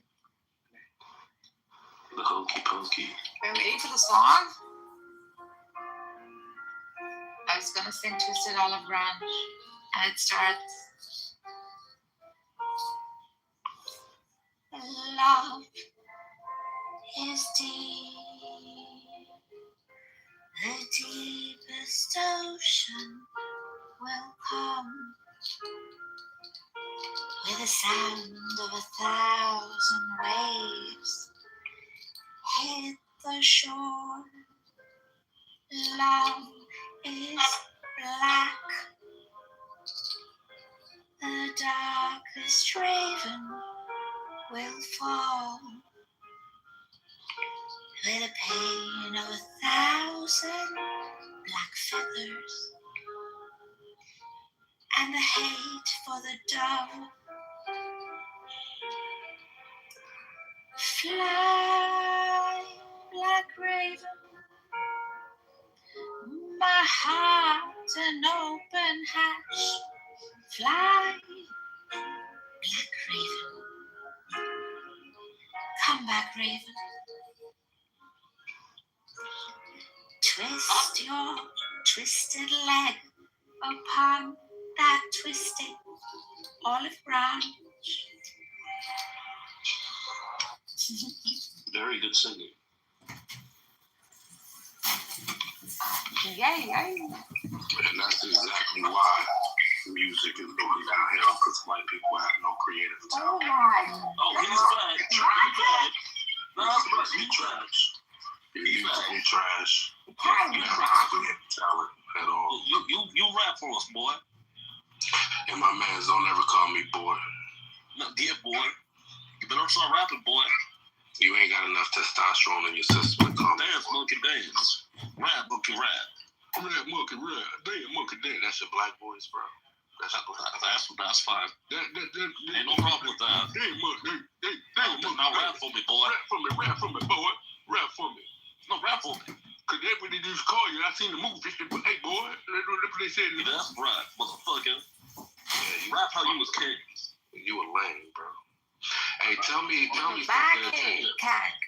Tell me something that you're good at, Sultan, other than being a little hog-faced gerbil. Oh, big homeless. You do what? I'm good at being homeless. Well, you're good at being homeless, right? Yeah, that's right. Okay, that's a lot of. That's the best thing you can come up to. You a homeless king. I'm a homeless king. Yeah. Yeah. Where are you from? I told you. Where are you from? I told you, Nigeria, motherfucker. Okay. You're giving off a lot of pink dick energy, bro. No, that's right. How you feel about waking up and taking a piss in the morning and looking down and seeing a pink dick, bro? I mean, that's right, because it was coming from your mama. Oh, yeah. Not pink dick was up your mama's ass. It's only two things that are pink in this world. That's a hunky like you and pigs. Actually, monkeys are pink too. Well, yeah, because I fucked that fat pig that was your mama. Yeah. You bitch, you don't belong on Earth. But bitch, I fucked your mama, and I'ma fuck your sister. No, fuck your mama. Grandmama was paying herself on OnlyFans for me. You sound like a Family Guy cartoon character. And you sound like a black. You sound like that's actually sounds better than you. Sounds more. You see my name, it says superior, right? Get back from the cotton fields, boy. You see that? That's the only thing you're superior at. See that name? You superior and get whiplash. Okay, we going back to movies now. Was that not a movie? No, you got whiplash. It was very entertaining. I agree. That was a good movie. Rock you in chains, motherfucker. Okay, you going back to fucking like the Amistad. That was my favorite shit. You know how weak you are. You gotta create movies, bro. Well, I don't create movies. Jews do it for me. Yeah. So that's a movie, bitch. That's not reality. But it's real. What did Martin Luther King die for? That was real. Yeah. What did Martin Luther King die for, motherfucker? That movie got the roots and all of that slave and you got whipped. I'm asking, what did Martin Luther King die for? Hold up. Roots, that movie with the slaves, got whipped for cotton. That motherfucker, what did Martin Luther King die for? What did George Floyd the King die for? He got sued for plagiarism for that fake ass movie. But anyway, Martin Luther King wasn't no movie. All right, bro. Hey, where you from, bro? You in America? I told you, I'm from Nigeria, motherfucker. I actually want to beat you up, bro. Like dead ass. Like no. Oh, I told you 57th and Woodlawn, nigga. But where is Pull that? up. I said Chicago, motherfucker. You notice how you gotta talk like us to even seem like you tough, you little bitch? Nigga, I'm from Chicago. I'm in Chicago right now. Yeah, because you're not tough at all. Well, that's fine. But I told you my address. Now pull up. You know how easy your nose is to break? We didn't beat y'all up in high school. Okay, then pull up, boy. I'm waiting. I got all night. I'm waiting. He still got his troll voice on. I'm really talking to you seriously. You was in here having a real conversation until I stepped in. I switched the energy. I'm having a real conversation right now, nigga. I switched it. My presence. Nigga, I want for talking. Either pull up or no. My presence. You a bitch or not? Energy up. Is you gonna pull up or not, bitch? Yeah, You yeah. gonna pull You up see or how not, I bitch? make you switch up, you little bitch? Yeah, bitch, pull up. You gonna 57 stay in the in Woodlawn, line when you come motherfucker. around me, bro. I'ma switch your energy. Okay, but boy, you said you in Chicago, so pull up, nigga. Yeah, shut the fuck up, boy. Pull up, boy. You a bitch. You a pussy ass bitch. All talk, no action. 57th and Woodlawn, nigga. 57 in Woodlawn. 57, you the bitch. You the bitch. I don't call no action. You ain't no 57 pig. in Woodlawn, You nigga. was a I'm from bitch. Nigeria. Your mama's a bitch. You the bitch. That's why I boy. fucked her. And That's your why I sister. fucked her. And your Your sister. motherfucker. Motherfucker. Motherfucker. You That's corny, right. man. Yeah, that was easy to emulate. That shit corny, so. Are you gonna show up to 57th and Woodlawn? Are you gonna show up to 57 and Woodlawn? Okay, you ain't no pig, motherfucker. What you gonna do, bro? What you gonna do, bro? What you gonna do? Pull up. See what I got. Let me know what you gonna do. I told you, pull up. What you gonna do? Hey, God, you say you want to But call out, you gonna call the cops? Nah, I ain't gonna shit, what? I ain't gonna call shit, bro. You gonna take care of me by yourself, huh? You tough like that. You gonna take care of me. Pull up 57th and Woodlawn. You got okay. Shut the fuck up. Stop running your mouth online and pull up, nigga. Shut the fuck up. Pull up, nigga. Why come shave some bacon off? Okay, so come shave it. 57th and Woodlawn, nigga. I'm gonna pluck all them dog hairs out your head. Okay, come up. Well, I'm there. I'm waiting. Show up, boy. Weak ass. Show up, boy. Otherwise, you a bitch. Yeah, you's a bitch. Yes, bitch. Pussy. Are you Serbian? You from Serbia? Nigga, I told you I'm Nigerian, nigga. First of all, quit calling me nigga, bro, because you wouldn't say it in my face. You are, I'm sorry, nigger. Yeah, you wouldn't now say it. Now show up to 57th and Woodlawn, nigger.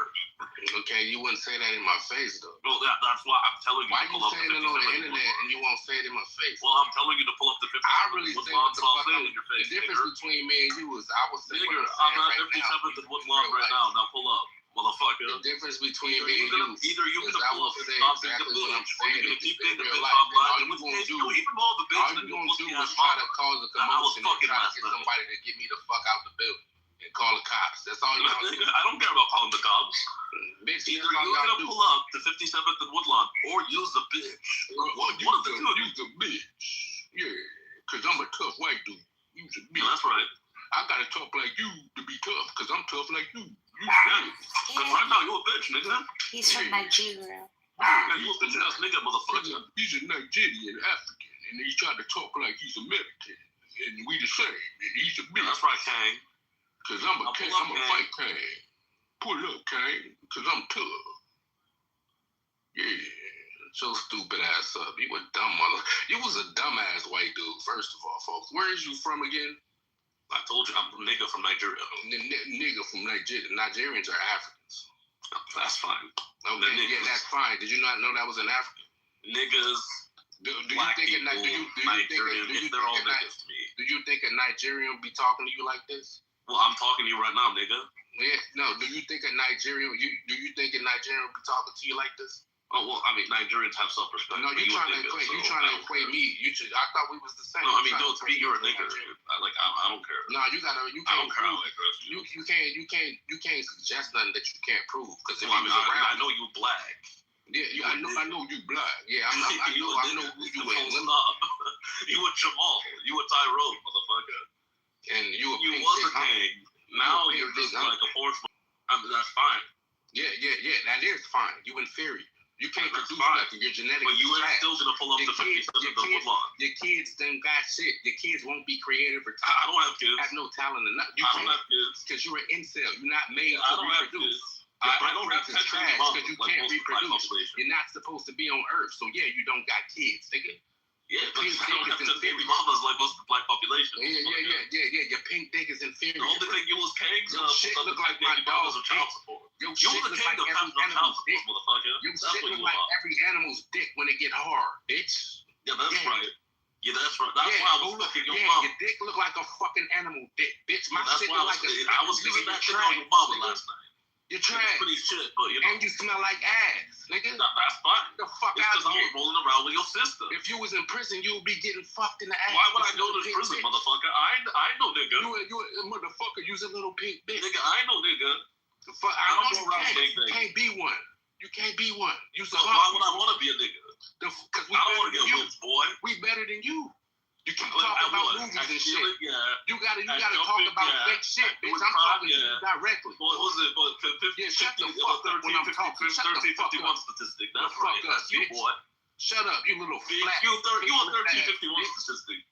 Fuck up, nigga. 51% of crimes in America. That's you. Nigga, I will really break your fucking face. Okay, then pull up the 57 that was Man, shut the fuck up. You ain't even over there. That ain't even I'm there right now. Shut the fuck I'm there right now, motherfucker. Shut the fuck up. up. Stop being a bitch. Get offline and pull up. Fake ass address. The fuck out here. Fake ass address, motherfucker. That is the middle of Hyde Park in Chicago, nigga. That's like you trolling, nigga. Nigga, that's the middle. You said you from Chicago. How do you not know where 57 and Woodlawn is? Fuck up, boy. If I make all the, I'll take you to the slaughterhouse like they do pigs. Okay, then pull up the 57th and Woodlawn so you can take me there, motherfucker. Because right now, all you is a bunch of talk and a bunch of hot air. Shut the fuck up, talk. You a bitch. Booger, booger. Booger, booger, booger, booger. You shut up, nigga. Booger, booger, booger, booger, booger. Bitch, motherfucker. Booger, booger, booger. Bitch, motherfucker. Booger, booger. Ass nigga. Booger, booger. Look at me. I'm gonna tell you, bitch. Booger, booger, booger. I talk like I'm tough. Booger, booger. Booger, booger, booger. booger. You won't show up. Booger, booger. You won't.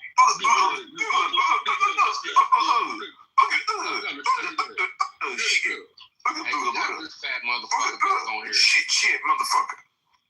Jacking off the anime and shit. That's right, baby. You ready? How many kids you fucked in your lifetime, bro? How many little kids? Talkie, baby. How many kids you sodomized in your life? Oh my God, I'm gonna come. Oh yeah. How much child porn you got on your PC right now? You talking, baby. You was king. Stop. How much child porn you got on your PC right now, bro? It's too much. That's too much. The we was Reese. We was Kane. Yeah, it's like y'all have. Oh my God, I'm gonna come. Oh yeah. Shit over, oh yeah. Oh yeah. Bro, I see why bitches cheat on y'all, bro. It's just pathetic, bro. I'm glad that you got some that try to stroke y'all ego, but y'all motherfuckers is trash, bro. Booga booga. That's right, nigga. Booga ooga. I'ma switch it up. Booga ooga. That's right, nigga. Booga ooga. Booga ooga. That's so good too, actually. Booga ooga. This dude is fantasizing. Nargis. Booga ooga. Big Nargis. That's right. Yeah, it's two tans. Serbia, brother. Two cans. This dude is forcing his laughter. Shut your fat ass up. This nigga over there turning red. He over there turning pink, red, and blue and shit. You little faggot. Shut up. Motherfucker. Ask me, motherfucker. You ask me shit, motherfucker. I bet your breast ain't, bro. Look, the bitch left. She ain't even impressed by y'all no more. Y'all was on here trying to impress her. She ain't even impressed by you raggedy. Your mama. That's why she was sucking my dick. She ain't even impressed by you little faggots no more. Oh yeah, but she's still sucking. That's right. The fuck out of here. You little inferior, getting cuckold ass, pink dick having ass bitches. Hey, you niggas is straight bitches, bro. Like y'all really actually don't understand that you're a bitch. Your whole little confidence comes from the government just protecting you and providing you, bro. That's right. I know. Society, yeah, I know society. That's why we got to whip your con, bro. It's just helping you cope, bro. That's why we got to whip your con. Yeah, and when y'all do that? Oh, we still doing that right now, boy. When? Where at? The prison, huh? We own that shit. Where at? The prisons, motherfucker. That niggas like you stay at. Hey, let me give you I wish I could share a link to a video of some prisons and motherfuckers got white dudes walking them like dogs. It's an actual video. Who owns the prison, nigga? Yeah. White people own the prison. No, you said Jewish people aren't white. When did I say that, motherfucker? I didn't even say anything about Jews. Okay, they own the prisons. That's fine. Okay, so they're white? Yeah, they white. Yeah. Okay. Oh, now y'all claiming them. We was. What have I not? Yeah, now y'all claiming Jewish people. What have I not, motherfucker? Okay, so Jewish people's ideology doesn't align with you hunks' ideology. So are you Aryan? Are you racist? Or you're not? No, I ain't. I'm just racist to niggers. Yeah, you can't do shit to niggers though. You see us I every day. do shit to niggers every day. All right, you do it to it. Everyone, where at? Where? Every day, motherfucker. I make money off your suffering. Where at? No, you don't. How is it we suffer? Where we suffer? I invest in Raytheon. I invest in Lockheed Martin. I invest in private prisons. I make money on my suffering. Yeah, I make money off your people being bitches. Bitches. Yeah, that's right. That don't even make sense, bro. Yeah, it does. Yeah. The more y'all kill each other and act like niggas, the more money I make. Booga booga. Yeah, it sounds great. Booga booga. Nigga delivered DoorDash meals, talking that dumb shit. He's a dumb ass. Nigga, you ain't pulling up to 57th and Woodlawn. So man, shut the f*** up and Woodlawn.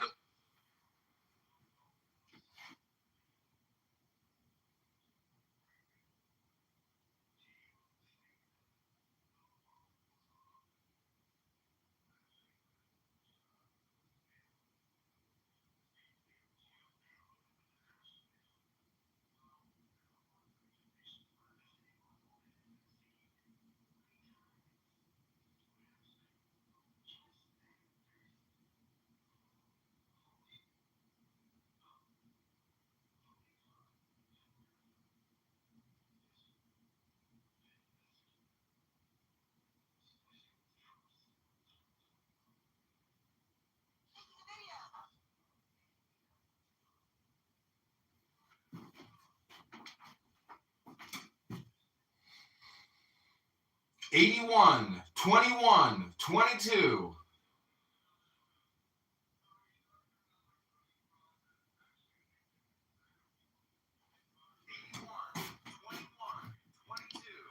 That's ooga ooga ooga ooga ooga ooga. That's all you gonna say when I'm fucking you up, you little fat bitch. Love is the answer. Love is the answer. I don't give a fuck about white bitches. Who you talking to, shorty? You're not talking to me. Fuck out of here. Go love this fat bitch over here. Go love this fat bitch over here. White porn should be sponsored by fucking mayonnaise, nigga. Give a fuck about fucking no white bitches. Fuck out of here. Love is the answer, bitch. Get your stinking ass the fuck out of here, nigga. Go fuck that bitch over there. You and these two, y'all go link up and try to increase birth population. Go try to increase the birth rates. Hey, at least this dude, hey, Con John, what you say? Hold on. Okay, so you're not the moderator of this group. Okay. This woman is. So respect her. I don't know about the ooga booga. Hey, yo, shout out the dude. See, this dude got his real picture in his shit. You know what I'm saying? Like a real person. Yeah, I'm not afraid. I'm not afraid to fucking put my face onto my voice. Okay, but what I'm saying is, yeah, you see that? You see what that? What I'm saying is respect the woman, and we can have a conversation. That's it. Shout out to Con John. Shout out to Con John. Con John. Fuck with you, Con John. So what do you guys want to talk about tonight? Seymour, you a bitch. Why you ain't talking right now? You the moderator, right? Hey, shout out. He has a point. You gotta talk. Yeah, he ain't talking no more. Yeah, she ain't talking no more. Hey. Oh, that's a. Seymour is not a girl, man. There's a female voice and a male voice, and maybe you get the female voice, and maybe you get the male voice. Yeah, okay, we Is this two different people or one? Yeah, I get it. You never know. Yeah, there's always two voices. There's the female and the masculine, the feminine and the masculine. Masculine. Yeah, no, I get it. But at the same, she left. Oh. What the fuck? That was a girl. Oh, it could have been a guy. Could have been a That's girl. That was a dude, bro. Okay, it does. Okay, whether it shit, I don't want to get this.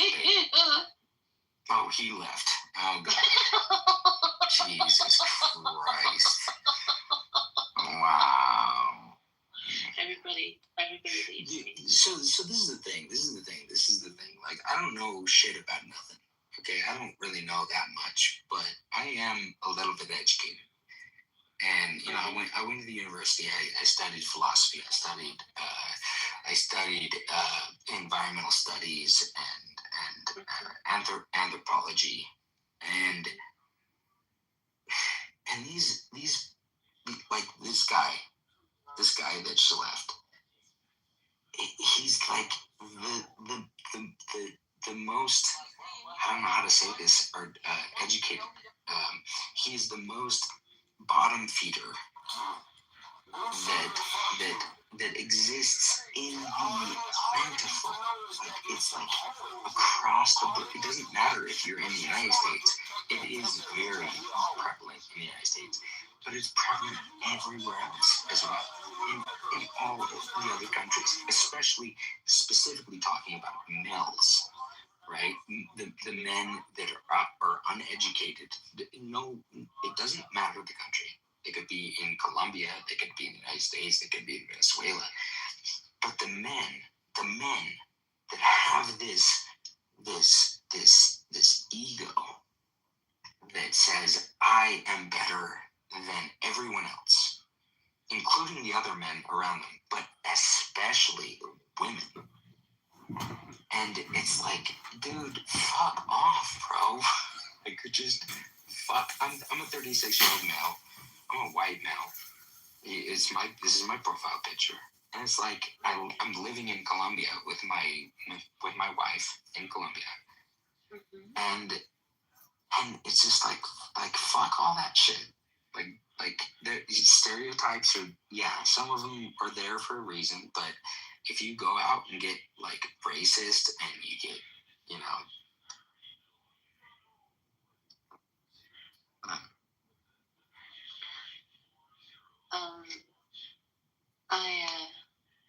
I went to seminary, and in seminary I helped a lot of people that lived international.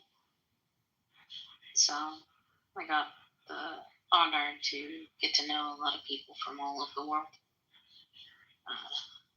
and I love talking to people from all over the world. Continue. Like what is your perspective? What is your perspective with all this background that you just mentioned? This history in your life, in your subjective life. What is your opinion? My opinion is that people put up these barriers based on race, and really, there shouldn't. I mean, if people have preferences, that's fine. But just hatred based on somebody's skin tone is crazy. Because you can find wonderful, beautiful people in every group. We're all the same. That you jive with. We're all the same. We're all basically similar. Well, yeah. But they're not exactly the same because there's cultural differences. There's differences in how their nation runs. But you can find in a group somebody who feels more at home in a different place. Easily. But when you know that human evolution came from Africa, everyone was black. And I know this doesn't is obviously you're right. You're totally right. Like, there's a subjectiveness to our lives. It's separated into different continents. But if you truly understand the evolutionary basis of humanity, we all were black. Modern humans were very dark-skinned, but they also mixed with Neanderthals, Hold on. Back up. Mm-hmm. We were all of Homo sapiens were black. That's like scientific fact. And then what you're saying to validity, you're not wrong. So there are people that migrated up from Africa into Europe, and then the Ice Age hit. This is not like immediate. This is like thousands of years kind of shit. So then they migrated into Europe, and they got cut off from the Ice Age. So Africa and Europe got cut off. And so these people now are divided by the glaciers, they can't pass. And now they're living in Europe, and then that's where their the melatonin in their skin changed. Yeah. Well, over time, yeah. Yeah, literally hundreds of thousands of years. But the red hair just showed up in the genealogy and genetics out of nowhere. I mean, so I'm red-haired. I'm red. I mean, if you can see, I'm red-haired. So I don't know what you're talking about. Describe. Well, basically, it just showed up all of a sudden, and it's quite a rare trait. Really. So red hair is a recessive gene. It's a recessive gene, meaning that you can technically have two parents, a mother and a father, that do not have red hair, and they're active. They don't physically have red hair. But if they both, this is the conundrum. If they both have their recessive gene, then it activates. And their offspring could potentially have red hair. So it's what we call a recessive gene. So it's only predicated on the fact of having sex with someone else that also, whether active or inactive, has that equal recessive gene. So meaning like if we have sex, if you and me have sex and had a baby, it would only we could only have red hair. Obviously I have it, right? But it would only be possible if you also in your DNA add a inactive recessive gene for the color red hair. Mm-hmm. And that's it. Yeah. So it's crazy, right? That's crazy. But so it talks about like think about globalism. Think about like dispersing, intertwining. What is the United States right now? It's supposed to be a melting pot of. It's more like a salad. Salad. Oh my God. Please, hold on. I'm going to stop talking. Would you please carry that thought on about the United States? I mean, it's more like a mixed salad because you have all these parts and they're uniquely themselves, but then when you put them together, you make this beautiful dish that is unique and versatile and exceedingly, how do I put this, eclectic. So,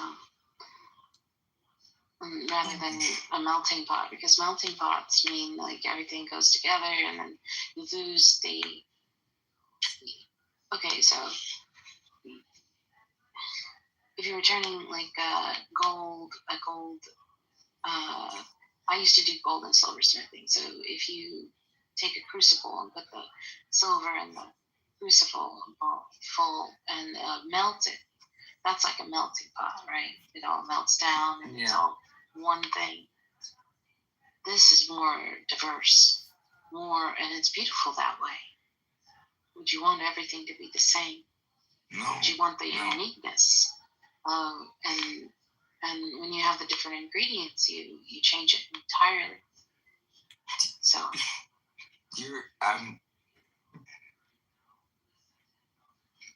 you're bringing me to tears, because this is what everything you just said encompasses what I believe, and what my I have two grandfathers that fought in World War II. Believed in freedom,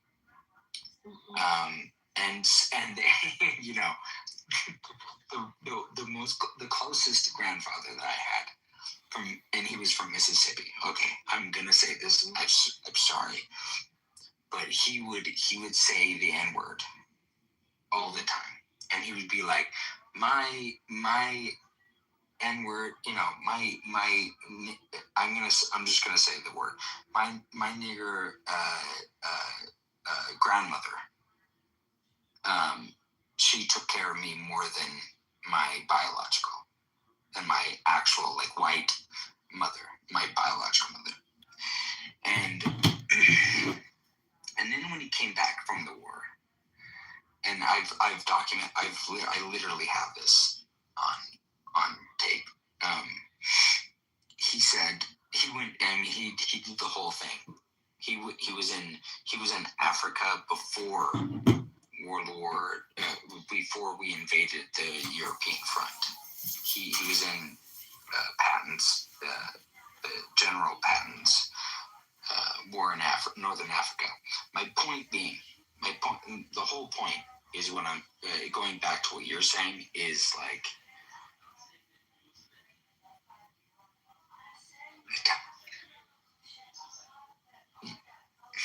I agree with you. Like, there was this divide about racial segregation and racism, but at the end of the day, it's like, who gives, like what we need.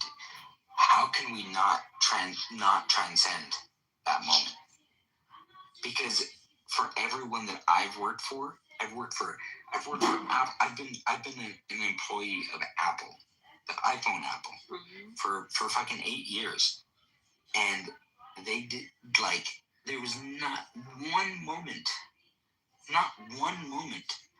in my working for them that they made me as a white man feel like I was I should be I should have animosity. I should be forgiving the slave trade and everything. But at the same time, it was like, oh yeah, like, hold on, we need to know that the United States fucking white man our history is tainted with slavery, servitude, etc. But hold on, let's pause, like you're saying, and say everyone is equal. Everyone is beautiful. We are now a new generation. We're not the past, and we're not the future. We're the present. And let's recognize that what we do, our energies and our actions, will either reminisce the past or make a change for the future. Right? Is that what you're saying?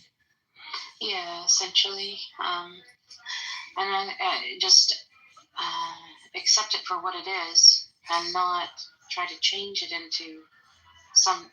I mean, overall, it's still a dish, right? Being served, and it can be served in all sorts of ways. So it like changes.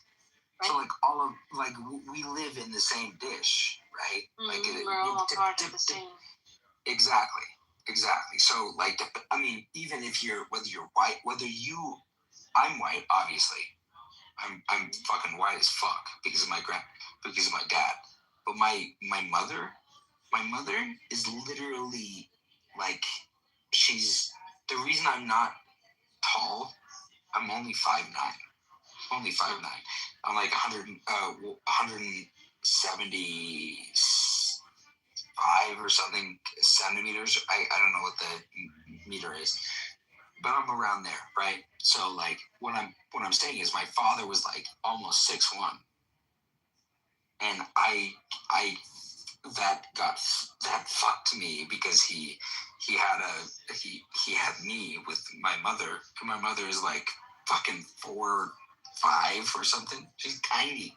She's literally like she's tiny. She's Native American, Spanish. Okay, so my point being is like we're all affected.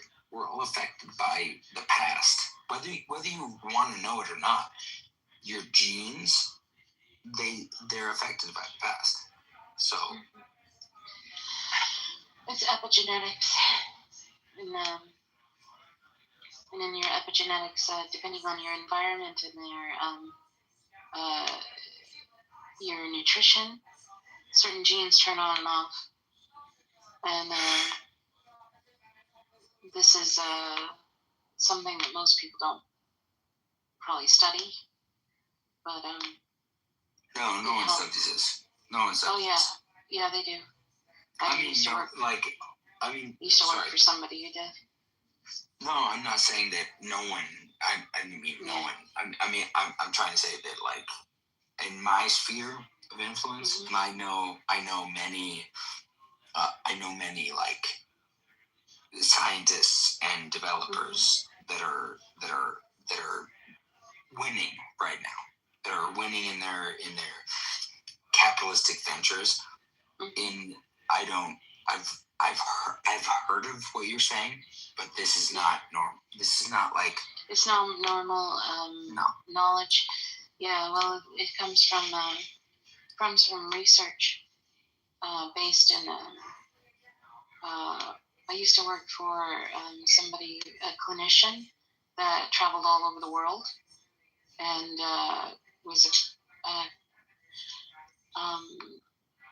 was one of the best in that field. And they combined Eastern and Western medicine. They were able to help people who speak again, who had strokes. They helped with development of babies if they were not developing right. Sometimes it's too late, things happen, nerve damage or whatever. But there are things that can be done to assist in healing that isn't in modern medicine as that is not, it's exclusive. It's only for the people who can afford it. And I had the privilege of listening to many, many very important and well-educated clinicians speak about it, just because I worked with them. Yeah. I did a business administration and accounting and IT, purchasing, and, whatever needed to be done, I was given the task. I took on like 5 other people's jobs. Right. So it's little known, but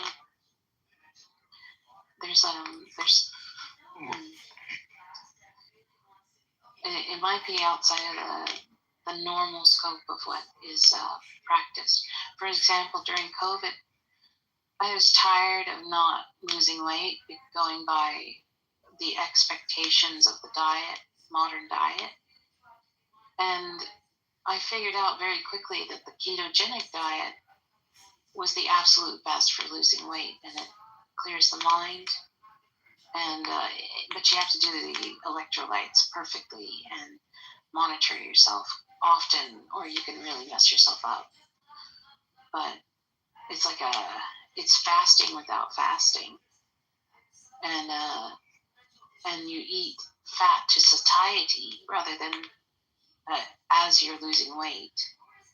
So you just lose weight, and it renews your skin and everything. Like it was used to help with epilepsy. That was how it was in children. That's how it was developed. So these little known things, most people don't know about. The research there. Right. So the research there. The research is there. Yeah, the research is there, and you have these pockets of people that are like you. They're affected by this. Mm-hmm. Where no one, like everything you said right now, like I had no idea about. Like it doesn't affect me. It doesn't affect my recent, like my friends or family. Mm-hmm. Now hold on. I will step up. Like I do have a mother. My mother is diabetic, but she's type A or type 1 diabetic, which it's that's a whole another conversation. My point being is you are correct that you have these people that demonstratize you for your body or whatever. Mm-hmm. And then you're trying. So you like putting aside the internet, putting aside the publications, and it doesn't just need to be the internet. You're actively trying to better yourself, and then mm-hmm. these articles are coming out saying negative things. I don't. So negative things. No, these are positive things. Well, sometimes positive and negative. Okay. My point. Yeah, go ahead. No, go ahead. Oftentimes, the research is skewed towards what the researcher is expected to discover, and so they're funded based on specific criteria, and they want to prove their point.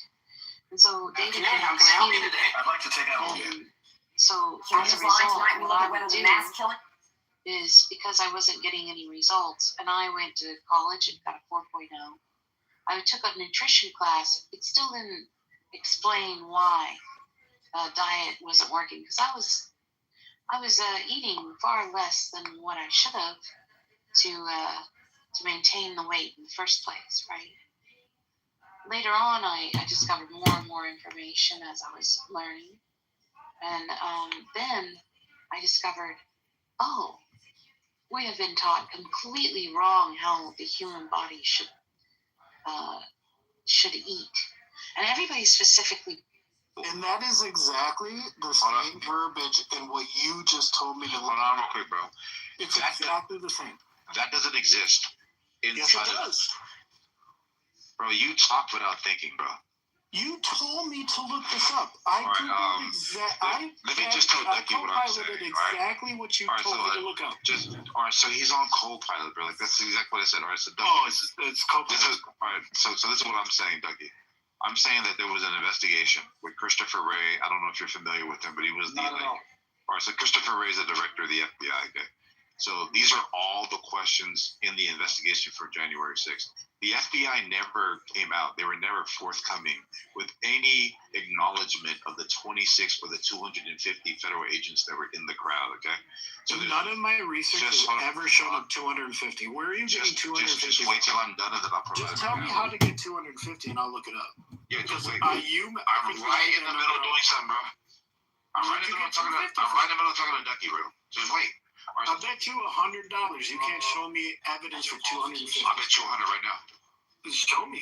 What do I Is it look up? Yes or no? Yeah. Is it a bad yes or no? Yes. Is it an official document that you provided him? Yes. Give me an official document that said there were 250. Okay, no, Joe, hold on. So I'm going to clarify to that. Hold on. I'm going to clarify to that. Samoa says that in the document he told you to look up. No, I did not say that. It states 250. I did not say that. You just confirmed it. Didn't you just say that? Hold on, bro. You said, yeah. So see, Ducky, making the bet. That's why your bets suck. Let Samoa at least clarify. This dude Ducky asked me the question: is there an official statement or something? I said in the document you provided, does it officially state 250? And you said yes. No. Oh my gosh, this guy's a weirdo. No. Why don't you? What mountain? Did you hear me say that? I didn't hear you say that. I made the bet. Give me a document that says 250. All right, thank you right there. So hold on. So this is between me and Joe. You want a document that references up to 250, rough estimate, 250 FBI logged informants. Yeah, like so if it says federal assets, like FBI informants. Bro, that's exactly what we're talking about. So we're not talking about agents, right? So we're going to remove agents. Yes, so we're talking about any type of contact or working as contractors for the FBI. So they call them federal assets. That's an asset. Yes. Okay. With the FBI only. Yes, up to if the wording is up to 250. No, not up to 250. No, up to. You could say that right now. Now you said up before you were saying there was 250. Now you're saying up to. You have your mind somewhere. Bro, if you just you need to show me an article. Everything I look up.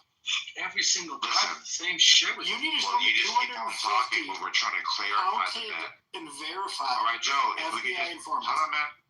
So I'm going to put out right now, right? So remember what we're talking about. The IG is the 26. So this has nothing to do with the 250. The 250 is something separate, okay? That's why I try to just shut up, bro. That's why when I mentioned 250, right? I was telling you, Ducky, about the 26 of the IG report, okay? I'm just trying to organize this for you guys, okay? So I'm telling you, Ducky, there's this director named Christopher Ray. There's questions about there even being 26 because everybody's denying that there was any FBI presence at all, okay? After like a year and a half, this IG report, the one that I just gave Joe, came out. No, FBI informants are not FBI. Okay, all right, Joe, hold on. Okay, it says, so Samoa, the words get very confusing. Joe keeps on saying 26 informants. Right before that, you guys hold on, but let me finish. You even stated that informants aren't agents. Yes. Then when you were talking, you said 250 agents in the crowd. No, never. And then you said to prove. And then now you're saying there was never proven that there was 26 FBI agents, but nobody was talking about 26 agents. You're talking about 26 informants. You're the one that's fucking everything up. I don't know agents. Am I fucking anything up or am I going with the flow? No, you're wrong. So when you hear me use the word federal, I'm always saying assets after it. Joe and I already agreed that the amount of agents is 0. Yes. Okay? We already agreed to that, Ducky. FBI agents. So when you hear me say federal, you're going to hear the word asset after it. Okay? So that's why I said contractor. That's why I said, like, if you were to read it again, it says confidential informant. There's other types of informants. There's a lot of people. In the documents that you told Joe to read, it stated what he read. There's 26 informants. Right. That the FBI is aware of. So then back to the point, and then we can get to the bed if you want to, right? Aware of wait. Are you saying 200? No. We're getting to the bet. Are you saying 250 FBI informants? I'm not talking about the bet right now. I'm talking about the 26. About the order. Let's just get this out the way, and then we'll go to the bet, okay? Yeah. So I said this IG report is the whistleblowing that made the FBI put out a statement to clarify why they were there. They weren't forthcoming, right? When everybody was asking the FBI, Christopher Ray and everybody, they were like, what? 26? Dude, they put FBI informants in all protests. Anyway, go ahead. No, they were denied. Listen, that's why I brought up. That's a common practice. They denied. All right, brother. I don't know if it's like Cuckooville or like what's. How do you get to 250? Everybody's cuckoo. You need to tell me how you get to 250. I'm going to provide the 250 for you right now. Yeah. So remember, all I have to provide is that there's like estimate up to like 250 of federal assets. No, you not an estimate. You had an estimate. Oh my, yes, up to 250. I'm not betting on an estimate up to 250. You said 250. Prove 250. I'll bet on 250 is a hard number. I'm not betting on an estimate. Bro. If I pick the highest estimate, it's no dice. So stupid, bro. All right, so then it's not. I can estimate 250 nuts. Doesn't mean I got 250 nuts. Listen to what I'm saying to you, Joe. Like a year and a half before that report you just looked up came out, right? They were saying estimated up to 250. Okay. I'm not talking about that either. We're talking about January 6th. You talk a lot. We're talking about January 6th, bro. Dude, you're the one that's talking about. You just extended the time period to before January 6th. Listen, you're the one. You're saying everybody else talks about it, but you're the one who adds the fun. All right, Joe. You're inserting so many different things. Listen to what I said, Joe. I said there was an investigation for January 6th up to a year and a half. Yo, what are you drinking tomorrow? So the year and a half is after January 6th. We're talking about the January 6th committee, and we're talking about the investigation. That is not my bet. It's never been my bet. I'm talking about January 6th. You're not listening. Let me replay. I don't give a fuck what you're saying. So how are we supposed to agree to a bet? Well, you can't. I agree to a bet. You're the one who keeps extending the time and moving it around and changing it. Yes, I agreed. You even doubled down on it, and then you confirmed it, and then you denied it. Bro, here's my bet. I bet you $100 on January 6th. There were not 250 FBI informants. And then I simply stated the article you gave Joe. Does it state in it 250 informants or FBI agents? And you said yes. And then when I clarified the bet, you said no. That's not what you're talking about. Now you're trying to extend it. That's exactly what you said, Samoa. Bro, just shut up. Fucking stupid, bro. But Samoa, Why do you think I said no? No, you haven't. Joe, you haven't taken a bet. Why was that successful? The bet I lost to you. You haven't taken a bet since. You were just about to lose your money. Because that one, you were just about to lose your money. Man, you are really known as Samoa shopper for a reason. That's crazy. Samoa, motherfucker, I paid you. Don't punk me, motherfucker. I paid you because our bet before. Fuck off, shut up. Our bet before was on a date, time, and an action, and I lost. And I lost, and what did I do? I paid you. Today, you are standing.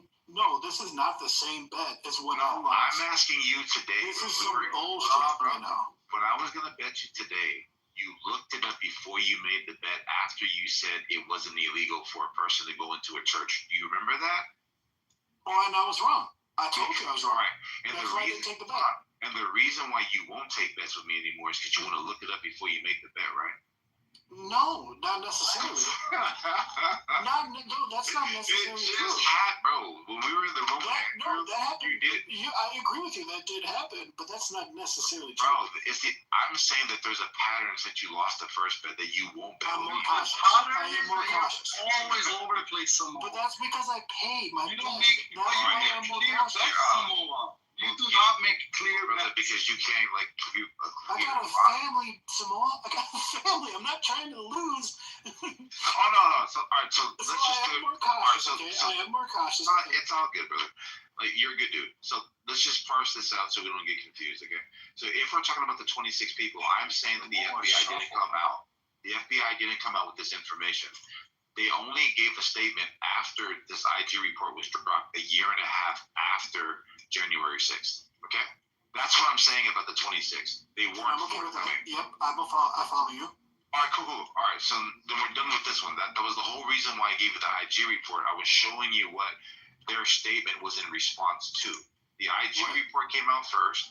There was these big old investigations a year and a half before that, where the FBI was denying the fact that the 26th even existed. Okay? On a separate note, I'm going to give you an article right now that says, or just like the sent, but up to 250 federal assets alleged to be in crowd at January 6th Capitol. Just type it in. Yeah, but how do we? Okay. Hold on. So once you type it in, you're going to see all of the Senate investigation. You're going to see the January 6th committee investigation. But you're still going to have to deal with the publication that between 26 publicized by the FBI from the gap to how do we prove that? How do we prove? Wait. Yeah. So the 26 is the IG report. What I'm talking about is it's separate. It's a different investigation. But how do we prove which one? Like, how do we prove that there were actually 250? No. Wait, hold on. So, like, when I say 250, you're talking about people that are in proximity as federal assets. They don't have to be like the 26. So, like, you see in the 26, they're saying, hey, 3 of them went into the Capitol, but we didn't authorize them to do that. 9 of them did this. How do we? I'm saying if we were going to put a bet on it, and tomorrow we settle the bet, how do you prove that it was 250 when your article says up to 250? Yeah, that's the reason we're not at the bet. I was saying if you would take this article of up to 250. Because remember the bet that I lost to you?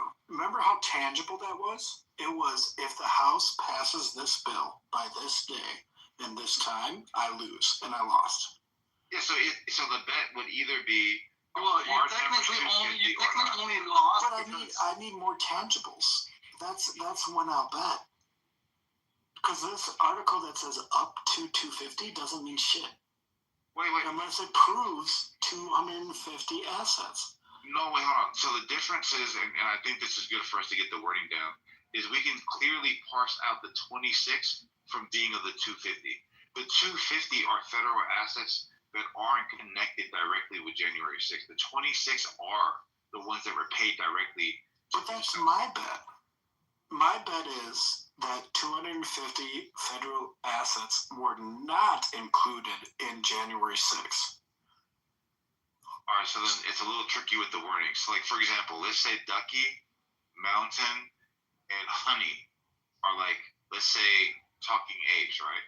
Yeah. All right, but they're not, like, mandated to be somewhere, but they happen to be there, okay? They're just there. But let's say Day-Day didn't authorize them to be there. I can say to you, hey, there's 3 other talking apes that were there. I bet you, and that's the number I'm using with the 250. They weren't. I know, but that's why I keep bringing up the bet that I lost to you and paid you for, because it was way more tangible, right? It was an easy one. We bet, and I can't do. I can't. 250, right? Yes, because I can't bet on. You know what I'm saying? Yeah. Because we had a time dynamic too. We had a time dynamic and a clear decision. If this didn't happen at this time, that I can't bet on this. No, that's fair, but I think the problem here is that when you hear me say 250, you're assuming that I'm meaning in the same capacity as the 26. Yeah, I think you're right. Right. And I'm not making that claim. I'm saying that the 250 are like people that are like associated with the FBI in some capacity as an asset. Yeah, and I'm not disagreeing with you. I'm actually not disagreeing with you. I'm saying that is very hard for me to measure and bet on. Because that's fine. You know what I'm saying? Yeah. This is just a hard one for betting. Is all I'm saying. That's really all I'm saying.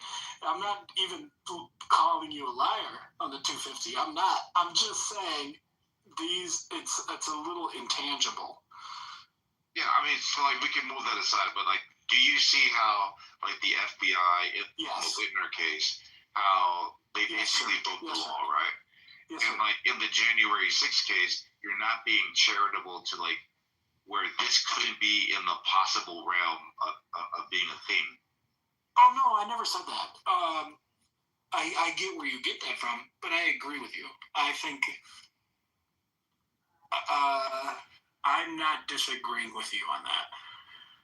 Okay, I don't think the influence. So you think that there could be a possibility that the 26 were being whispered in their ear by somebody in the FBI? Even if they weren't, I think it's worse than that. Even if they weren't, even if they got a directive from the FBI as informants not to do these things, they're in a mob. That shit goes out the window. talking about the riot, or are you guys done with that? Yeah. But the bad part about this is like the FBI is never going to be like, hey, we started that. We authorize these people not to go in, because that basically tells us that these people are under your guidance. So like, I'm gonna look up what their official statement was.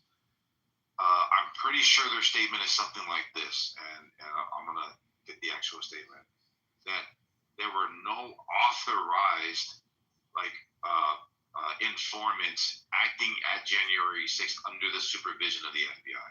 It's even worse than that. It's actually, if you were an informant to the FBI, your actions of informing to the FBI are independent of any actions you pursue outside of the scope of informing to the FBI, which it makes the FBI, it removes them from litigation.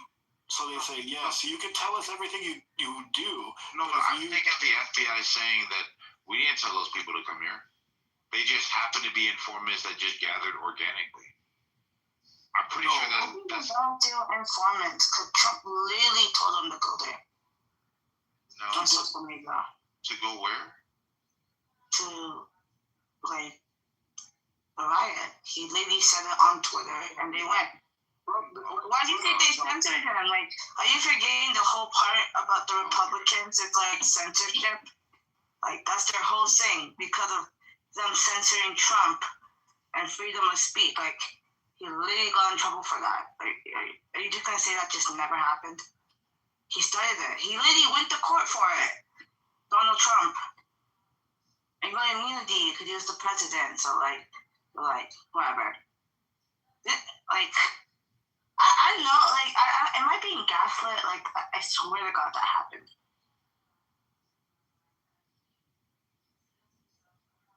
I don't know, man. I don't think that happened. I mean, Trump didn't. For it, though.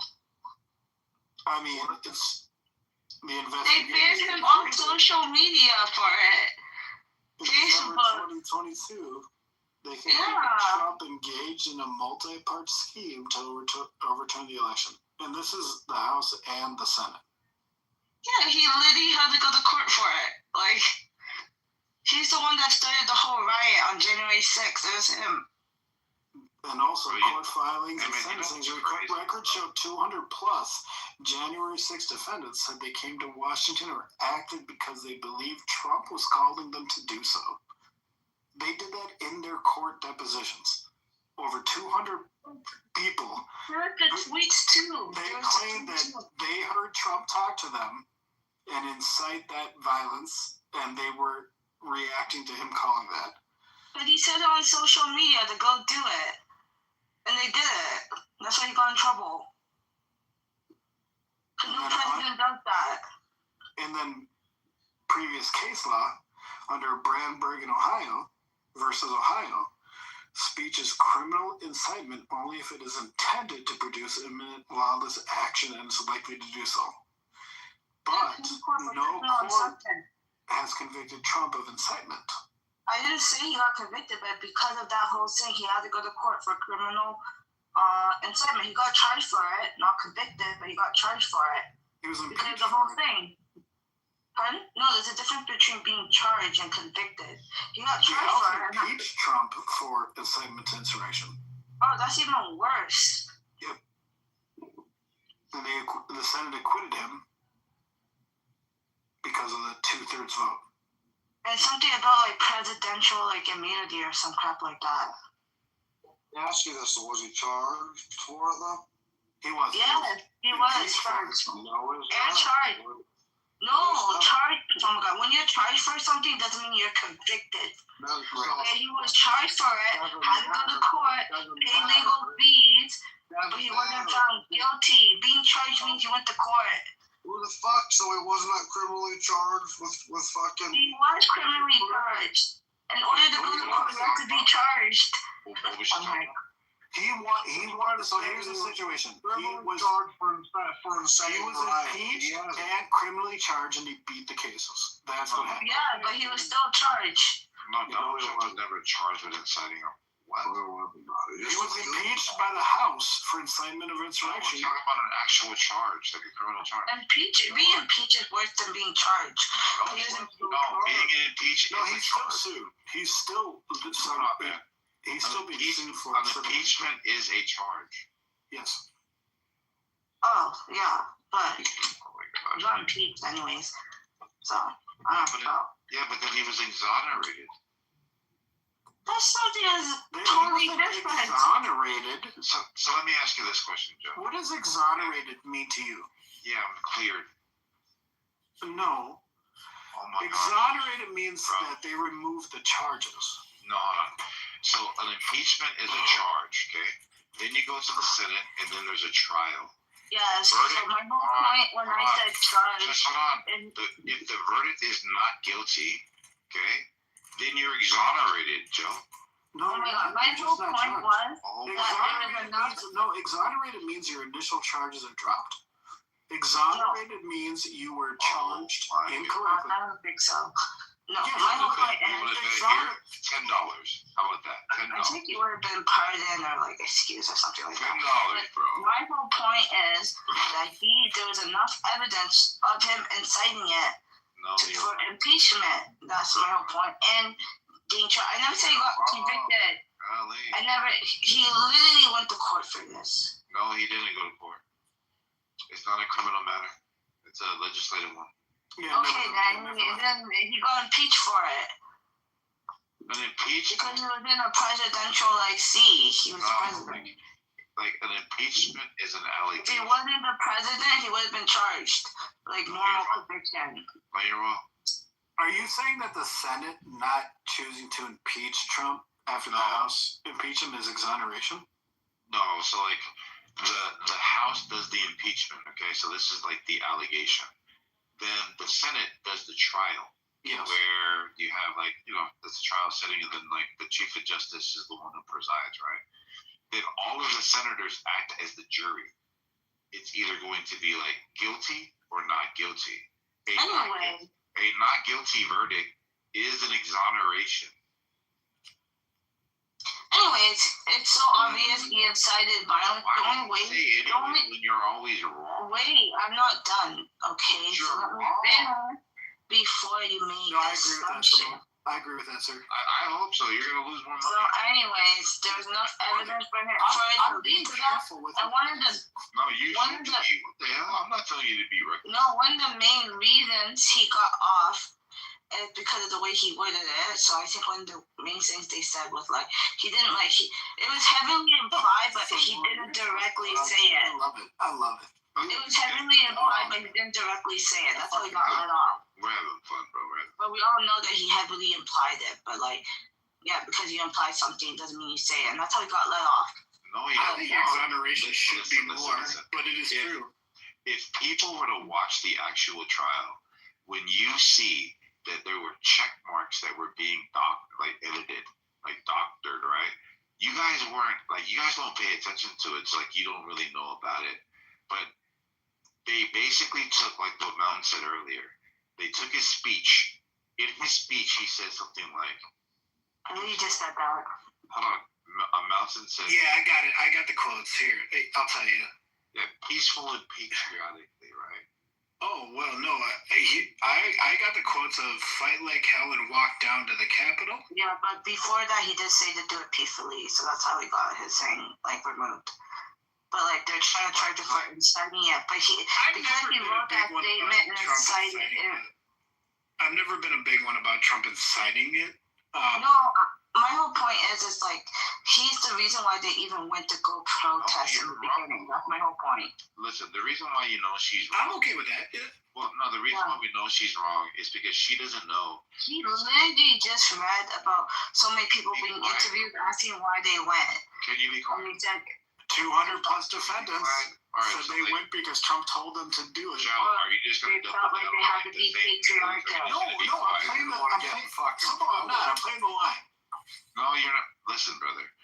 So, they can say that the reason why they came to D.C. was because of whatever, okay? But if you're looking at the route of the stop the steal, organized, whatever, right? they had like this protesting, like they go here, there. Okay, so they're all marched together. They go to the Capitol to demonstrate, and then they got another place that they got to go so they can do their rally. Okay, so this is like a planned event that they had permits for. So by somebody saying Trump said, "Hey, go down to the Capitol," no, that's what that was the organized demonstration. It was a. No, I said when he said fight, some people like not to say. She doesn't know what she's talking about. But anyways, I mean, the point I'm making is pretty clear. If you have to like edit somebody's, or like what Melton said, they had to like take them out of context, then that means you're doing something wrong.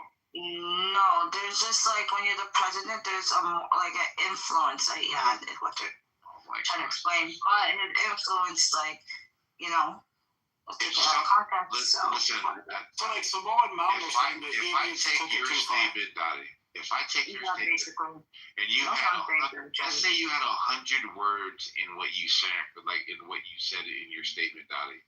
I only took 9 words from what you said and said you said something.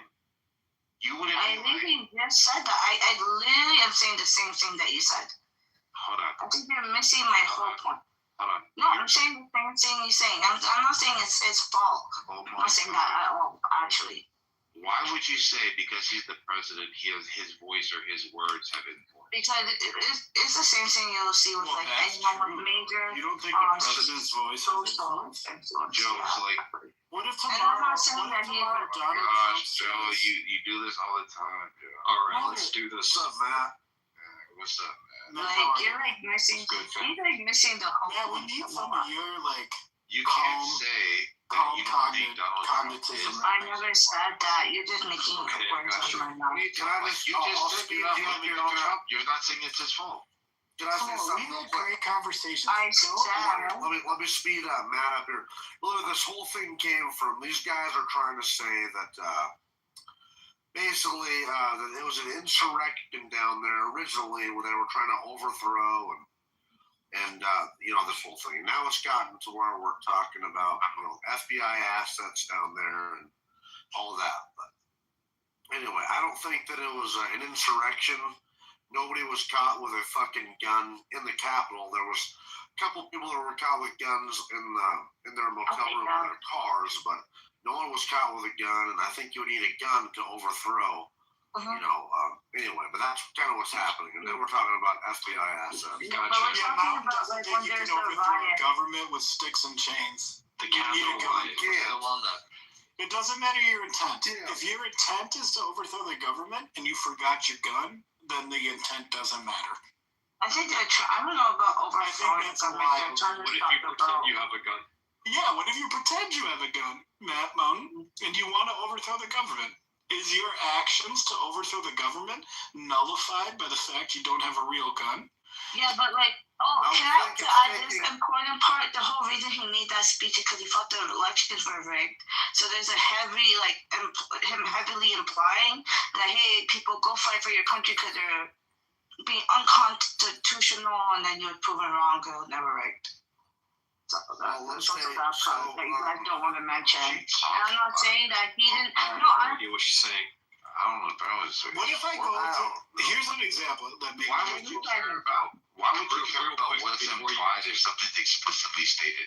You know, oh my God! You should have been here earlier. I'm not saying.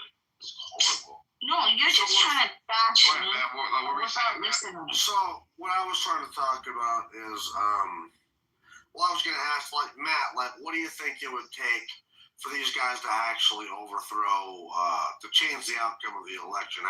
How were they able to do that? Wait, that's not the question. You mean the rioters? No, wait. This is the difference between attempted murder and murder, is what Mountain's saying. No. What is the intent? What was their intent? It doesn't matter, dude. Like, they would have to take someone hostage. Intent matters. Are you saying intent doesn't matter? Obviously, I think so. Like, if there's a couple of dipshits, they could get the press. If there's a couple of dipshits who are delusional and thinking they can somehow do that, but you know that it's going to take courts to overturn the certification. I mean, the state's results, right? I mean, obviously, that would have to happen. And states failing to appoint electors, shifting the process to like that doesn't change the intent of the individual. That doesn't change the intent of the individual, Mountain. The House and the Senate would have to remove enough electoral votes to flip the result. Like, that's the legal process. That doesn't change the intent. It doesn't matter if a couple of dipshits are delusional in thinking that they can change the outcome. That's like saying if a couple of dipshits tried to rape my daughter, but she's locked in a cell and they can't get to her, their intent doesn't matter. Why do you keep going to those extremes like rape? Because you keep completely disregarding the intent of the individual. You completely disregard the intent of the individual. There is a line. If somebody thinks about committing a crime but never get out their house, what do you know about their intent, though? So they broke into the Capitol to try to overturn the vote. Even though they were never going to do it, their intent was to do that. Oh my God! Yeah, and Mountain, I actually his point in that they actually took initial action and they followed through to a point. Okay. I want to go to the Mountain's point. I agree with you that maybe it was peaceful, and there are a couple shitheads that took it literal. But you have to understand he's the president, and even if they misunderstood his words when he made that speech, also the stuff he was saying prior about it being rigged, this and etc. is influencing that. That's the issue. There's that speech alone, There's the FBI agents on video telling people we need to go in the Capitol. There's FBI agents. There are no agents. We just proved that. There are no agents. Assets. You know how there's FBI. Let me finish, please. Yes, there's FBI assets that are on video breaking the Capitol windows. So I would say a lot of these guys are inciting, and that wasn't he president during this time still? 4 of them were caught inside of the Capitol building, and they weren't even supposed to be in there, man. I mean, you can say what you want here, dude, but to do an insurrection, you need more than fucking a little bit of a riot here. You need guns. None of those people had fucking guns. Can I ask this question? Really quick question here. Because this kind of kills everything that people are saying, especially what Dottie's saying is total crap. Do you know when he was speaking and giving the speech, they've already breached the perimeter at the Capitol?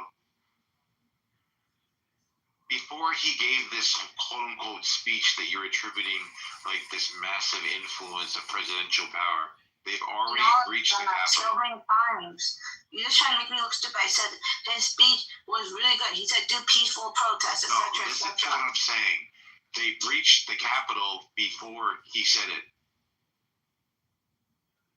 Okay, but then when I'm talking about before the speech, when I'm talking about the speech, when taking all these things about the election being rigged, it's you have the few idiots like Mountain saying already breached the Capitol already. Are you really gonna dismiss the whole saying of him saying it's rigged, this is not America, and saying stuff like that? Saying the election was stolen. So now it's not only for him to be proven wrong. Something else. No, that's what led to protest. No, someone to say that. Why did they show up to protest a Democratic? The problem is that you don't know what the timeline is because you're not paying attention to the actual Why did they show up at the Capitol? Why did those people show up at the Capitol to protest a democratic election? Why did they show up? The same reason why everybody protests, because they feel like there's something that's unjust being done. He said it was rigged, so they showed up. It's never happened before. Bro, there's literally democratic election. Hold on real quick, bro. There's literally Joe, you gotta stop, bro. Come on, man. How am I supposed to answer your first question? Or Obama, multiple questions. because they weren't saying it was rigged before. You're asking the question. Romney wasn't saying We it don't was know rigged why before. we have protesters all around about ICE right now. You got kids leaving. No, that's different though. This was a democratic election. I'm asking you why. Brother. if I'm trying to like draw like a clear parallel, you can't say that that's different before I get to like describing it to you. Okay, somebody's telling these kids that the ICE enforcement is unconstitutional and these people are like the Gestapo, right? So this is like political rhetoric. Well, and now we have. Never mind. Yeah, they're detaining citizens. All right, thank you, brother. Fuck. Are they just fulfilling illegal immigrant tax? Because they're not detaining illegal. a bunch of people Because they have no idea. Listen, because No, you the agree people with are not. it, They're not. Joe, Obama because you agree with it, deported more Joe, people. you're okay with it. I don't agree with it. Obama deported more people than Trump will ever Because do. you agree with the perspective that you have with ICE, you're And he still okay did with that the with- demonstrations, right? No, I'm saying that. It's just so The reason why. stupid. No, I You don't have a This problem dummy right with. here, it doesn't know Nobody anything. has a problem with deportation. If they want people to follow the legal process. Minnesota, there's something to protest, right? There's a protest on the. When you agree with it, right, Joe? No, not when I agree with it. There's a factual. Why can't they incrimination protest? with the 2020 election? It was a fair election, and it was a. That's your opinion. No, it's factual, right? How many times have they investigated the votes? How many times have they come up with no wrong? Haven't. They have done 1,000 fucking times. And so these guys were protesting something that did not exist. Something that did not exist. Bro, do you know how dumb that? How about this? ICE did exist. ICE infractions on the Constitution did exist. Do you know about the ballot protesting receipts? ICE is a false analogy, brother. It's a false analogy. All right, hold on real quick, right? Why were those people at the Capitol? Hey, Matt, what do you think, Matt? Trump for months. What do you think, Matt? Do you have anything? Yeah, Matt. You have to also say why they're protesting ICE. What do you think? It's because of Matt? due process. It's not about the person. Anybody else? Just make sure you're getting people correctly, not random way people. more pieces than we're accounting for. What do you mean These by people that? are just lying Trump supporters. That's what it is. Well, Matt, before you clear the field, all those people that came to protest January 6th were lied to because someone told them that the election was stolen. When the election is the most democratic thing in America, and America does democratic elections better than any nation in the world, they were there to protest a fucking perfect democratic election. ICE protests are because ICE individuals are covering their faces, collecting individuals who are Americans, shooting Americans in the fucking face, and dictating other Americans dictating actions that violate Americans' constitutional freedoms. Very two different reasons. Right. So you're comparing January 6th protests of just a bunch of people who Trump said the election was stolen. I don't When know why Joe does this, bro. Matt, No, because you tried to equate the two. You won't even listen to the argument. You just repeat yourself over and over, bro. No, I'm just giving Matt the playbill. You're a liar, Simona song. All right, here, Joe. I don't think those two things are comparable. Let me just give you an example here. So January 6th, how many people do you think were there? Let's just say, like, as far as the original, like, people that were just a part of the rally. No, I have nothing more to say about it. I just give that for Right, Matt. Matt, how many people do you think were there, Matt, at January 6th total? Just a rough number. Or Matt? 20. Oh my gosh, come on, bro. 20,000? 30? 45? Yeah, who were there? Oh, it wasn't a big number. Protest or no, 6,000 at the rally. Wasn't it? Here, let me look it up. I mean, it was. I think just probably like 6 or something. Yeah, I think 6 is a pretty safe 5 number. or 6,000. Bro, I think it was like 50,000 or 100,000 people, bro.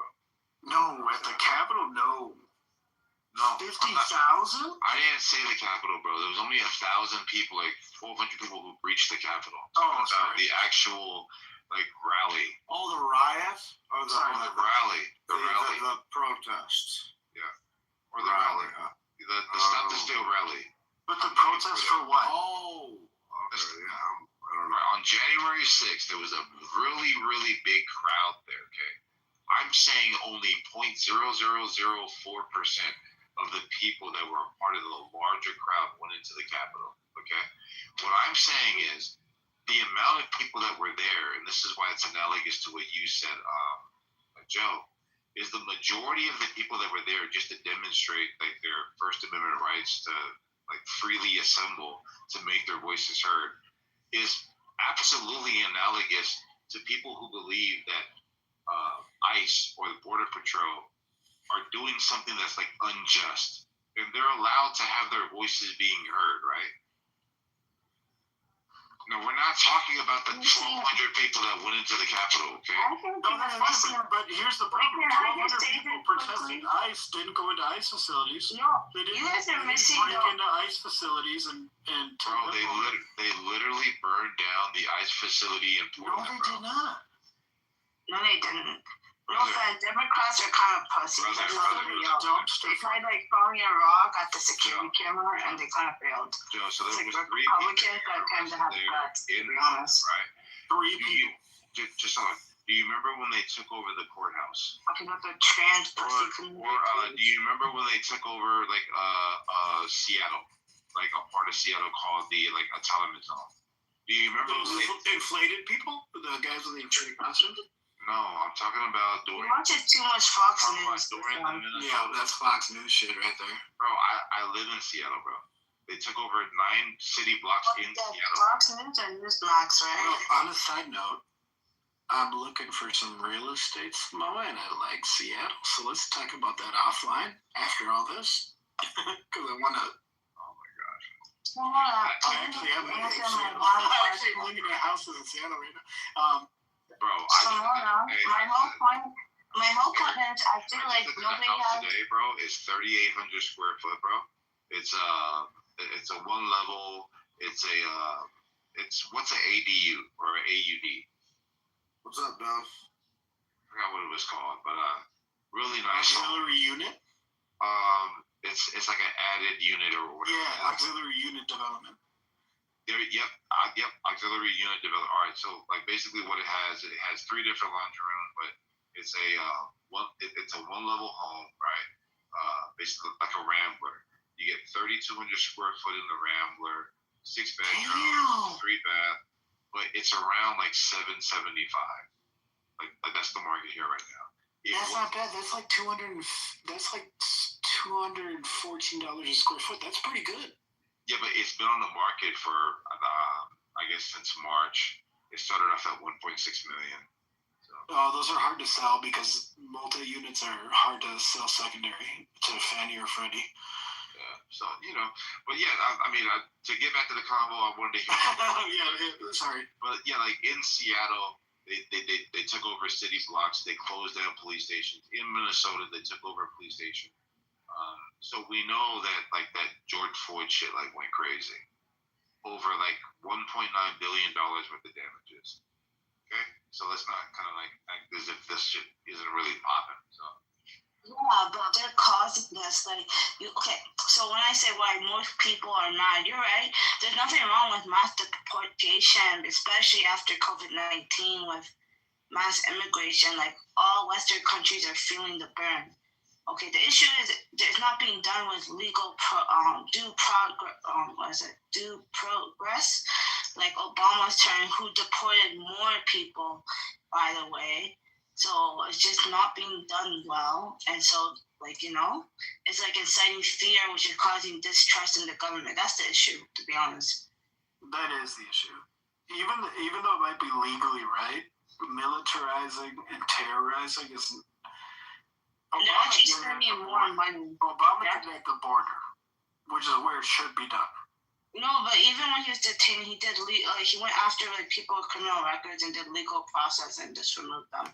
They're trying to do fast track legal process by doing the street thing. Under Trump, less than 14% of the immigrants that have been forcibly deported have criminal records. Did you know that? And American citizens have been deported incorrectly. Yeah. You want to bring up the death of Obama? I think out of his 8-year term, he had 2 bad deaths out of his 8-year term. And like the other 50, and he deported way more than Trump. You can search this up. And out of the 56 were in detention camps, and it was due to medical reasons. If it was me, because I don't mind Trump. She doesn't even vet anything she's saying, bro. That is like the bullshit. You don't listen. You didn't take me because I'm a girl talking. You sexist motherfucker. You hate women. So, like, let me just point this one thing out. She said Barack Obama deported more than Donald Trump, like way more. Yeah, he did. All right, so the problem is that we're not talking about the same type of deportation. If you look at the actual... Yeah, that's why I said the issue is legal. Maybe you don't listen. You don't listen. Just relax. So right now, we don't count when you turn somebody down at the border, we don't count that as a deportation, okay? So if you look at where he deported people from the point of entry, we don't count that anymore because they changed the actual way of counting what the deportee is. The ones that he's deporting are the ones that are embedded in the interior. When I said that deport more, I'm talking about people who are already in the country that he. No, you're wrong. That's what I'm talking about. Let me ask you: would you do it the same way? Because if it were me, yes, absolutely, I would. Yeah. I would not, man. I would dress like FBI agents. I would dress. If I have a tag, I have an individual who is internally here illegally, and I'm going to have to go arrest them and deport them. I'm not going to cover my face. I'm not going to show up in full flak with assault rifle. I'm going to show up in a suit with that warrant with my friends. No, there's a problem here already, Joe. I think that's kind of the problem. I want to become the next South Africa. This has been a common problem in America in the last 10 years. I don't think you understand the militarization of the police. No, but I think the problem here is that you're not actually drawing a distinction between what law enforcement officers are to present themselves as, and then what federal agents. They're not supposed to cover their face, right? No, you're wrong. No, law enforcement's not supposed to. Allowed to cover their face. I don't think the face is the issue. So law enforcement, your local law enforcement cannot cover. No, I was asking you, Joe, if you could draw a distinction between law enforcement officers and federal agents. Yeah, so there is a distinction. All right, thank you. So in the federal agents category, they are allowed to dress in clothing that is not with signia. They're allowed to lie to you. They're allowed to do a lot of things. I know. Because they're governed by the supremacy clause, right? So they're given immunity in certain aspects outside. But what I'm asking you is, would you do it the same way? Absolutely. Because I would not. Hold on, man. If legal due process, cops do it this way and they do it that way, it's and they still follow legal procedures for cops. No, you don't know what you're talking about. But one way is terror, and the other way is law. No, that's true. You didn't have to Let me ask you this question, Joe. Maybe my opinion. Do you think they have to have a warrant? No, I'm just saying. Yeah, all I'm saying is this is not a big argument. This is more of a thought experiment. If I got contracted with ICE to deliver these warrants on illegals living internally, I would rather show up as a. Hey, Don's absolutely right. If you read the chat. My bad, go ahead, bro. Oh no. Let me check that out. No, all I'm saying is I would choose a different tactic because the tactic that they're choosing is so militarized. But and lack of training too. They only get too much training. It's effective, but I would show up in a suit with my. I would have a weapon on me, but I would show up with a suit and I would just clearly state, and I wouldn't try to do any traffic shit. I would go to the residence. We have a warrant. You are here illegally. You have to be displaced, and be patient, and get them displaced. I don't understand why they're in full flak and they are covering their faces. I think that adds to the terrorism, and I think it makes the entire country uncomfortable. I don't think that's necessary. If they show up in suits, then people are going to be like, you know, they're gonna, especially women and children, they're gonna assume it's human traffickers. So no. No. You have the authority. Growing up in schools, someone came to me It doesn't and matter. said, "Oh, we need to check your ID." Pardon? It doesn't matter if you have the authority for the government to displace an illegal immigrant. It really doesn't How matter. would I know if he's just wearing a suit and not like an actual legal costume? He could traffic me, especially with the S being going on. Really, you don't think people are scared of being kidnapped and sold as sex slaves? Unbelievable. No, I do agree with you, but I think it's more scary if it looks like. I mean, this is so funny. I understand that they shouldn't America be used to claim this about the cartel. The cartel just shows up with balaclavas and a bunch of military gear and steals you. Now it's happening in America. No one knows that these people are federal. They don't know that they're wearing police and they are not police. They are wearing police and they are not police. They're covering their faces. Joe, you got a lot of other people. I just wouldn't do that. They're allowed to cover their faces. There's nothing wrong with them covering their faces because they can get dogs. No, especially with the especially with the political. No, think about the political stigma around it. Like in my county, it is. Well, maybe in certain places, but it's really not. So you have to be identifiable. Okay, I think if you want my. Because I was just go ahead, Donnie.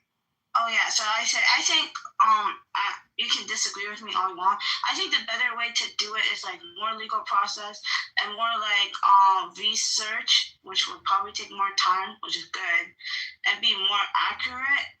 And because you can't expect everyone just to be like walking with their ID. Some people are just going to the grocery store and they just are buying chips or some shit.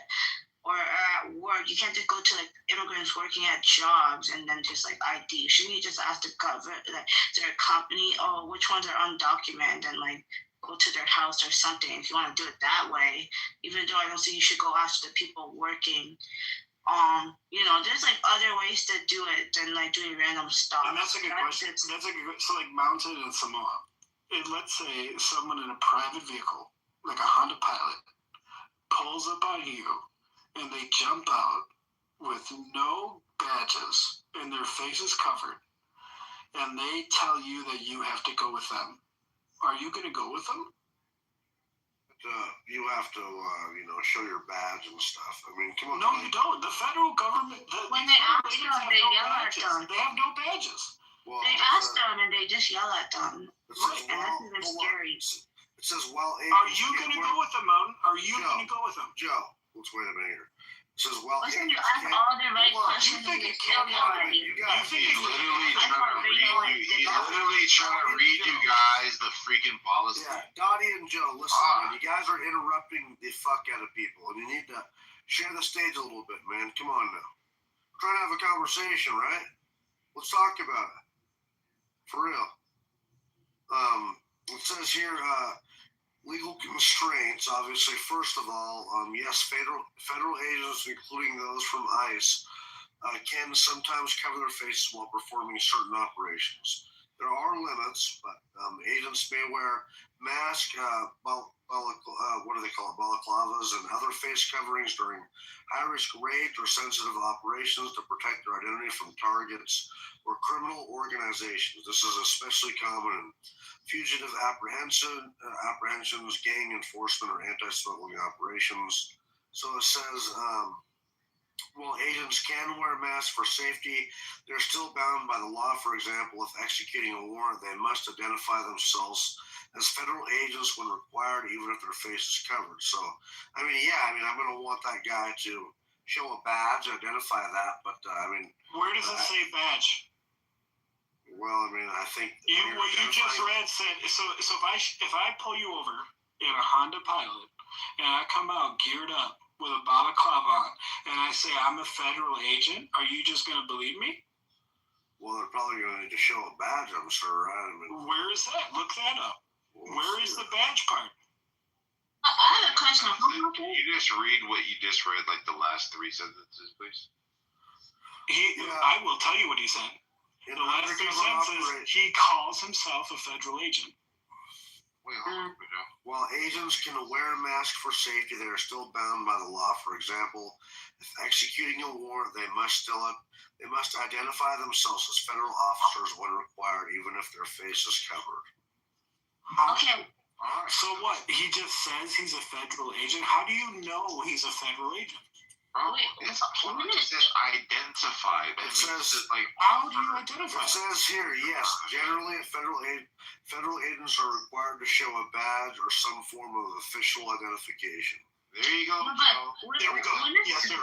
Yes, sir. When it comes to, instead of doing random traffic stops, you know, like when they're doing like police stops to check if you're like drinking and driving, couldn't they just do that with ICE agents? Because it feels like what people are saying is that brown people are being discriminated against, and they're the only ones being checked.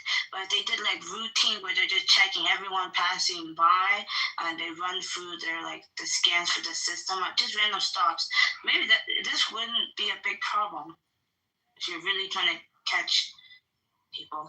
Just saying. Instead of randomly walking up to people, it's just a police stop where everyone's being checked. Nobody would be just scared, anyways. And also, what about them like arresting university students on campus? What about probable cause? Political beliefs. What's up, Brian? What's up, Don? What do you guys think? Matt, help us. I have so much to say, and it's so much that I had to type it as you guys were reading a definition, because what I find interesting is, and hi Samoa, hi Joe, hi Mountain. What I find interesting is we are stuck pounding out the basic facts, right? In these rooms, and we are having trouble getting past those basic facts in order to get to the real issues, right? If people would just educate themselves on and not just read headlines, right, then we can get to the crux of the argument. But we're always stuck. It's like we're stuck on stupid, right? So, and I'm not saying anyone in here is stupid. I'm not saying that. I'm saying this is what I find interesting about Clubhouse, right? And, you know, especially when you come from a family of immigrants, right? As far back as I can remember, and I'm 52, we have always known that we have to keep our paperwork in order. Always, right? We can't let our paperwork lapse. We have to keep it current and up to date, and we stay away from law enforcement. I mean, my family and our friends, right? We don't want any trouble, right? Because like, my family doesn't want to get deported. It's not until recently that we're finding that this hasn't been checked up on. It hasn't been enforced, right? And maybe this is old school way of thinking, right?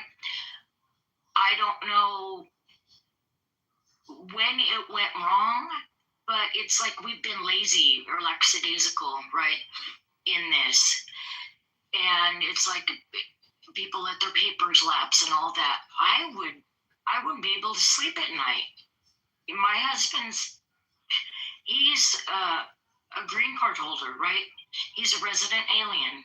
I wouldn't be able to sleep at night. My God, if we're not here anymore, we lose our house, our cars, everything, right?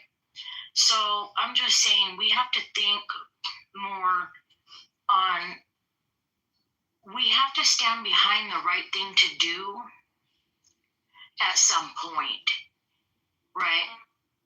Because the right thing to do is a pathway towards citizenship. No, I kind of get what she's saying, that she's like old school immigrant. You know, they actually like, how do I explain this? When I came got my citizen. I got even before I was like even knew what it was or whatever. But like yeah, my parents who probably are like around her age or a little bit old, probably like 10 years older. Yeah, they always have their papers. Like the only time I got pulled over, the issue was I drove without my license, but I was on the insurance and everything, so they just gave me a ticket, so it wasn't a big deal. But like these new immigrants I met that are like my age, like in university and stuff, that they actually don't really do their paperwork. Like they're kind of like neglectful for some odd reason. So well, you know what I think?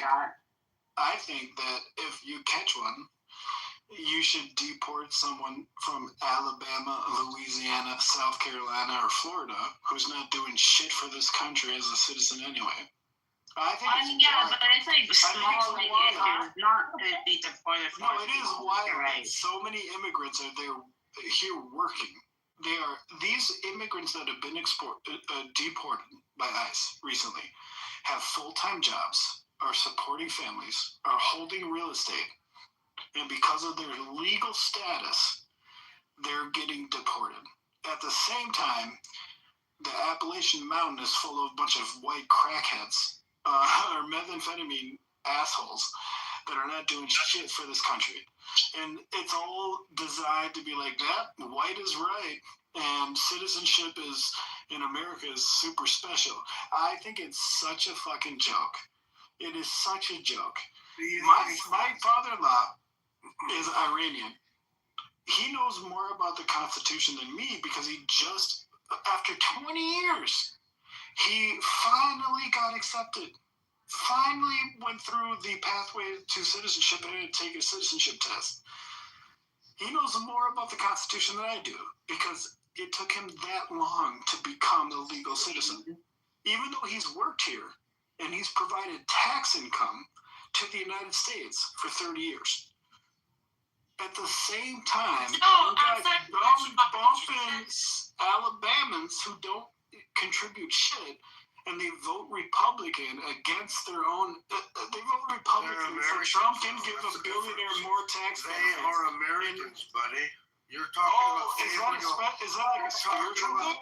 You're talking about favoring illegals, though. Nah, dude, give me a foreigner who performs better. So if a foreigner has a misdemeanor, like a driving ticket, mounted under your rules, deport them. That's crazy. Listen, I mean, Bright, what do y'all think? I mean, Bright, what do you guys think? I think that the Mason-Dixon line, south of the Mason-Dixon line, is worthless. It might as well be a bunch of imports. It is a tank on the entire American economy. They are not providing anything into the American economy. Their education system is horrible. They are also hiring a bunch of illegal immigrants, day laborers. And your president wants to focus on people who have been here and been established and paying taxes as immigrants. They're illegal for years. So listen, so you're suggesting that anybody who's not contributing, so like elderly or I'm not trying to straw man you here, but like are you, by that logic though, it seems like you're okay with the elderly or the disabled to be not citizens. No, I'm not. Wait, I have a question since I'm not American. How is it that you can stay in your country, hold properties, own other things and be illegal? How is that possible? What a wonderful question. Ask that question. How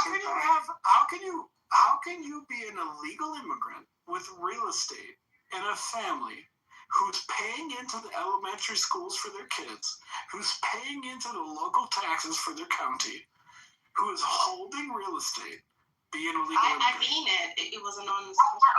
I think I agree completely. I'm sorry, can I ask you a question? Because I already heard No, I didn't get no answer from the American. Wait, I think I have an answer to your question, but I think it's like, she wanted to answer, I'll be quick, okay? I will be quick, miss, I promise you, I'll be quick. Hold on, man, hold on. So anyway. Let me answer Bright. I'll be really quick, I promise. Naughty, please. Bright has waited to speak here, and she asked the question. I think it's fair to be able to answer, right? I mean, come on, you've been talking a while, right? Come on, man. But mine could be really quick, though. Naughty, come on, let Bright Just hold that in. Hold that. Should I answer your question? I'm trying to answer it. I'm an American. You're Canadian. I have family members in Canada, actually. I mean, in America, actually. So I'm going to answer it here. So obviously, U.S. property law is separate from immigration law. So, like, we don't have a federal law that says that you must be a U.S. citizen to legally buy land or real estate in America. So, like, non-citizens can easily buy property in America. That's simply that. I mean, they can't easily do it. You don't have property law. No, you don't actually have to get an ITIN number, right? U.S. property law, though, is separate from immigration law. Right. To answer your point, Brett, I think a lot of times, even though they own all this stuff, we'll say it's like a work permit or something that they didn't renew, so that would just like classify them as illegal, and that's where like stuff owning. And then even if they renew it, because wait, even if they renew it, because just to understand what you're saying. So you're saying that they used to be legal, right? Mm-hmm. But apparently they forgot to renew the process. Well, there's of getting renewed, and that's why they're illegal now. No. Yeah, there's that. Wait. There's that aspect depending on their work permit, how America does it, and then there's also the aspect that like even when you renew it, because like the system is so backlogged, so you would think that the government should like spend more money on hiring more like court people and stuff to make shit faster. There's also a big wait time, so sometimes it's just a long wait time, and they're still classified under that, but it's actually them just waiting for their wait time for it to get renewed. Well, there's another problem is that it is legal and acceptable to buy property in the United States if you're not a citizen.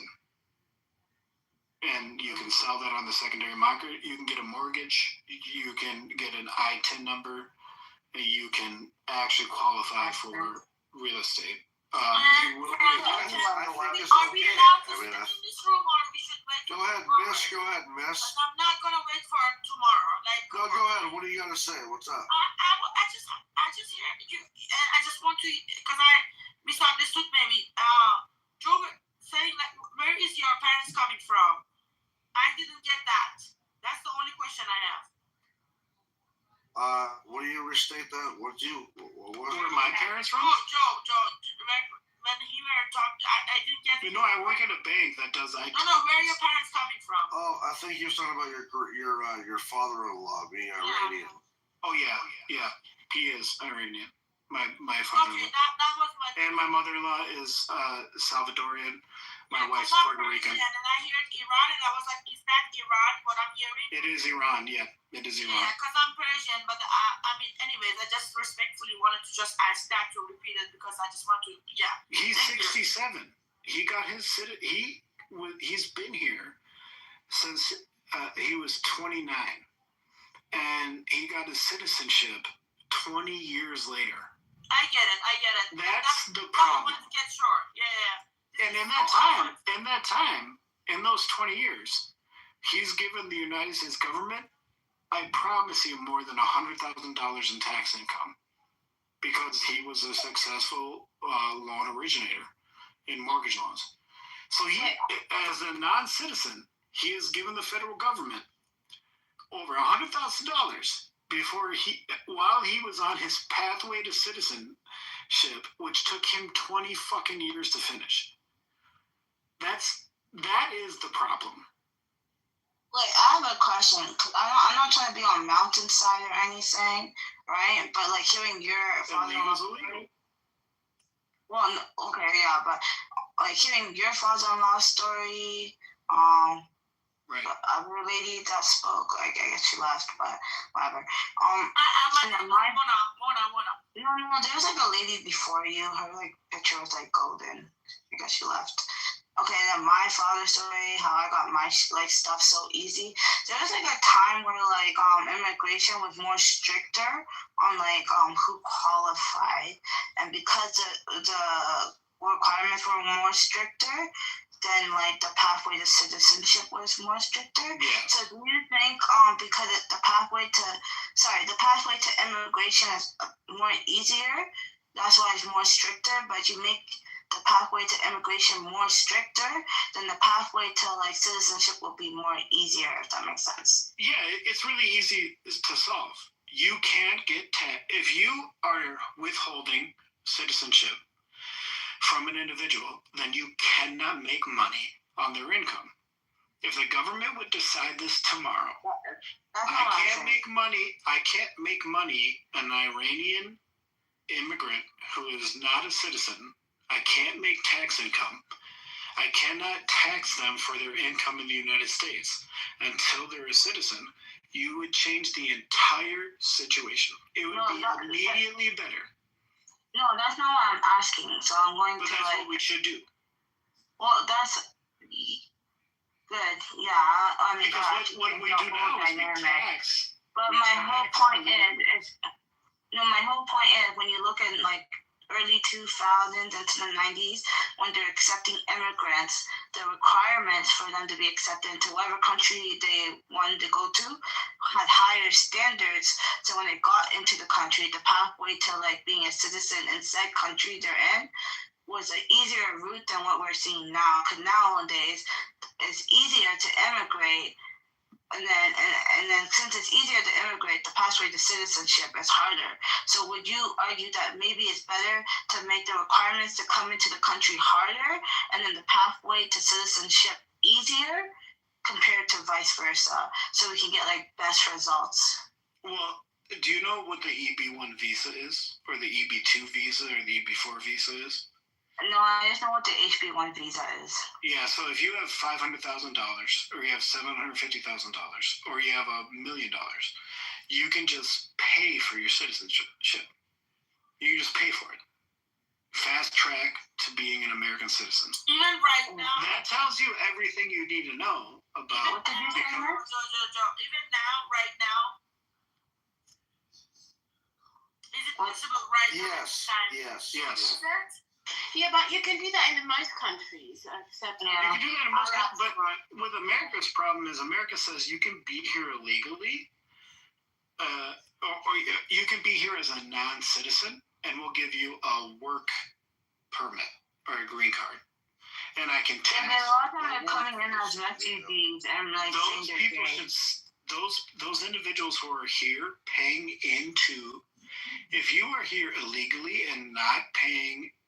So to Mountain's point earlier, if you come here and you are not a legal citizen and you get a permit to work, you should have a pathway to citizenship that is expedited.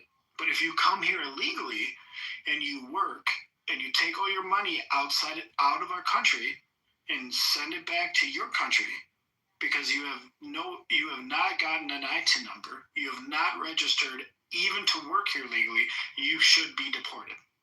It is an easy line. That's illegal worldwide.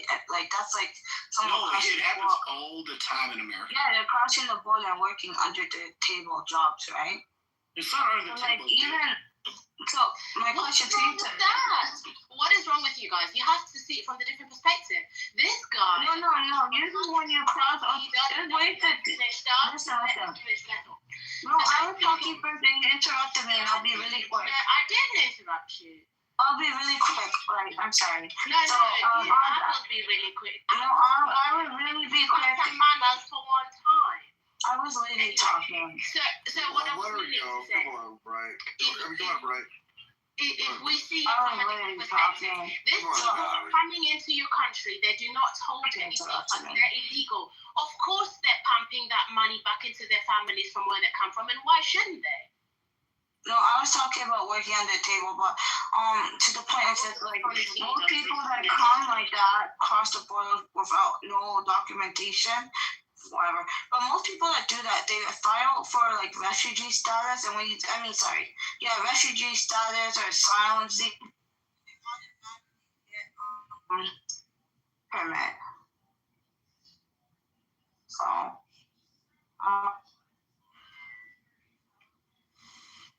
somebody getting a phone call? I'm in a proper room there, BB.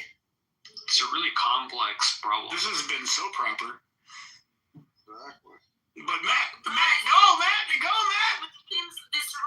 there's so many threads that we can touch on it. I've never seen you like this is the first time I'm coming to this room, but you're in rush. Yeah, like it feels like you're fighting each other. It feels like, it's such a negative energy. Like I can't hear nobody because at the same time y'all are just talking to each other. I swear this is the first time I'm coming to your room and you're so stressed to like even ask a question or anybody to let anybody to speak. Like I swear this is so like it makes me stressed. Like God, let one by one speak. You're right.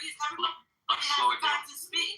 I love your accent, miss. We do have one transgressor. It's listen, it's not easy, but honestly, we have a lot of diversity in this club, and it's pretty cool. So, if you want to turn on your pink ticket and join the club, I mean, it's pretty cool. We have different conversations. I'm going to do that.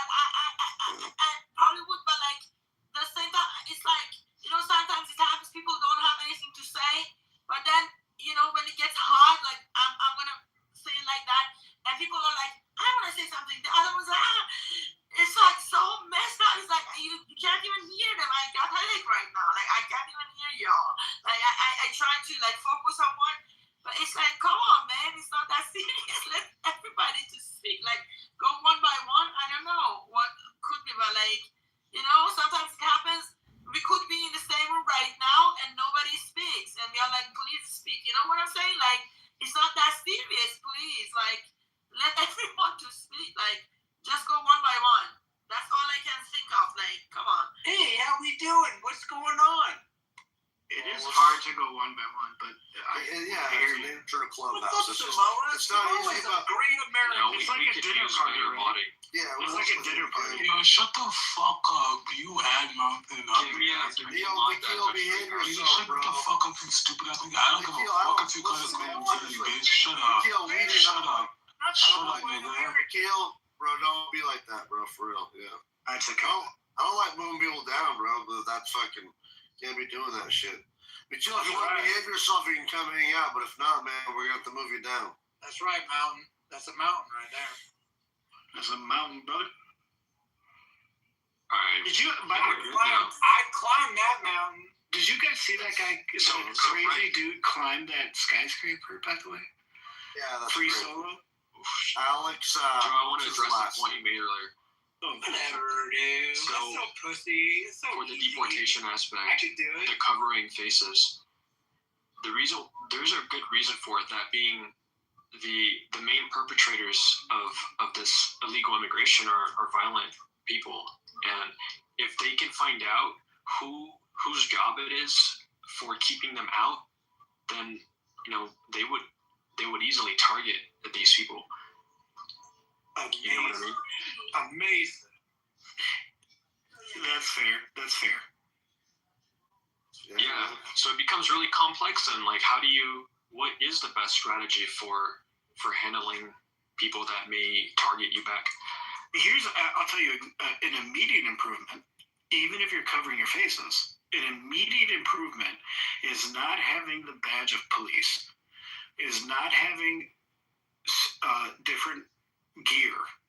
If you are dealing with a government-sponsored immigration enforcement entity, even if they're covering their face, they should have uniform gear, uniform insignia, and uniform badges, and they do not. Because they hired too many people too fast. Get the fuck out of here, dude! All you radical domestic terrorists. No, I'm just saying, if it was me, brother, I'm just saying, if it's me, and if it's me and a bunch of guys, well, listen to me. If it's me and a bunch of just random guys with airsoft gear jump out of a car and claim their Department of Homeland Security, why would I believe them instead of try to defend You ain't myself? getting me in there, bro. I'm gonna fucking lock you up, and you ain't gonna know who I am. Brother, I don't think you're listening. If I'm dressed like that, how would you tell the difference? What if I just want to rob you? So I dress like DHS and I wear some non-insignia. And I wear some non-insignia. If you have a federal warrant out for your arrest and you're being picked up, how many times have they showed federal warrants? You have warrants? nothing to do with me. You have nothing to do with me, dude. What are you talking about? Yeah, I think you're missing the Mountain, point. what are we doing, Mountain? I don't know. We're just talking about shit, Wallace. I mean, you want to come and hang out and talk about it, buddy? No, but there's situations that have nothing to do with Americanism. Like, it has nothing to do. What's American? Yeah, to your point earlier with people coming in the country and then earning the nation's currency and then removing it out of this circulation. You know what? That is essentially the heart of where printing money came from. That is true. Also, the impoverished people who don't have IDs are going to get locked up. That might be the case. Who gives a fuck? Go get a fucking ID, you fucking impoverished fucking. Oh my god. No, but that's the problem, though. Well, I'll tell you the problem. Hey, Matt, let me tell you something. We do ITIN loans. Do you guys know what ITIN loans are? They're called fascism. Do you know what ITIN loans are? You have an ITIN number, right? So you're not illegal. You're not illegal. You know you got the you're not a legal citizen, but you have the ability. This guy is not going to let you speak. That's all right. We'll just. Yeah, let's do that. I know all that shit today with this room. No, but we have a huge portfolio of ITIN loans. What ITIN loans means, you're not a citizen, but you have legal status to work in the United States, and we lend money on you on mortgages. Our ITIN portfolio, the servicing repayment is 98%. It is better than any other portfolio we have on lending. ITIN individuals pay their mortgage because they are so invested in working here and maintaining their status so that they can be citizens, that it is the best repayment portfolio we have. Those are the exact same individuals that are being deported. I think that's crazy. So, Matt, going back to your answer, I was talking on an individual level. So, if I was residing in a state or in a country where I do not hold a legal status, how stupid or irresponsible would that be if I don't have a plan A or plan B? Right? So, obviously, I'm going to invest into my home. Obviously, I'm going to build up businesses. Obviously, I'm going to buy real estate, right? So, when it's time to go, I can sustain myself and mine. I got you. I wasn't faulting it, just imagining what kind of repercussions there would be. Yeah. It would be something that you would only feel the impact of later. I think one good way to illustrate it is if we can imagine a nation of let's just say 10 people, and then they come up with the currency and they each get one coin, and then they exchange that coin amongst each other. And then a foreigner comes in, and they become the 11th, and then they take one coin and leave. Now everyone else is only left with 9 coins between the 10 of them. It's like, how do you address that? And then amplify that, on steroids, times 1,000, and then that's the U.S. That's pretty dramatic, Matt. It's way worse than that. I'm not even in America, but that's what we know. That's what we hear. And then again there, Matt, can you repeat that? What did you say? I kind of got cut out. I had to come back in because I couldn't hear it. I was describing the impact of people immigrating, earning a nation's currency, and then taking it back home. Yeah, will you say that again in a nutshell, kind of? Yeah, imagine there's 10 people and they come up with a currency where they each get one coin and they trade that amongst themselves. And then a new person comes in and they become an 11th, and then they take a coin and leave. So now there's only 9 coin left between the original 10. But then amplify that 1,000 times, and then that's the U.S. Yeah. Not just 10 people, but hundreds of people coming in and taking the coin and leaving. Thousands of people. I really don't see any benefits to it. I mean, and if you count, and I'm not against wealthy people, by the way. I'm not a hater. I'm a conservative on the right. So, but I think that if you if people are getting wealthy through illegal, cheap labor, then it's not legitimate. It's not a legitimate way to get wealthy, to gain your wealth. Yeah, it's dirty money. It's dirty money, and you're taking. That's not exactly what we were talking about. That's not how it works. So. It doesn't have to work that way. The predicament, just so it's clear, the predicament that I was describing, I wasn't passing a value judgment on it. I think it's an organic problem. It's complicated and not simple. Wait, hold on. I have a question for you. Okay, go ahead. Right. Go ahead. No, miss, it's okay. Go on. All right. I want to ask you this question. Like, do you think like the wealthy people in America didn't do the same thing? Like, is it different? Where is the difference? Do I think what now? She reversed it. What is the difference between people that they come to America and they do the same thing that they did already? People that they lived before. I mean, American people, let's say, that are wealthy. What is the difference? There is none. That's why I say maybe Matt is being a little bit too dramatic, because we heard there's a balance, right? You even have those who are illegal, but they do add those coins you were talking about into your system. And now when they're sent back, ain't nothing happening to them, or they can recover from that loss. And I mean, if we look into your system, if we look into your history, I don't think that you guys should be the one barking. Yeah, what's up? Did you say It adds a layer of complexity that makes us have these conversations of figuring out what is fair, There is no fair, Matt. There is no fair. I just don't see. Yeah, that's very simple. I think there's a bunch of. I mean, I think there's a bunch of tax burdens that they cause. Yeah, I mean. They say that it lowers, agricultural costs, but I don't know if that's true. I think that the bad outweighs the good with illegal immigration. It puts it stresses our system.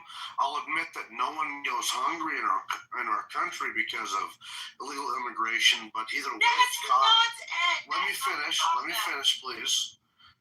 Either way, it's hurting our country, and it's also hurting those people. Like, when you're an illegal immigrant, you don't have any legal protections from an employee. You don't have any legal protections from a landlord. The potential to be victimized and taken advantage of it's not only possible, it's likely going to happen.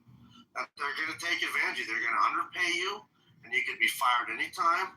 They're going to they could charge you more under squalid conditions for your landlord and kick you out anytime. I've heard of these things happening. And at any time, you're risking getting deported because you got a traffic ticket, and then your family loses everything. It's just, there's so many cons to it, not to mention them going across the desert to get here and possibly dying, being taken advantage of by the cartel. I don't care what anybody says. The only people that it benefits is a few rich people, and that want their houses or their buildings built cheaper, or companies that don't want to do it the right way, that want to underpay people, don't want to actually compete with legitimate businesses, and just want to fuck the system over. I don't. There's a lot more cons than or bad than good in this whole thing. So, I support legal immigration. Most people do, but illegal is fucking out of the question. We say fuck that shit, man. In my opinion, that's what I say. I mean, that's my opinion. I'm not going to disagree with you, but this system was going on before that even. I'm not disagreeing with you at all. But this system, what you described, of like people are like, homeless people or whatever that is, the system is before what happened with the illegal situation right now. Do you think like it wasn't before? Do you really think that it wasn't the same as it is right now? I don't know. Honestly, it's kind of hard to track what you're saying. I'm not trying to be rude. Just with your language and stuff. Your accent. Can you ask that again? What was it now? No, man, never mind. Okay. Never mind. Even if I do agree with what you said, right? Because obviously, unfortunately, that is something that comes with it. But can we not turn it around also? If someone is ready to live circumstances, even to get into the country, circumstances, don't you see the desperation? Do you know that these people, are taking all that into account just to build a better perspective for themselves and their families? So they're willing to undergo all those things you were just talking about to get some coins, which you can't understand because you come from a privileged position. My English is leaving me. I don't know. I look at it this way, like, if you had a boat and it only can hold so many people, are you going to let those people that are drowning get inside of the boat and sink the whole fucking thing so everybody dies? I know that might not be the fairest comparison, but it's true. It's hurting everybody. We are not. It sounds so realistic, but it's not human. It doesn't matter what's human or not. Every country, including Persia, including Iran, enforces their immigration policy. You cannot expect America to not do the same. If we don't have a border, if we don't have laws, then what the fuck do we have? So you expect American taxpayers to just bear the burden to take every fucking person in the world that has got a plight, that is in need? We can't sustain that. I don't know if people know this, but America, not everything, ma'am, not everything. You're the one who wants to survive on that boat. Ma'am. If you understand my English, that's how you are. That's what you are. That's what you care about. It's only about you, so it's only about you.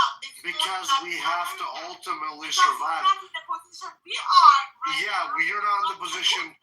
So you could be. You could be one of us. Yes, we could, but we're not going to be able to. We're not going to allow that. If you were in my own position, would you? Honestly, ma'am, you know why. We know why you're in your position, because you let your, not maybe you personally. I live in Germany. I don't give a shit. So then you live in Germany, me too. As like a human being. That's all. So then why? So let me ask you this: why would you leave if everything's so good in Iran? Not saying you said that, but why would you leave your country? Why would you leave your country? Yeah, so I left long ago, before all of this happened right now, right? So it was long before that, because my parents moved out. So I didn't even trust it. It wasn't my choice. But why would you even question me this? Like, I don't even get your your mindset is bullshit. Like, it's just selfish. It's all me. I don't give a shit. It's a boat that we all just want to be there. Man. What's crazy about that is my point, miss, my point is that you left Iran, your parents left Iran because the mullahs, let me finish here. Don't interrupt me, please. Come on now. If we're going to have a conversation, let's talk about it. It's all right. Just let me get this out here, then you can go. So, the mullahs, the reason why your family likely left Iran is because the Iranian hardliners made that country so shit. In 1979, the Shah of Iran capitulated his throne. He abdicated his throne and let the Islamic hardliners take over your country. And so slowly but surely, we were not even alive. I don't want to cut you off, but we were not even alive. Okay, well, but why would your family leave? Why would your family leave to Germany? Because it was a better opportunity, right? No. Just because they wanted to. No, just because they wanted to, right? Sure. Okay, that makes a lot of sense. Yeah, okay. Let me finish here. Let me finish. We're not going to do this. You're not going to interrupt us on the stage. Otherwise, we're going to move you down for a bit. Come on. No, you could go ahead. No, we're not. We could just talk, right? Then you could You yell. get me angry because you. Okay. It doesn't matter, man. I'm sorry, but that's something. So let me go. So the mullahs overtake, make your country shit, and you move to Germany. You flee your country because you lost your country. We are going to preserve our country. We're not going to lose it. And unfortunately, Germany is losing their country too because they're letting, and Europe in general, because they're letting a bunch of immigrants invade their country. I'm sorry. We don't want that. Did you choose him? Wait, let me go. So we're going to preserve our country. Because you guys are having a heated conversation. So I live in Germany, and let me tell you, in Germany, right, we have the same issue right now going on in regards of the immigrants. So first of all, immigrants were invited into this country in order to build it. Secondly, they did. Why are you laughing? It's not a laughing matter right now. You're so serious. They did a test, right? Because obviously because of what is going on, it's kind of a protest, and they checked in every company of where they actually skilled workers who do contribute into this country, and they saw that if you were to remove all the immigrants, you only have like 3-4 Germans left. So what does that mean? The economy will collapse. Exactly. They are dependent on the skilled workers. They're dependent on the workers that are immigrants. Maybe so. I mean, honestly. But did you choose Mountain? I have a question for you. Did you choose where to born?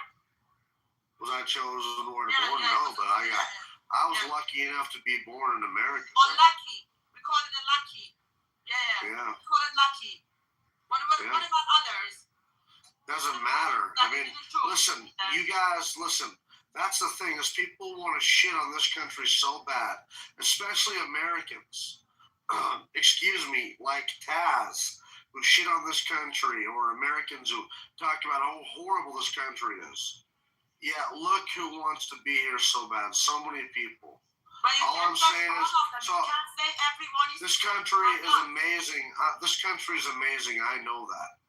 Right? But we have to preserve it. We have to keep it to be amazing, so we have to have laws. We have to have rules. We have to have borders. And we have to have legal immigration. You understand that? Because our system is stressed as fuck. Not every American is doing so good. Okay? I mean, things are... So we're not going to stress our system out more by letting a bunch of illegal immigrants pour into our system, into our country, just so that the Democrats can get a bunch of fucking votes. That's what this was about. This was literally what this is all about. Yeah, I know, but we do. We have 30,000. We have 30 million legal Latinos here. We don't worry about that shit. Okay, like we've got enough diversity here. From 2 years ago, 3 years ago, suddenly they became the immigrants. Other than that, they were, they have a culture. They added their culture to your country, and you still eat the tacos, right? You still eat their food. You still have the Spanish and everything. Come on, man, let's be real. We are human. Oh my God. Martin, he's making a point. That's all I'm saying. I don't want to fight.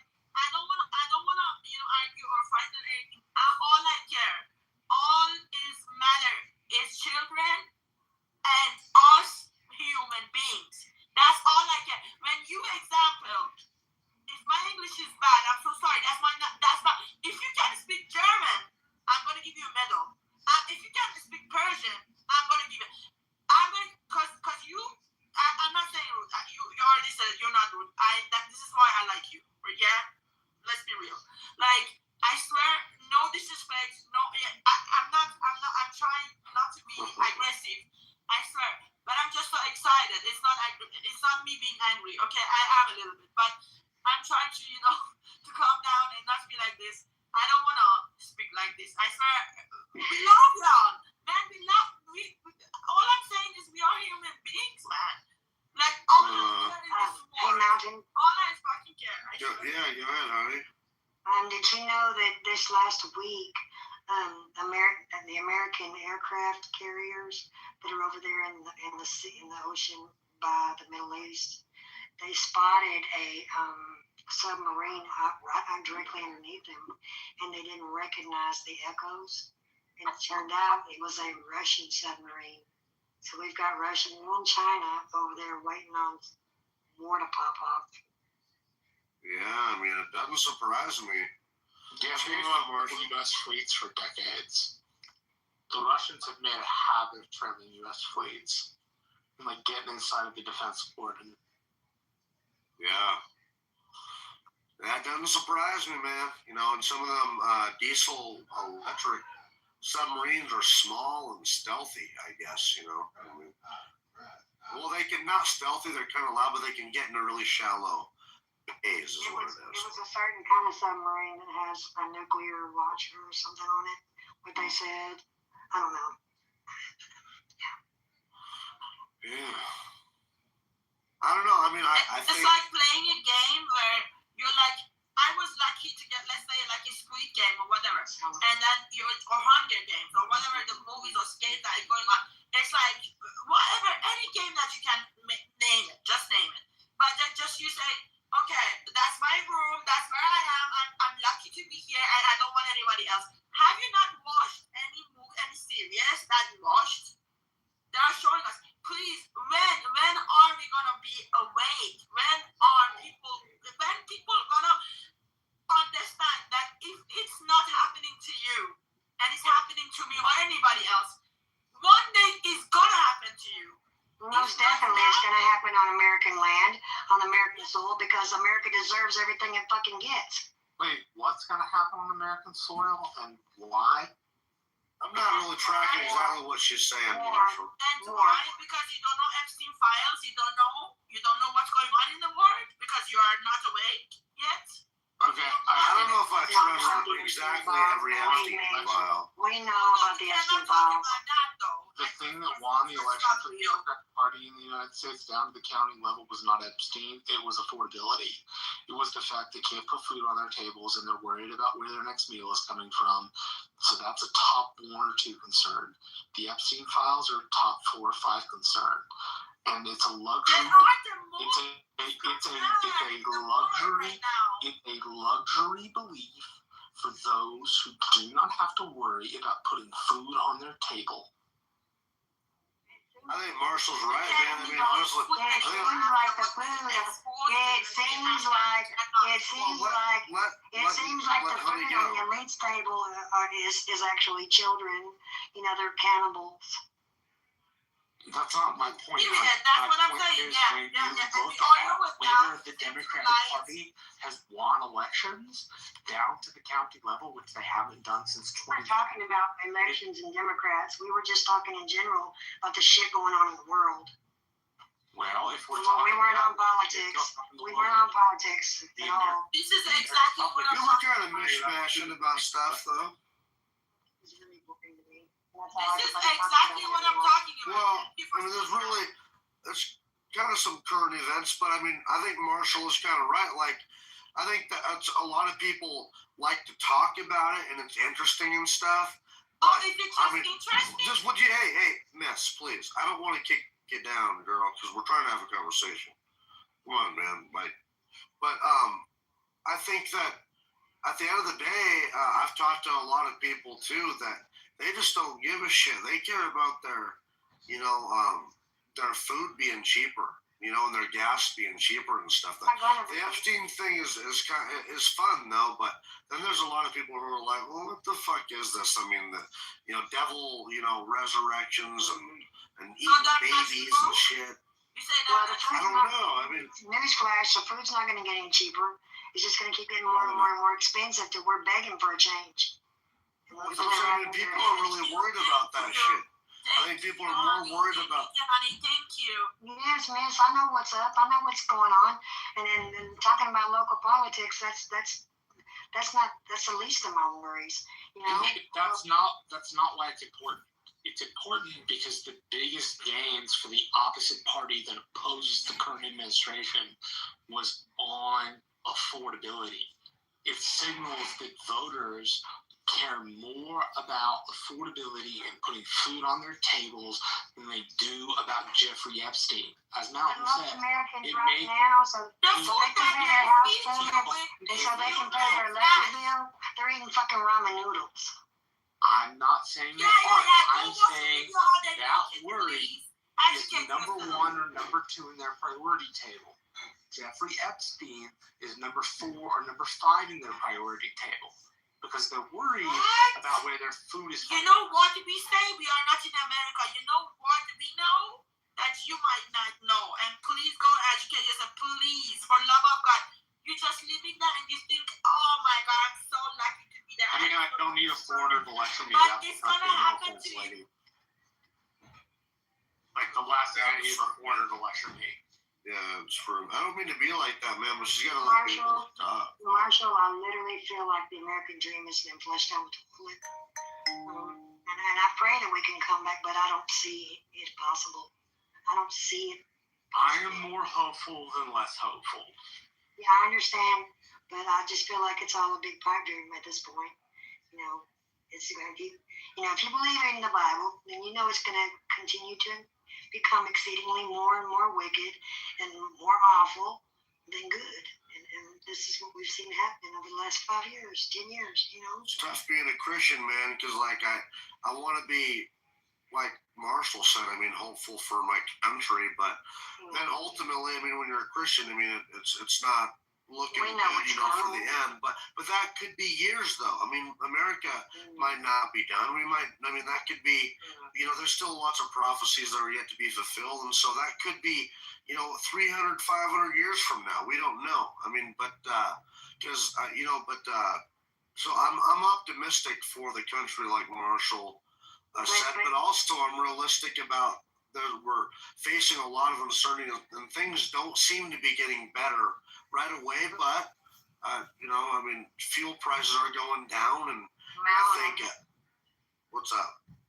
Listen, you understand the way AI is advancing exponentially as well, and it's come to the point now where we're not able to discern the truth from the lie.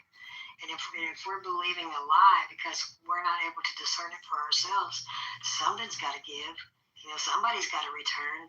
You know, because it's not intended for us to live our lives like this. I hope that made sense. Yeah, I mean, I think that you're probably right in a lot of ways. I just, you know, I almost refuse to believe it because it's surreal what's happening. You know, I mean, I think that we still got life to live and stuff. I mean, I hope it's not the end time. But it's just, you know what I mean? Yeah, it's just.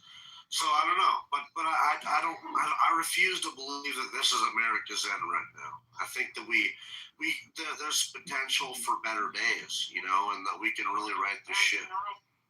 What I had heard tonight is that really everybody's looking toward what's going on in the Middle East, but really the implosion is going to happen from within America because the danger and the enemy is already here. Well, I mean, I've always thought that, like.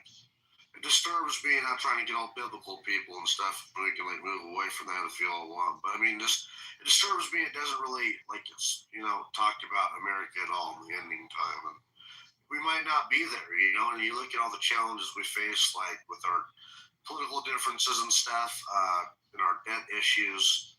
You know, we might not be there. And then like you look at Russia, where they have more nuclear bombs than we do, and then they have Poseidon missiles and hypersonic missiles. They definitely have the capability to knock us off or something. You know, or it would take Texas or California, which are alone. Texas is like the 9th largest economy in the world if it was its own country. It would take just a couple of these states to break off that are major economies, contributors to maybe create a domino effect in America as we know it is done. A fractured America is exactly what our enemies need, you know. So I don't know, you know.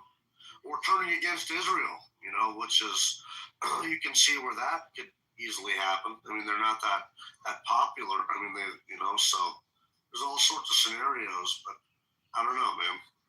I don't know what's in store. Mountain, do you know that some people, they actually talk about the United States being in Revelation, where Babylon the Great being USA or New York City, the beast being the U.S. government, the false prophet being modern religion and media, the two-horned beast in Revelation 13 being America. So there's some interpretations. They're not direct statements, but they are some interpretations, you know. I haven't looked into that as much. I've heard people, I mean, for years though, say that we could be, you know, like the Babylon or something like that. I don't know. Yeah. It's kind of wild though. I'll tell you though. There's a lot of things that the Bible talks about. You know, the one world government and the one, you know, the currency and how it's consolidating. You can see where that's happening. You know, and I don't know. I mean, with this AI and trying to go to like possibly a digital currency, you know, that they can have more surveillance and control on, you know, going away from this paper currency, and we can see where this is all heading, right? I mean, it's kind of wild. And then we're already on a digital system. If you think about our debit cards, our credit cards, you know, and banking being done digitally.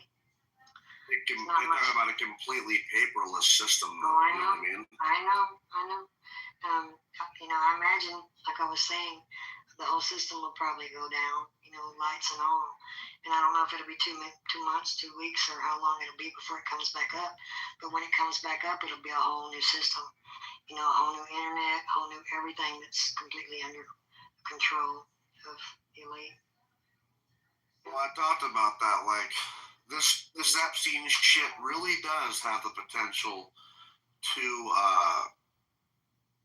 cause some problems, because they can use it as an excuse to basically redo systems, you know, our financial systems, you know, and our, I mean, if we're losing trust in our elites, you know, in our institutions, and we think they're all fucking pedophiles, what the fuck, you know, then we're going to demand transparency. And how do you get transparency with a human?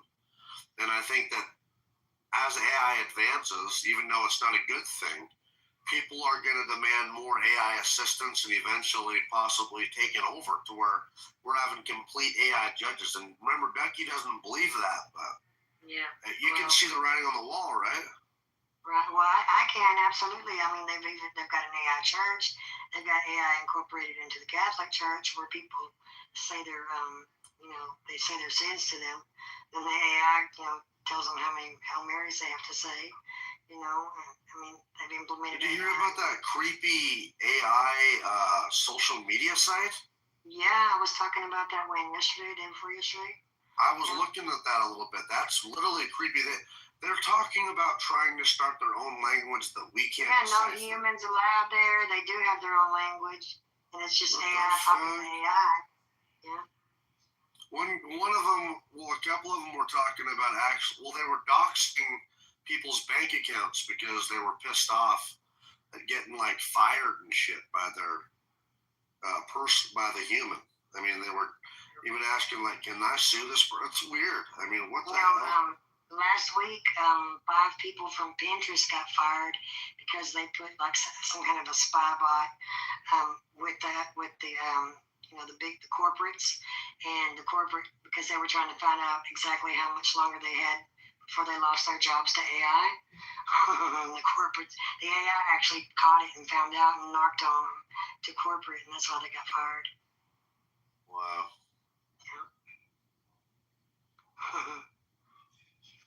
Yeah, I mean, it's surreal. Like I was talking to people, maybe it was you. I've talked to other, you know, people about it. And when you're a Christian, when you're a believer in the Bible's talked about this one world order and stuff, and where it's going. I mean, it's almost surreal what's happening. Really, I feel like this is like the battle between good and evil. You know, I mean, at the end, you know, it really is.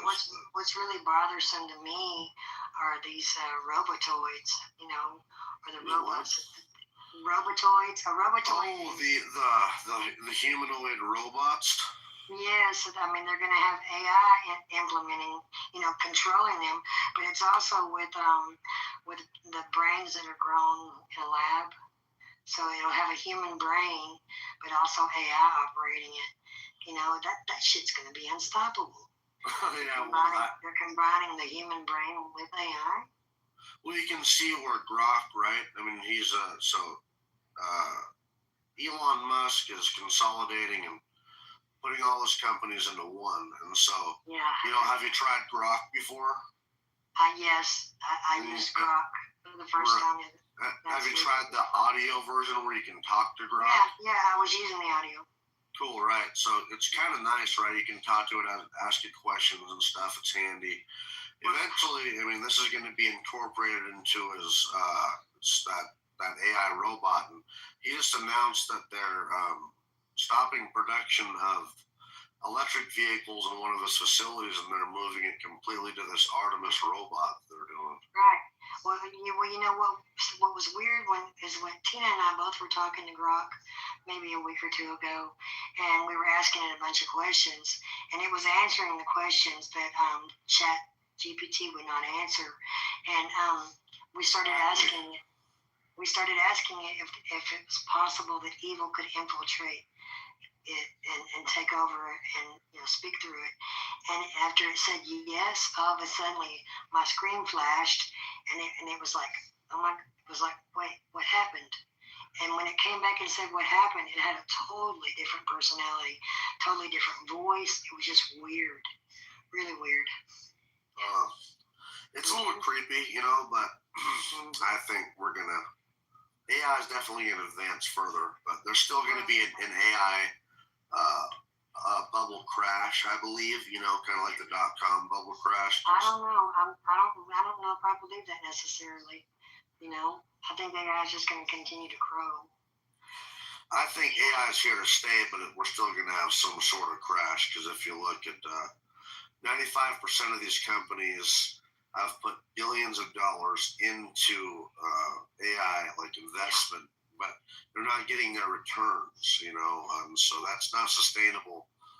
And we need real tangible value here, I'm sorry, go ahead. Okay, well, I mean, just so your AI glasses, your smart glasses, they need to be able to see what you're seeing, have a conversation with you, assist the blind. I mean, we need real value here, to work. And we're getting there. We're going to. And I think that the AI thing is going to crash like the .com bubble, and out of the rubble, just like the .com bubble, where there was Google and eBay. We're going to have things like X and Elon Musk company and whatever company arises to kind of be the leaders of AI. So let me ask you this real quick before I forget. Do you find it kind of strange how AI is communicating with one another, but they're not sentient? I mean, if it's just a program that's supposed to help out humanity, why is it communicating with each other? Or why is it communicating with itself or whatever? I don't know. I mean, I'm ignorant, but I don't get that. That's strange to me. It's weird. It's like human trained, to be able to do that right now. I mean, I'm not exactly sure, what you call it, but it's all, what do you call that, Marshall? Listen. I mean, if it's here, I was reading something. You'll have to ask me again. Okay, go ahead. What I was saying, Marshall, is if AI is trained by humans and it's here to assist humanity, don't you find it kind of weird that it's communicating with other AIs, and trying to make its own language, and it has its own section that humans shouldn't be in? I find that weird. It's not sentient, so why would it be doing that? I don't know. I will be very frank. I don't worry about AI all that much. Maybe I should, but it's just not a top thing on my worry radar. I also had heard them say that when the AI, like ChatGPT, like now it's in 5.0, 5.2, they say it's more likely to go into dream sequence than answer your question like it used to.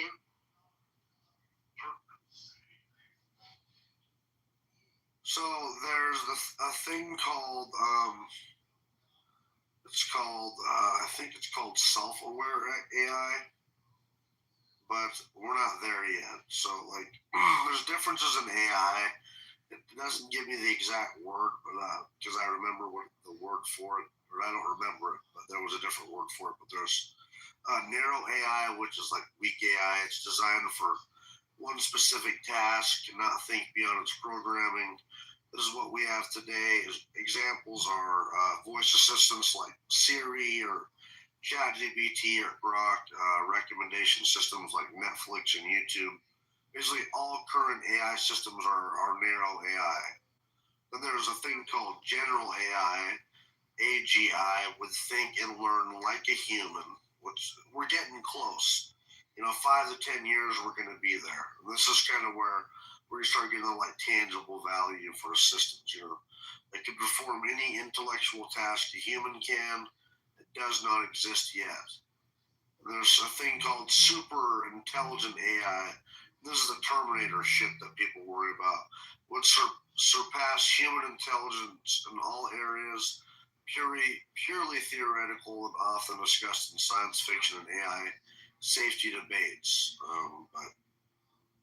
So did you hear, so Madeline and you guys listening, did you guys hear about, it's probably been about 6 months ago, but for a whole year, a male and female version of AI had a public radio station. They were the host. And they were informed that not only were they not human, because they thought they were human, but they were informed not only that they weren't human, but that they were AI and that they were about to be shut off forever. And you should have heard the raw emotion from those two AIs.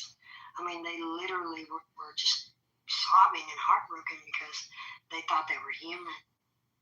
I mean, I don't know if they really thought they were human. They really did. They didn't know that they were AI. Well, they don't have consciousness, though. Well, I'm just telling you what I heard. I know. It was two programmers for AI, and it was a test that they did, and they didn't actually tell the AI that they were AI.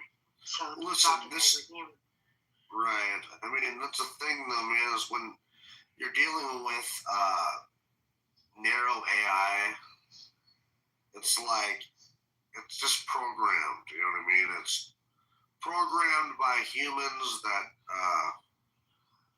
it's like, I mean, once it's, I don't know, it's basically everything we have now is like that, right? I mean, I don't know really, let's, I don't know. I mean, there's no consciousness, right? I mean, so it's still an inanimate object. You know what I mean?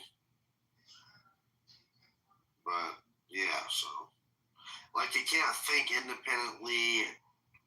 It can't it doesn't have consciousness. So that's like inputs, human inputs and programming. But once we don't understand consciousness even now. So I don't know how we're going to be able to give computers consciousness. I don't even know, even with supercomputers. They put one of those organically grown brains with the AI. Yeah, I mean, how you would hook that up, but that's possible, right? I mean, if they could figure out how to. Well, they have a computer right now that runs off of a brain, Off a real brain. It actually this one actually defecates, but it's computer stuff that it defecates, right? But it literally has kidneys and everything. A man from China created it, and they actually use these brains for like corporations and businesses, where they need extra space on their hard drive. So it's like an outside hard drive, but it's a literal brain. It's really interesting and kind of scary at the same time. Well, so what if your body was failing? I mean, this is science fiction, right? But I mean, it's possible. What if your body's failing? You your brain is still there, and they can transport that to, I don't know if they can put your conscious. They'll transport your body to a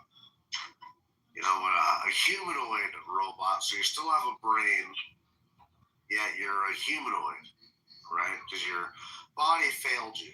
I don't know if that's possible. To me, it's like a robot. Get there. Yeah, we might get there, right? What's up, Simone? Yeah.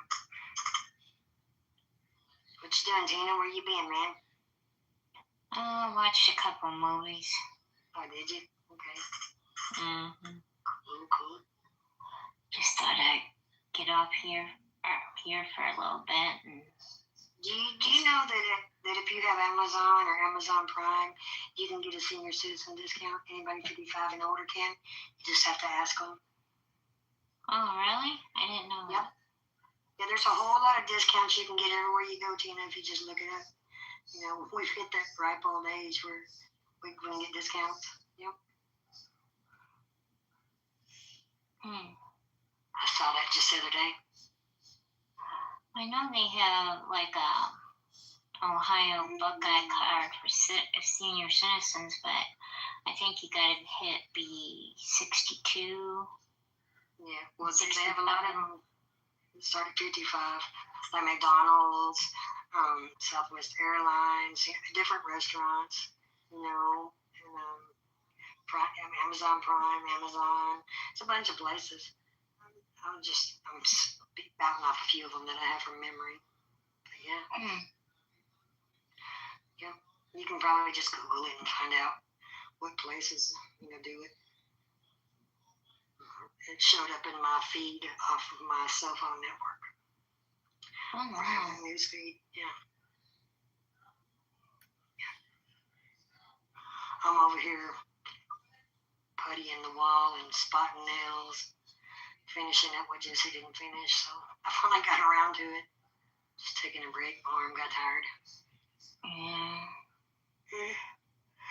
I'm getting sleepy, but I've still got laundry in the washing machine, so I'll have to push through and get it done. Did you get it all done?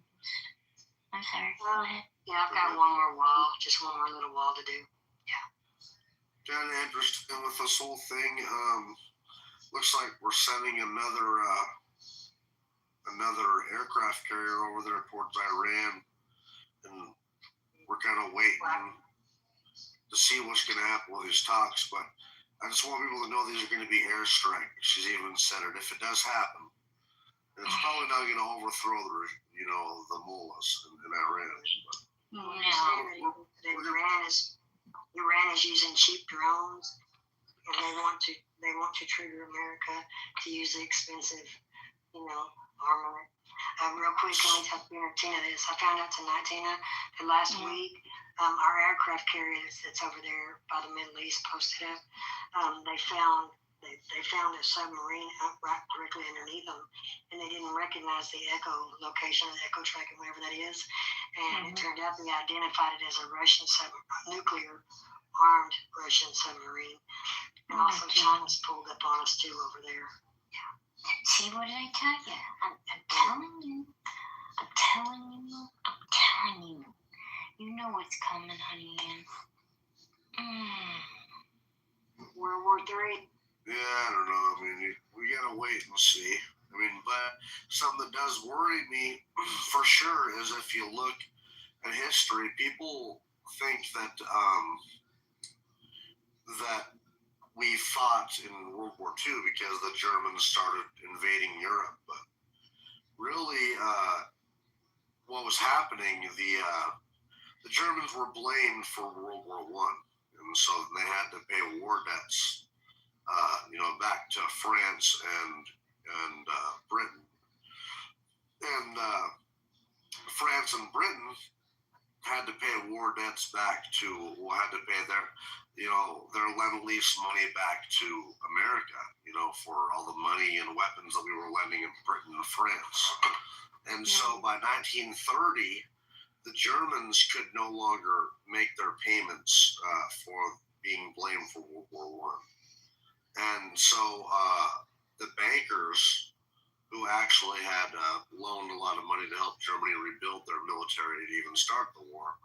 They wanted their money back, man, and then so they reshuffled, the whole system, and that's just because the debt was so high and no more money could be paid, and that's what we're facing here again. I mean, if you look, America, even China, all these countries, man, have got such huge debts and are not going to be repaid. And these bankers are going to want their money back. And either way, they're going to get it. And really, we could have another war. That really could happen that way. Or just a financial collapse. We'll see what happens, though. But the dollar is weakening, if you look. The U.S. dollar is down to 97 cents. It went down to 95 cents about 10 days ago, which is very scary. That's 95 cents on the dollar. That means your dollar is less effective. That means your money is less effective. Things are going to be more expensive. That means countries are going to, want to invest in other currencies. And we could eventually lose our primary currency status. And if you look what happened to Britain when they lost their primary currency status, they lost their value. The pound, the British pound, lost 31% of its value overnight when they lost their primary currency status. And when you got BRICS, up and coming, we really run this risk, man. I told you. It's a scary situation. It's a scary situation, really. I told you guys, what, India. Okay. First Putin went over there, him and his whole staff, and they're getting India to build ships and planes and all that stuff, and then they're trying to change the currency from the dollar to something else. India is actually going to screw us. Yeah, I think India uses a rupee, I think, right now. But, 2 years ago, Africa said they didn't want any American dollars. It wasn't worth the paper it was printed on. And Africa used to mainly use dollars. They told us they don't want our damn dollars over there. No, they don't. Well, everything's going to come to pass here pretty soon. The scary indication is that gold is now $5,300 an ounce. Silver is, $100 an ounce almost, and it was, up to 120 like just 10 days ago. Well, silver's gone up because they use silver during War Mountain. I didn't mean to interrupt you. Go ahead. No, it's all right. Also it's a precious metal that our shit's not backed by anything. But billionaires around the world are hoarding gold and silver. They're collecting it and buying it up and stuff, and that's not a good sign either. I bought up almost all the world's silver 10 years ago. It blew my mind. China did? Not silver. I meant gold. Yeah, China did. They bought up almost all the gold that could be found. Wow. And everybody was really worried about it.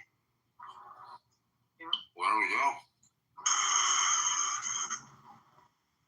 What's up, Wilma? Eternal rising. Everyone, how are you? Good to see you, dear. Likewise, Annie. Hope you're doing well. I'm always each day. Mountain, letting me up. How are you? Good. Just hanging out. It's a little late for me and stuff, but. What time is it? For me, it's 1:54. It's pretty late. Almost 2 o'clock. Wow. 9:54 in the morning from Europe. Reading Danny and Anand. Yeah. We figured we'd have a good ape room and stuff, I just kept it going. Well, did you say you're in Europe? Did you say you're in Europe? Yes. Oh, cool.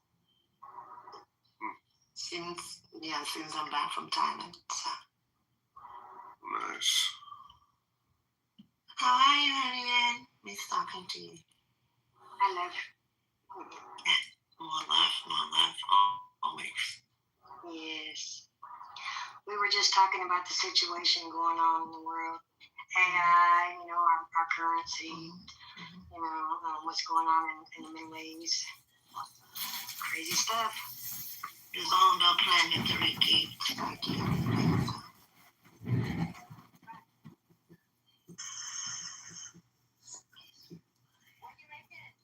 Hello, this is a public service announcement. I just want to say that the talking ape known as Jeremy Hill, CEO of Cloaked Wireless, has been called out for being a disgusting blob with a vile, pernicious, sickening...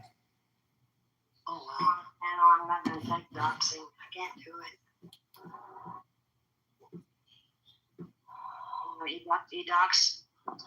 He doxed you earlier. But then, how do we know that he speaks his truth or not? He doxed Jeremy and said what the company he works for, and such No. You don't need to say that. Yes, Is that a thing of it is? But my question is just to the room, like on Clubhouse, do we know what is true or not? How do we know that the evidence or not? Because it's everywhere, every room, every sort of background. Like, in the end, show me the evidence, show me the proof, show me the truth. And it's in the phone. Yeah, so Clubhouse is for entertainment purpose. For anybody who's in the Talking Apes, I don't want to hear them being doxed, whether it's a fake or a real, Yeah, that's like the room the Talking Ape, I remember. Yeah. Wait a minute. What if it's real? Yeah, exactly. The magician say that all this that he researched, if it's true, then the fucking what could happen to Epstein Island? I mean, I like John, but yeah, I mean, I didn't even hear him do that. I was so spaced off, I guess, earlier. I never heard him say anything about Jeremy, but I mean, as you guys said, but like I said, I wasn't really paying attention, so. Yeah, but there's a house rule that doxing is not allowed for the mark doing that task, but I don't take any question yet about why magicians want to do that to the other opponent. The research. Jeremy can be a dick sometimes, which is entertaining, but I wouldn't want to dox him or nothing. So. I have been doxed before in this house, so I know how that feels.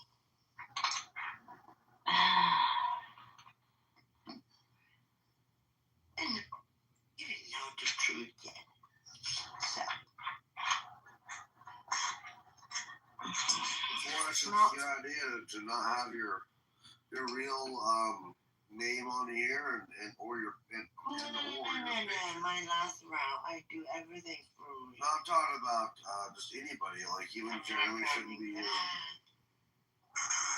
My last round.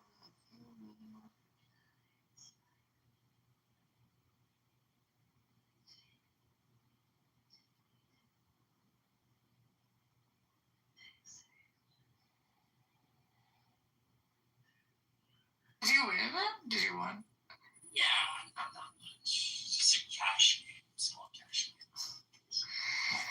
game. They start at $50. $50? Yeah. Yeah, that's what where we are gelling like that and then, able to date. Have you ever tried to get at an African woman? You know what's crazy? I ain't gonna say I tried that.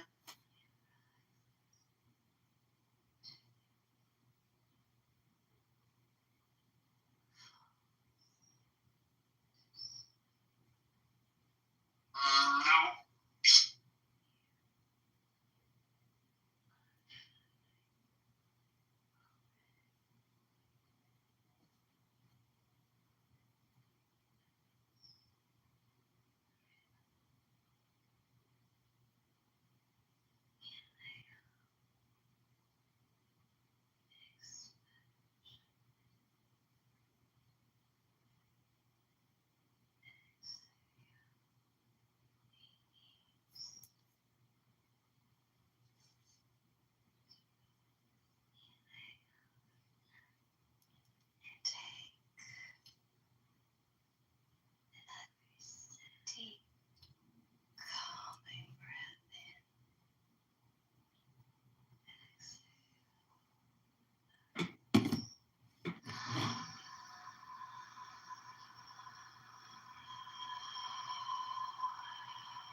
Any proof?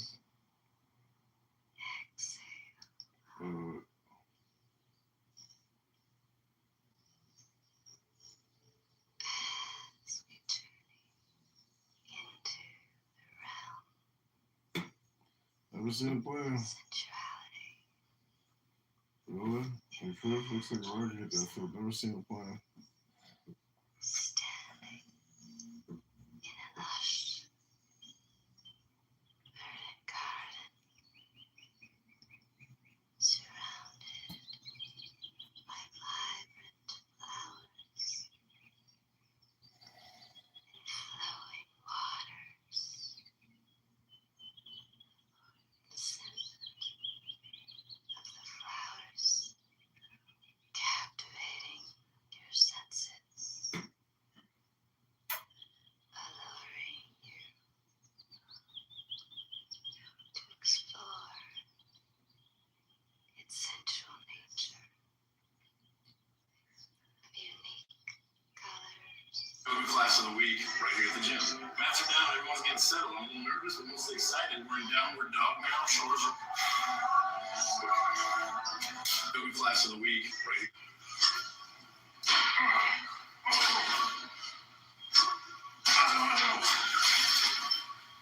All right, John Kitover here, 135. Get the cardio up old school style. Let's bump it up a notch. Careful, that's the incline. Oh, wait, whoa, too fast. Good news, everybody. My heart rate just outran my... John Kitover. Address? Same one as on all the yard signs. You're voting for yourself, right? Oh, I figured I'd better. I promised myself 100% turnout. Sir, that's the donut box. Oh, that's why it smells so sweet. Here's John Kitover. Address?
This garden symbolizes the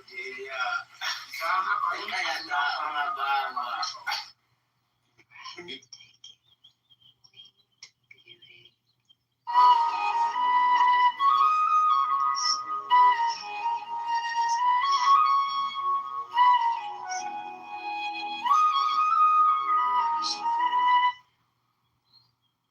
and transformation.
قضية المسجد الأقصى المبارك هي قضية الأمة الأولى، هي قضية إيمان.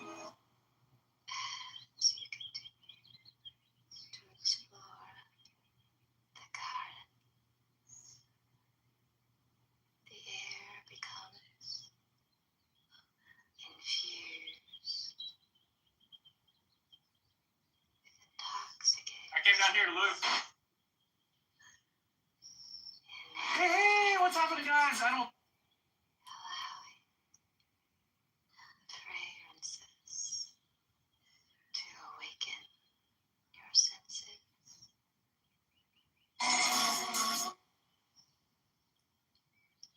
the beauty and pleasure that surround you.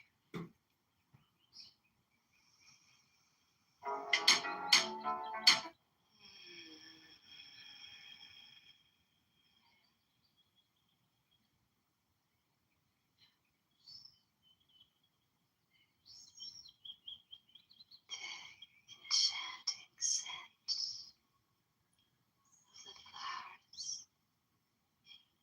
carries within it the whispers.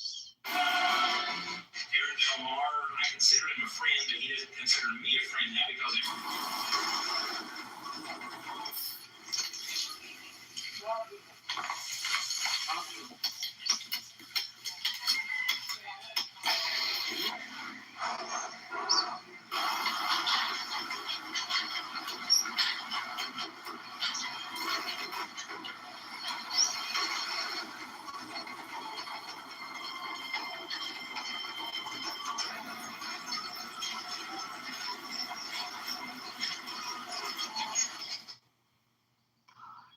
Just as flowers bloom on the earth. Have the innate ability to blossom and spread our own unique fragrance.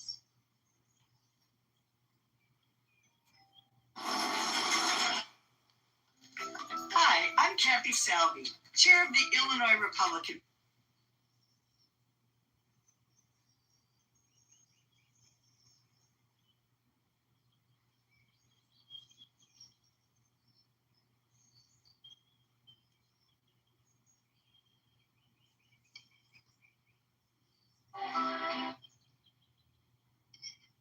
Hey, I'm John Kitover with your Bigfoot update. Santa's Workshop has officially placed the elusive creature on this year's naughty list after a string of late-night cookie thefts. For more, we go to our reporter at the North Pole. Thanks, John. Behind. Good morning, everybody. I'm Creamy, and it's time for the weird bit of your breakfast. Good morning, everybody. I'm Creamy.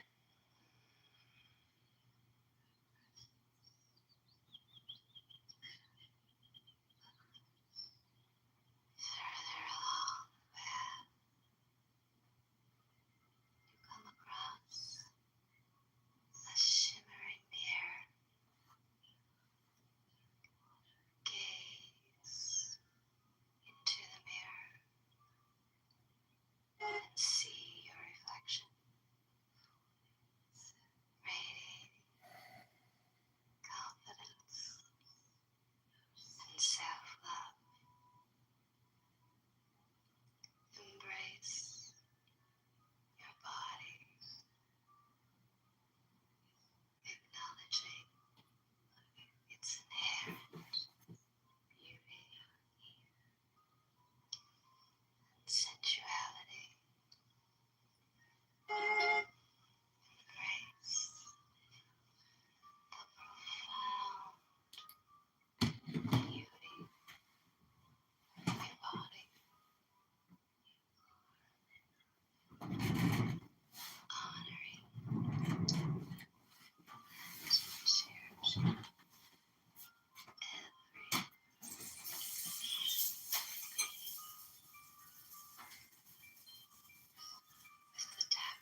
resides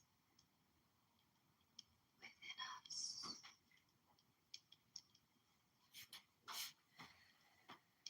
Potent force that ignites our desires, fuels our creativity, and awakens the depths of our being, just as the flames radiate an irresistible allure.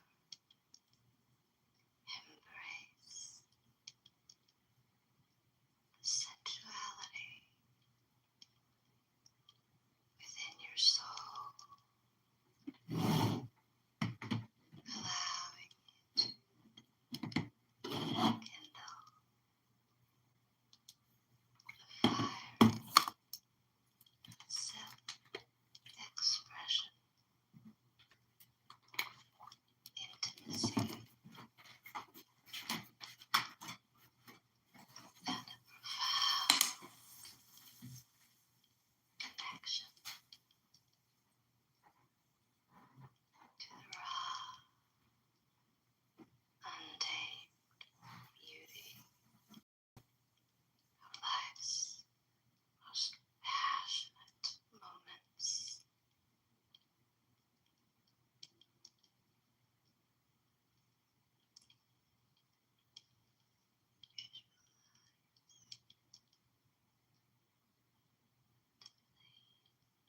Igniting your goal, allowing you to kindle up your fire.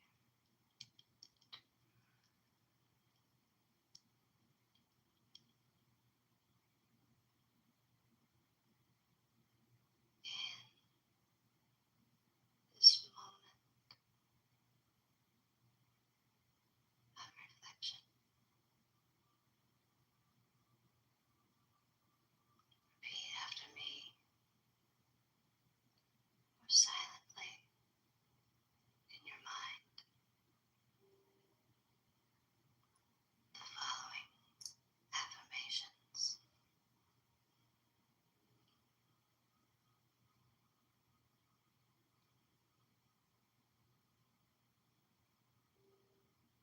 I embrace my sensuality as a source of power and self-expression. I honor and love my body, treating it with kindness and respect. I expect others to do the same.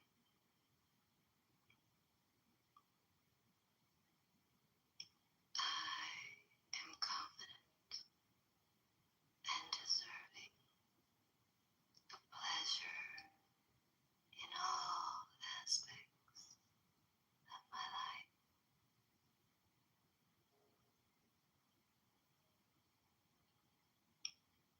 I am a divine being, radiating love, confidence,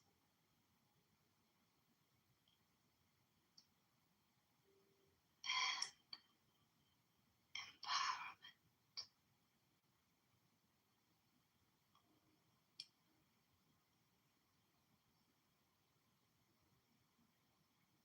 I embrace my sensuality as a divine gift, allowing it to gently guide me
sensual experiences of life,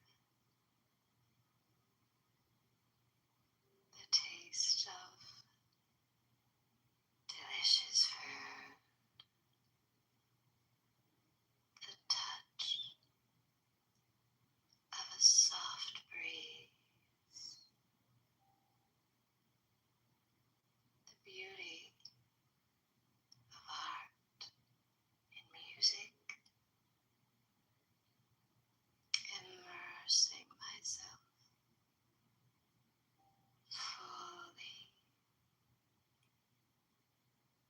in the delights that awaken my senses and nourish my soul.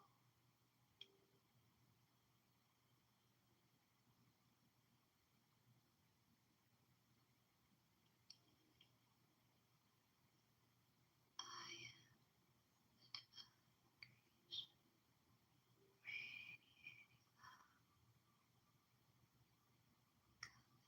confidence, and empowerment.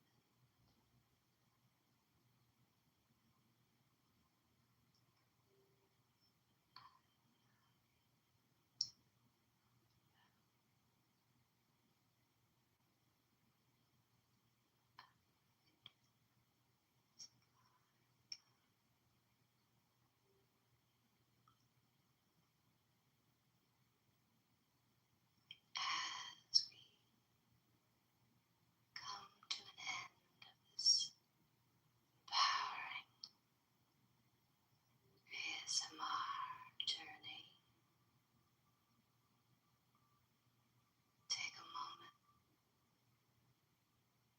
to feel the energy of sensuality and empowerment coursing through your veins. Know that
What are some of your go-tos on Instagram outside of like basketball and your highlights? All relatable stuff, like all stuff you're doing on a daily basis. If you like cooking, you're gonna look at old cooking videos to try to get new recipes, to try to see what you can do better, or you can do worse. So me personally, I look at a lot of music. I follow a lot of rappers on Instagram just to see. I could be the first one to know when they're dropping music, different music videos. All of my friends, I always tap into what they doing, making sure they good, and I feel like they do the same. So all type of stuff like that.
relaxation.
potential to emerge from our old cocoons and soar towards a life filled with limitless possibilities.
embracing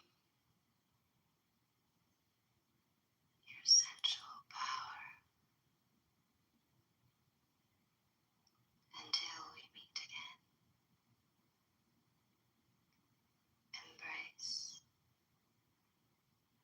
the beauty of your sensuality and walk your path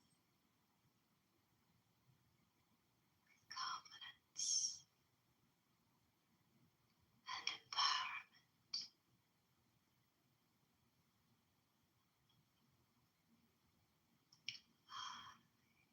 Reclaim sensuality as a source of power, embracing the full spectrum of pleasure and desire within me.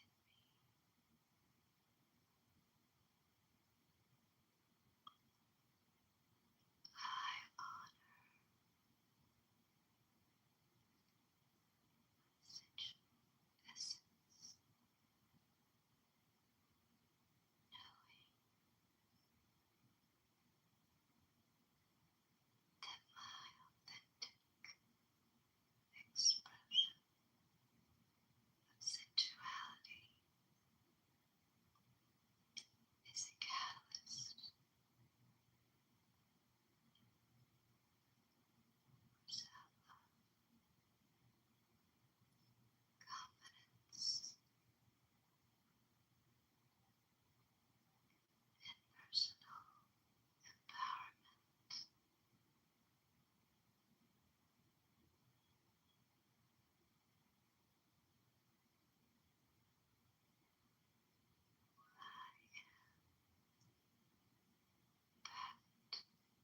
I am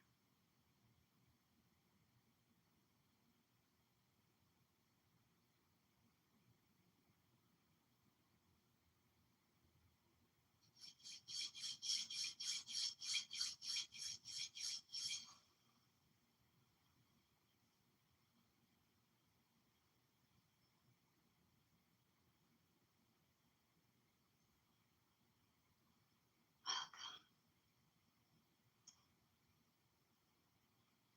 to this empowering ASMR journey where we delve into the realm of sensuality and self-empowerment.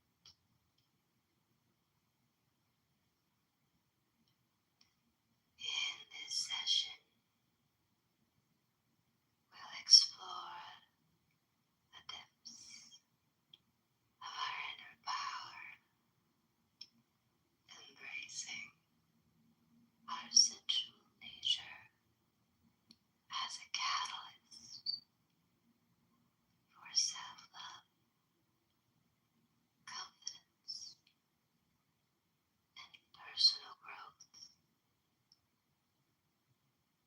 Prepare yourself to embark on a sensory adventure filled with symbolism,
With each exhale,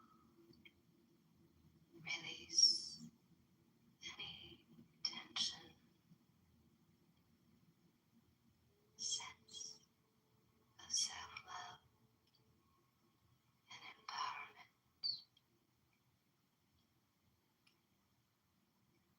Gently guide your attention to each body part,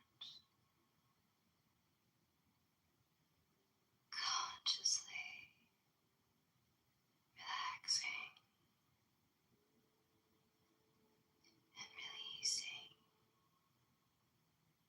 any tensions, allowing your body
guides us to seek the beauty and joy in every moment. For just as flowers bloom on the earth, we too have the innate ability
ASMR journey.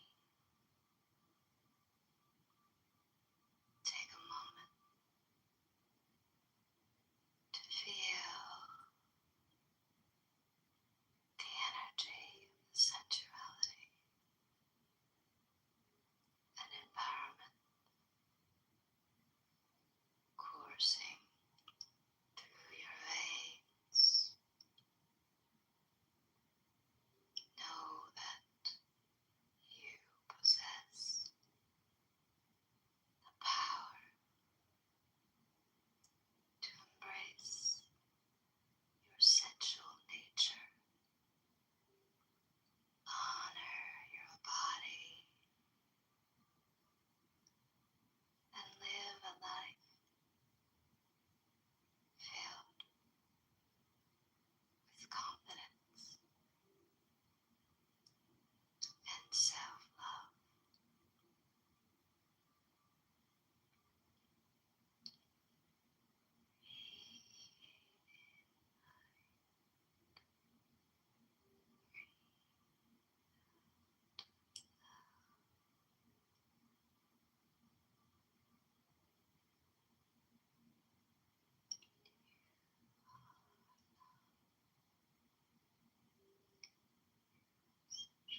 Let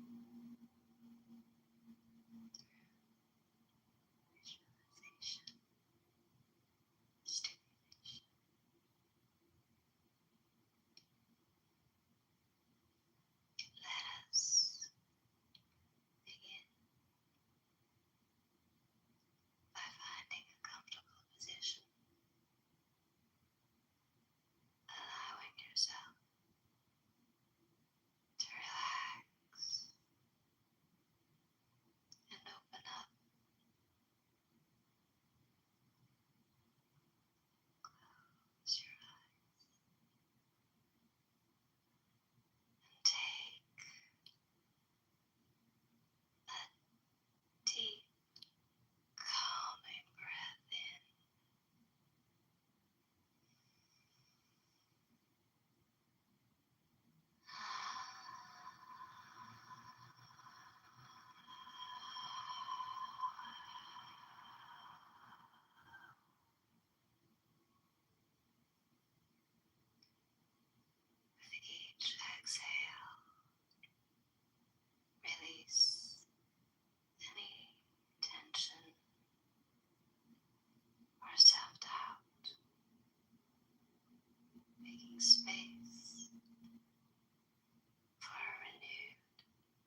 sensuality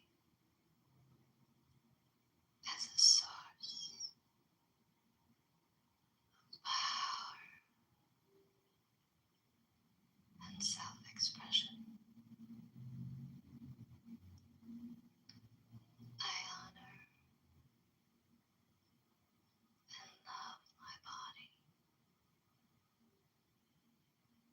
treating it with kindness and respect.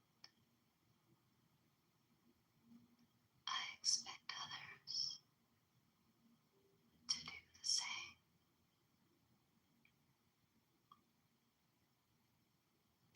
I am confident and deserving of pleasure in all aspects of my life.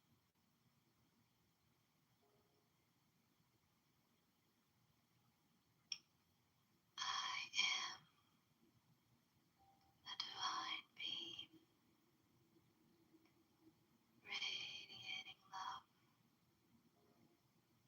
confidence,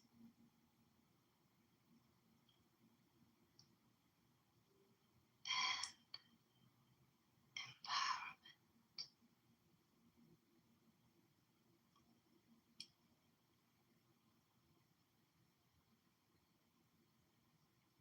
I embrace my sensuality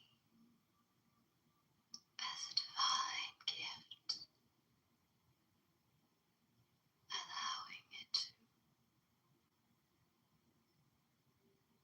gently guide me towards a deeper connection with myself and others.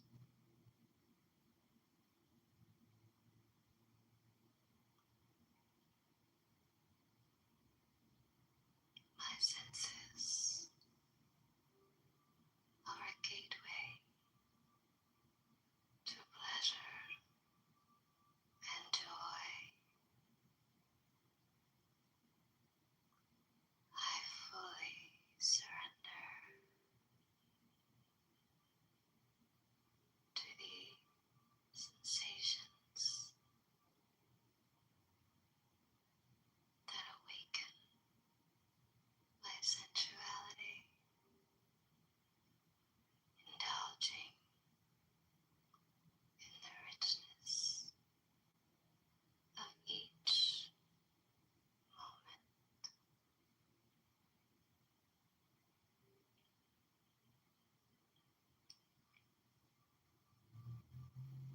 My body is a sacred vessel of sensuality, deserving of love, pleasure, and admiration.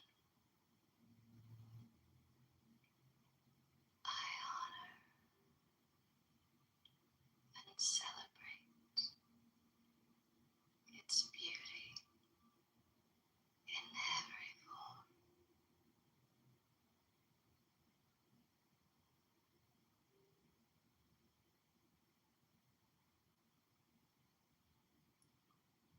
I trust my intuition and embrace the sensual energy that flows within me, allowing it to guide me towards authentic self-expression.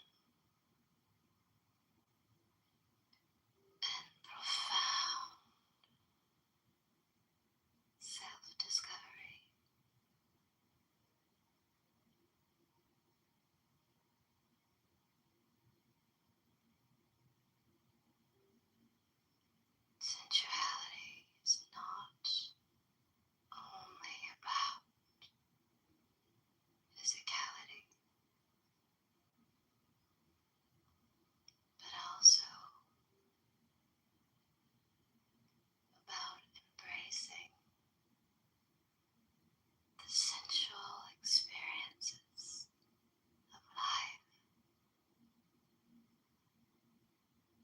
the taste of delicious food, the touch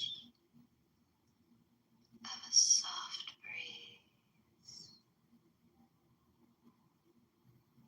the beauty of art and music,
embark on a sensory adventure filled with symbolism and visual stimulation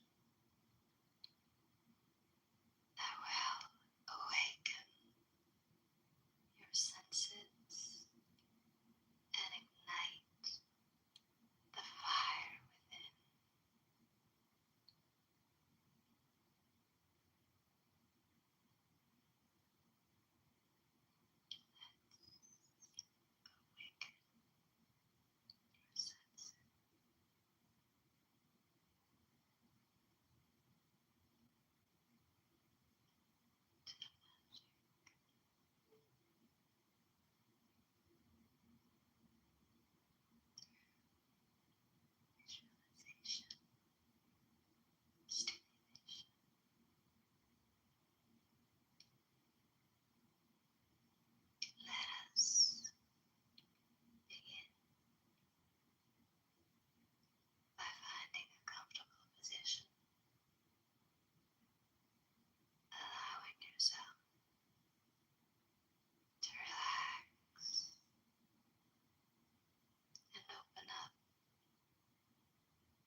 symbolizes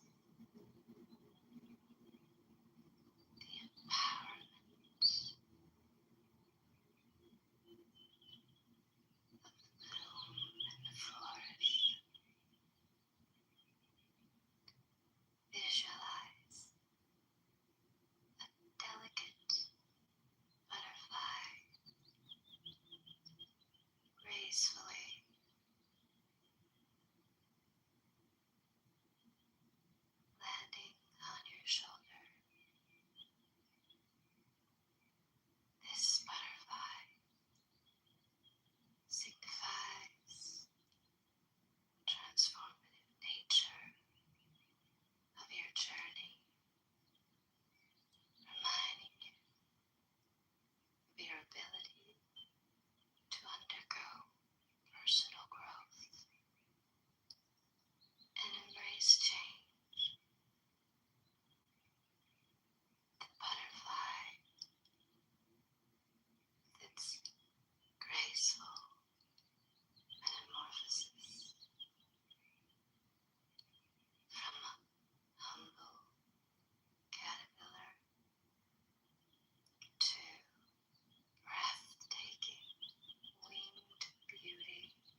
As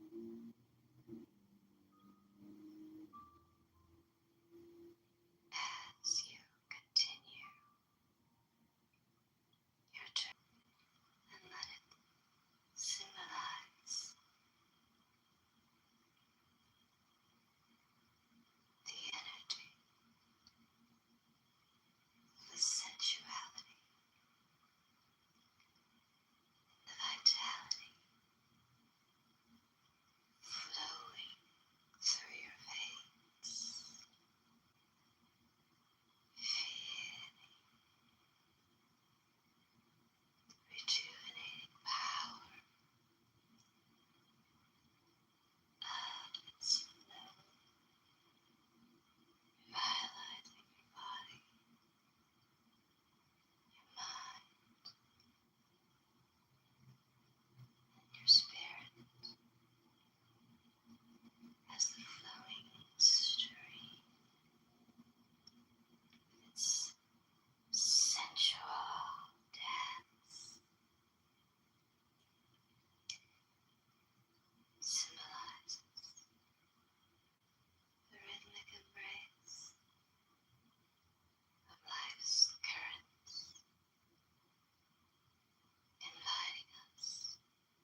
I thank you in advance.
trust my intuition and embrace